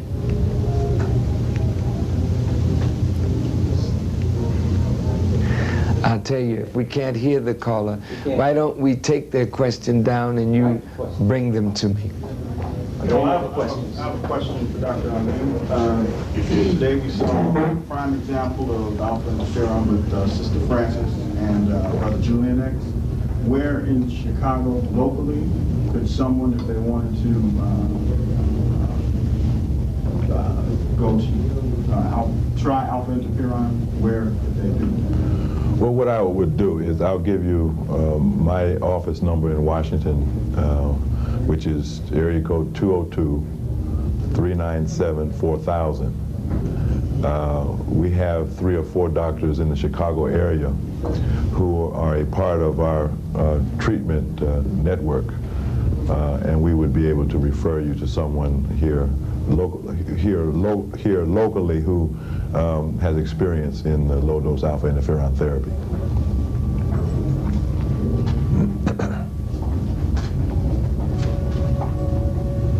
The caller has a question, Sister Indira X from Houston. How can the sisters help register the brothers for the Million Man March? We can't have a Million Man March without the involvement of our sisters. Those who are willing to become a part of the Million Man March, there's a 900 number that we want them to call to get their marching orders. and that number is 1-997 March. And if the sisters in Houston would inform all of the brothers that they want the brothers to be a part of that march and get the brothers to register with us, that would be a tremendous help. Next week, God willing, we will be calling a group of persons from around this nation into Chicago to talk about the organization of the Million Man March. These will be Christians, nationalists, intellectuals, male and female. So we are not going to have a Million Man March, and women will not be involved, not only in what the sister has asked, but women will be involved in the planning of the march as well. A caller from Philadelphia, Brother Amin Muhammad, asks, in regards to the Million Man March, will the minister be using satellite hookups to educate the brothers on why they should march? Yes, God willing. We will be using satellite. We will be talking to college students and persons throughout this country in personal appearances as well as satellite conferences. Within the next few weeks, we will build a satellite uplink on Mosque Mariam, and 85 of our mosques have agreed to purchase a satellite downlink. And before the end of the year, the Nation of Islam will probably be the largest satellite downlink company probably in the United States. And we do intend to use this satellite downlinking and uplinking to educate the masses of our people because our worst enemy is ignorance. And so we're going to work hard to remove that as much as we can from our people. Sir, you declined interview requests for the Tribune. If you believe what you just said, why not go ahead and interview with them when they're doing their series? You know, Miss, with all fairness to you, the Tribune has not been any friend of the nation. And the way these persons were persisting, we had a feeling, more than a feeling. Right. We knew that they were not looking to do us any good, so why feed them? So let them go ahead and do what they wanted to do and what they were going to do, whether we gave them an interview or not. So we refused to be a part of what they did. And it proved to be true. And our feelings, it did prove to be exactly right. But you called them a fine paper. You called them a fine paper, and if you believe that good journalists can be fair and they perhaps are a fine paper, why not see if you could take the opportunity to lay things out in front of them and prove to them, as you say these allegations are not true. Prove to them, look, you may, okay, that's fine, but let me just be very clear. They don't mean that much to me, that I waste my time trying to prove anything to them. If my works do not stand for me, then there's nothing that I can say to them that will change their minds, and frankly, they're not worth it to me. Nancy of Chicago asks, how do you feel the negative article in the Tribune affected the Nation of Islam and its goals? Well, I think all the mosques were filled. And thank you for saying that we needed money, because a lot of people sent money thinking that we probably were in trouble. So they helped us tremendously. Sister Shakita from the Virgin Islands asks, why was there such a strong concentration on the MGT in the Tribune's articles? Well, you'd have to ask the Tribune. I can't answer for them. Thank you, Mr. Thank you, and to those of you who are watching by satellite, you've been so sweet to give us all of this time. May God bless each of you. And I hope that what we have said has been enlightening. Soon we will make a book from the message of Savior's Day as well as today, because we want the world to know what is happening to nations. And I will close by saying this. Africa is in deep trouble. She's over $450 billion in debt to these international bankers. And before they loan money, they take away some of the nation's sovereignty and even some of the nation's natural resources. Africa can only be free of the international bankers by the unity of African leaders and people.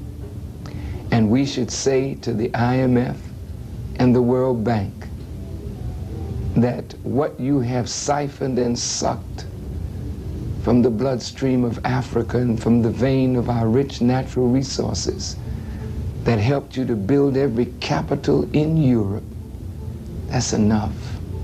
We owe you nothing. You owe us your existence. And when we're united and strong, then you don't have to pay debts. You call your debt. Thank you for listening, and may God bless you all as I greet you in peace. Assalamu alaikum.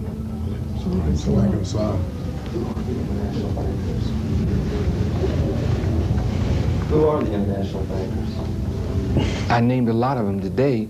What you should do is go and look at them. You know, I named the Warburgs, the Rothschilds, the Schiffs, the Loubs, the Cohns, the J.P. Morgan, Rockefeller. You know who they are. You don't have to act dumb. You know who they are. Reports for them. Thank you. My sister from the Tribune, what? Harold.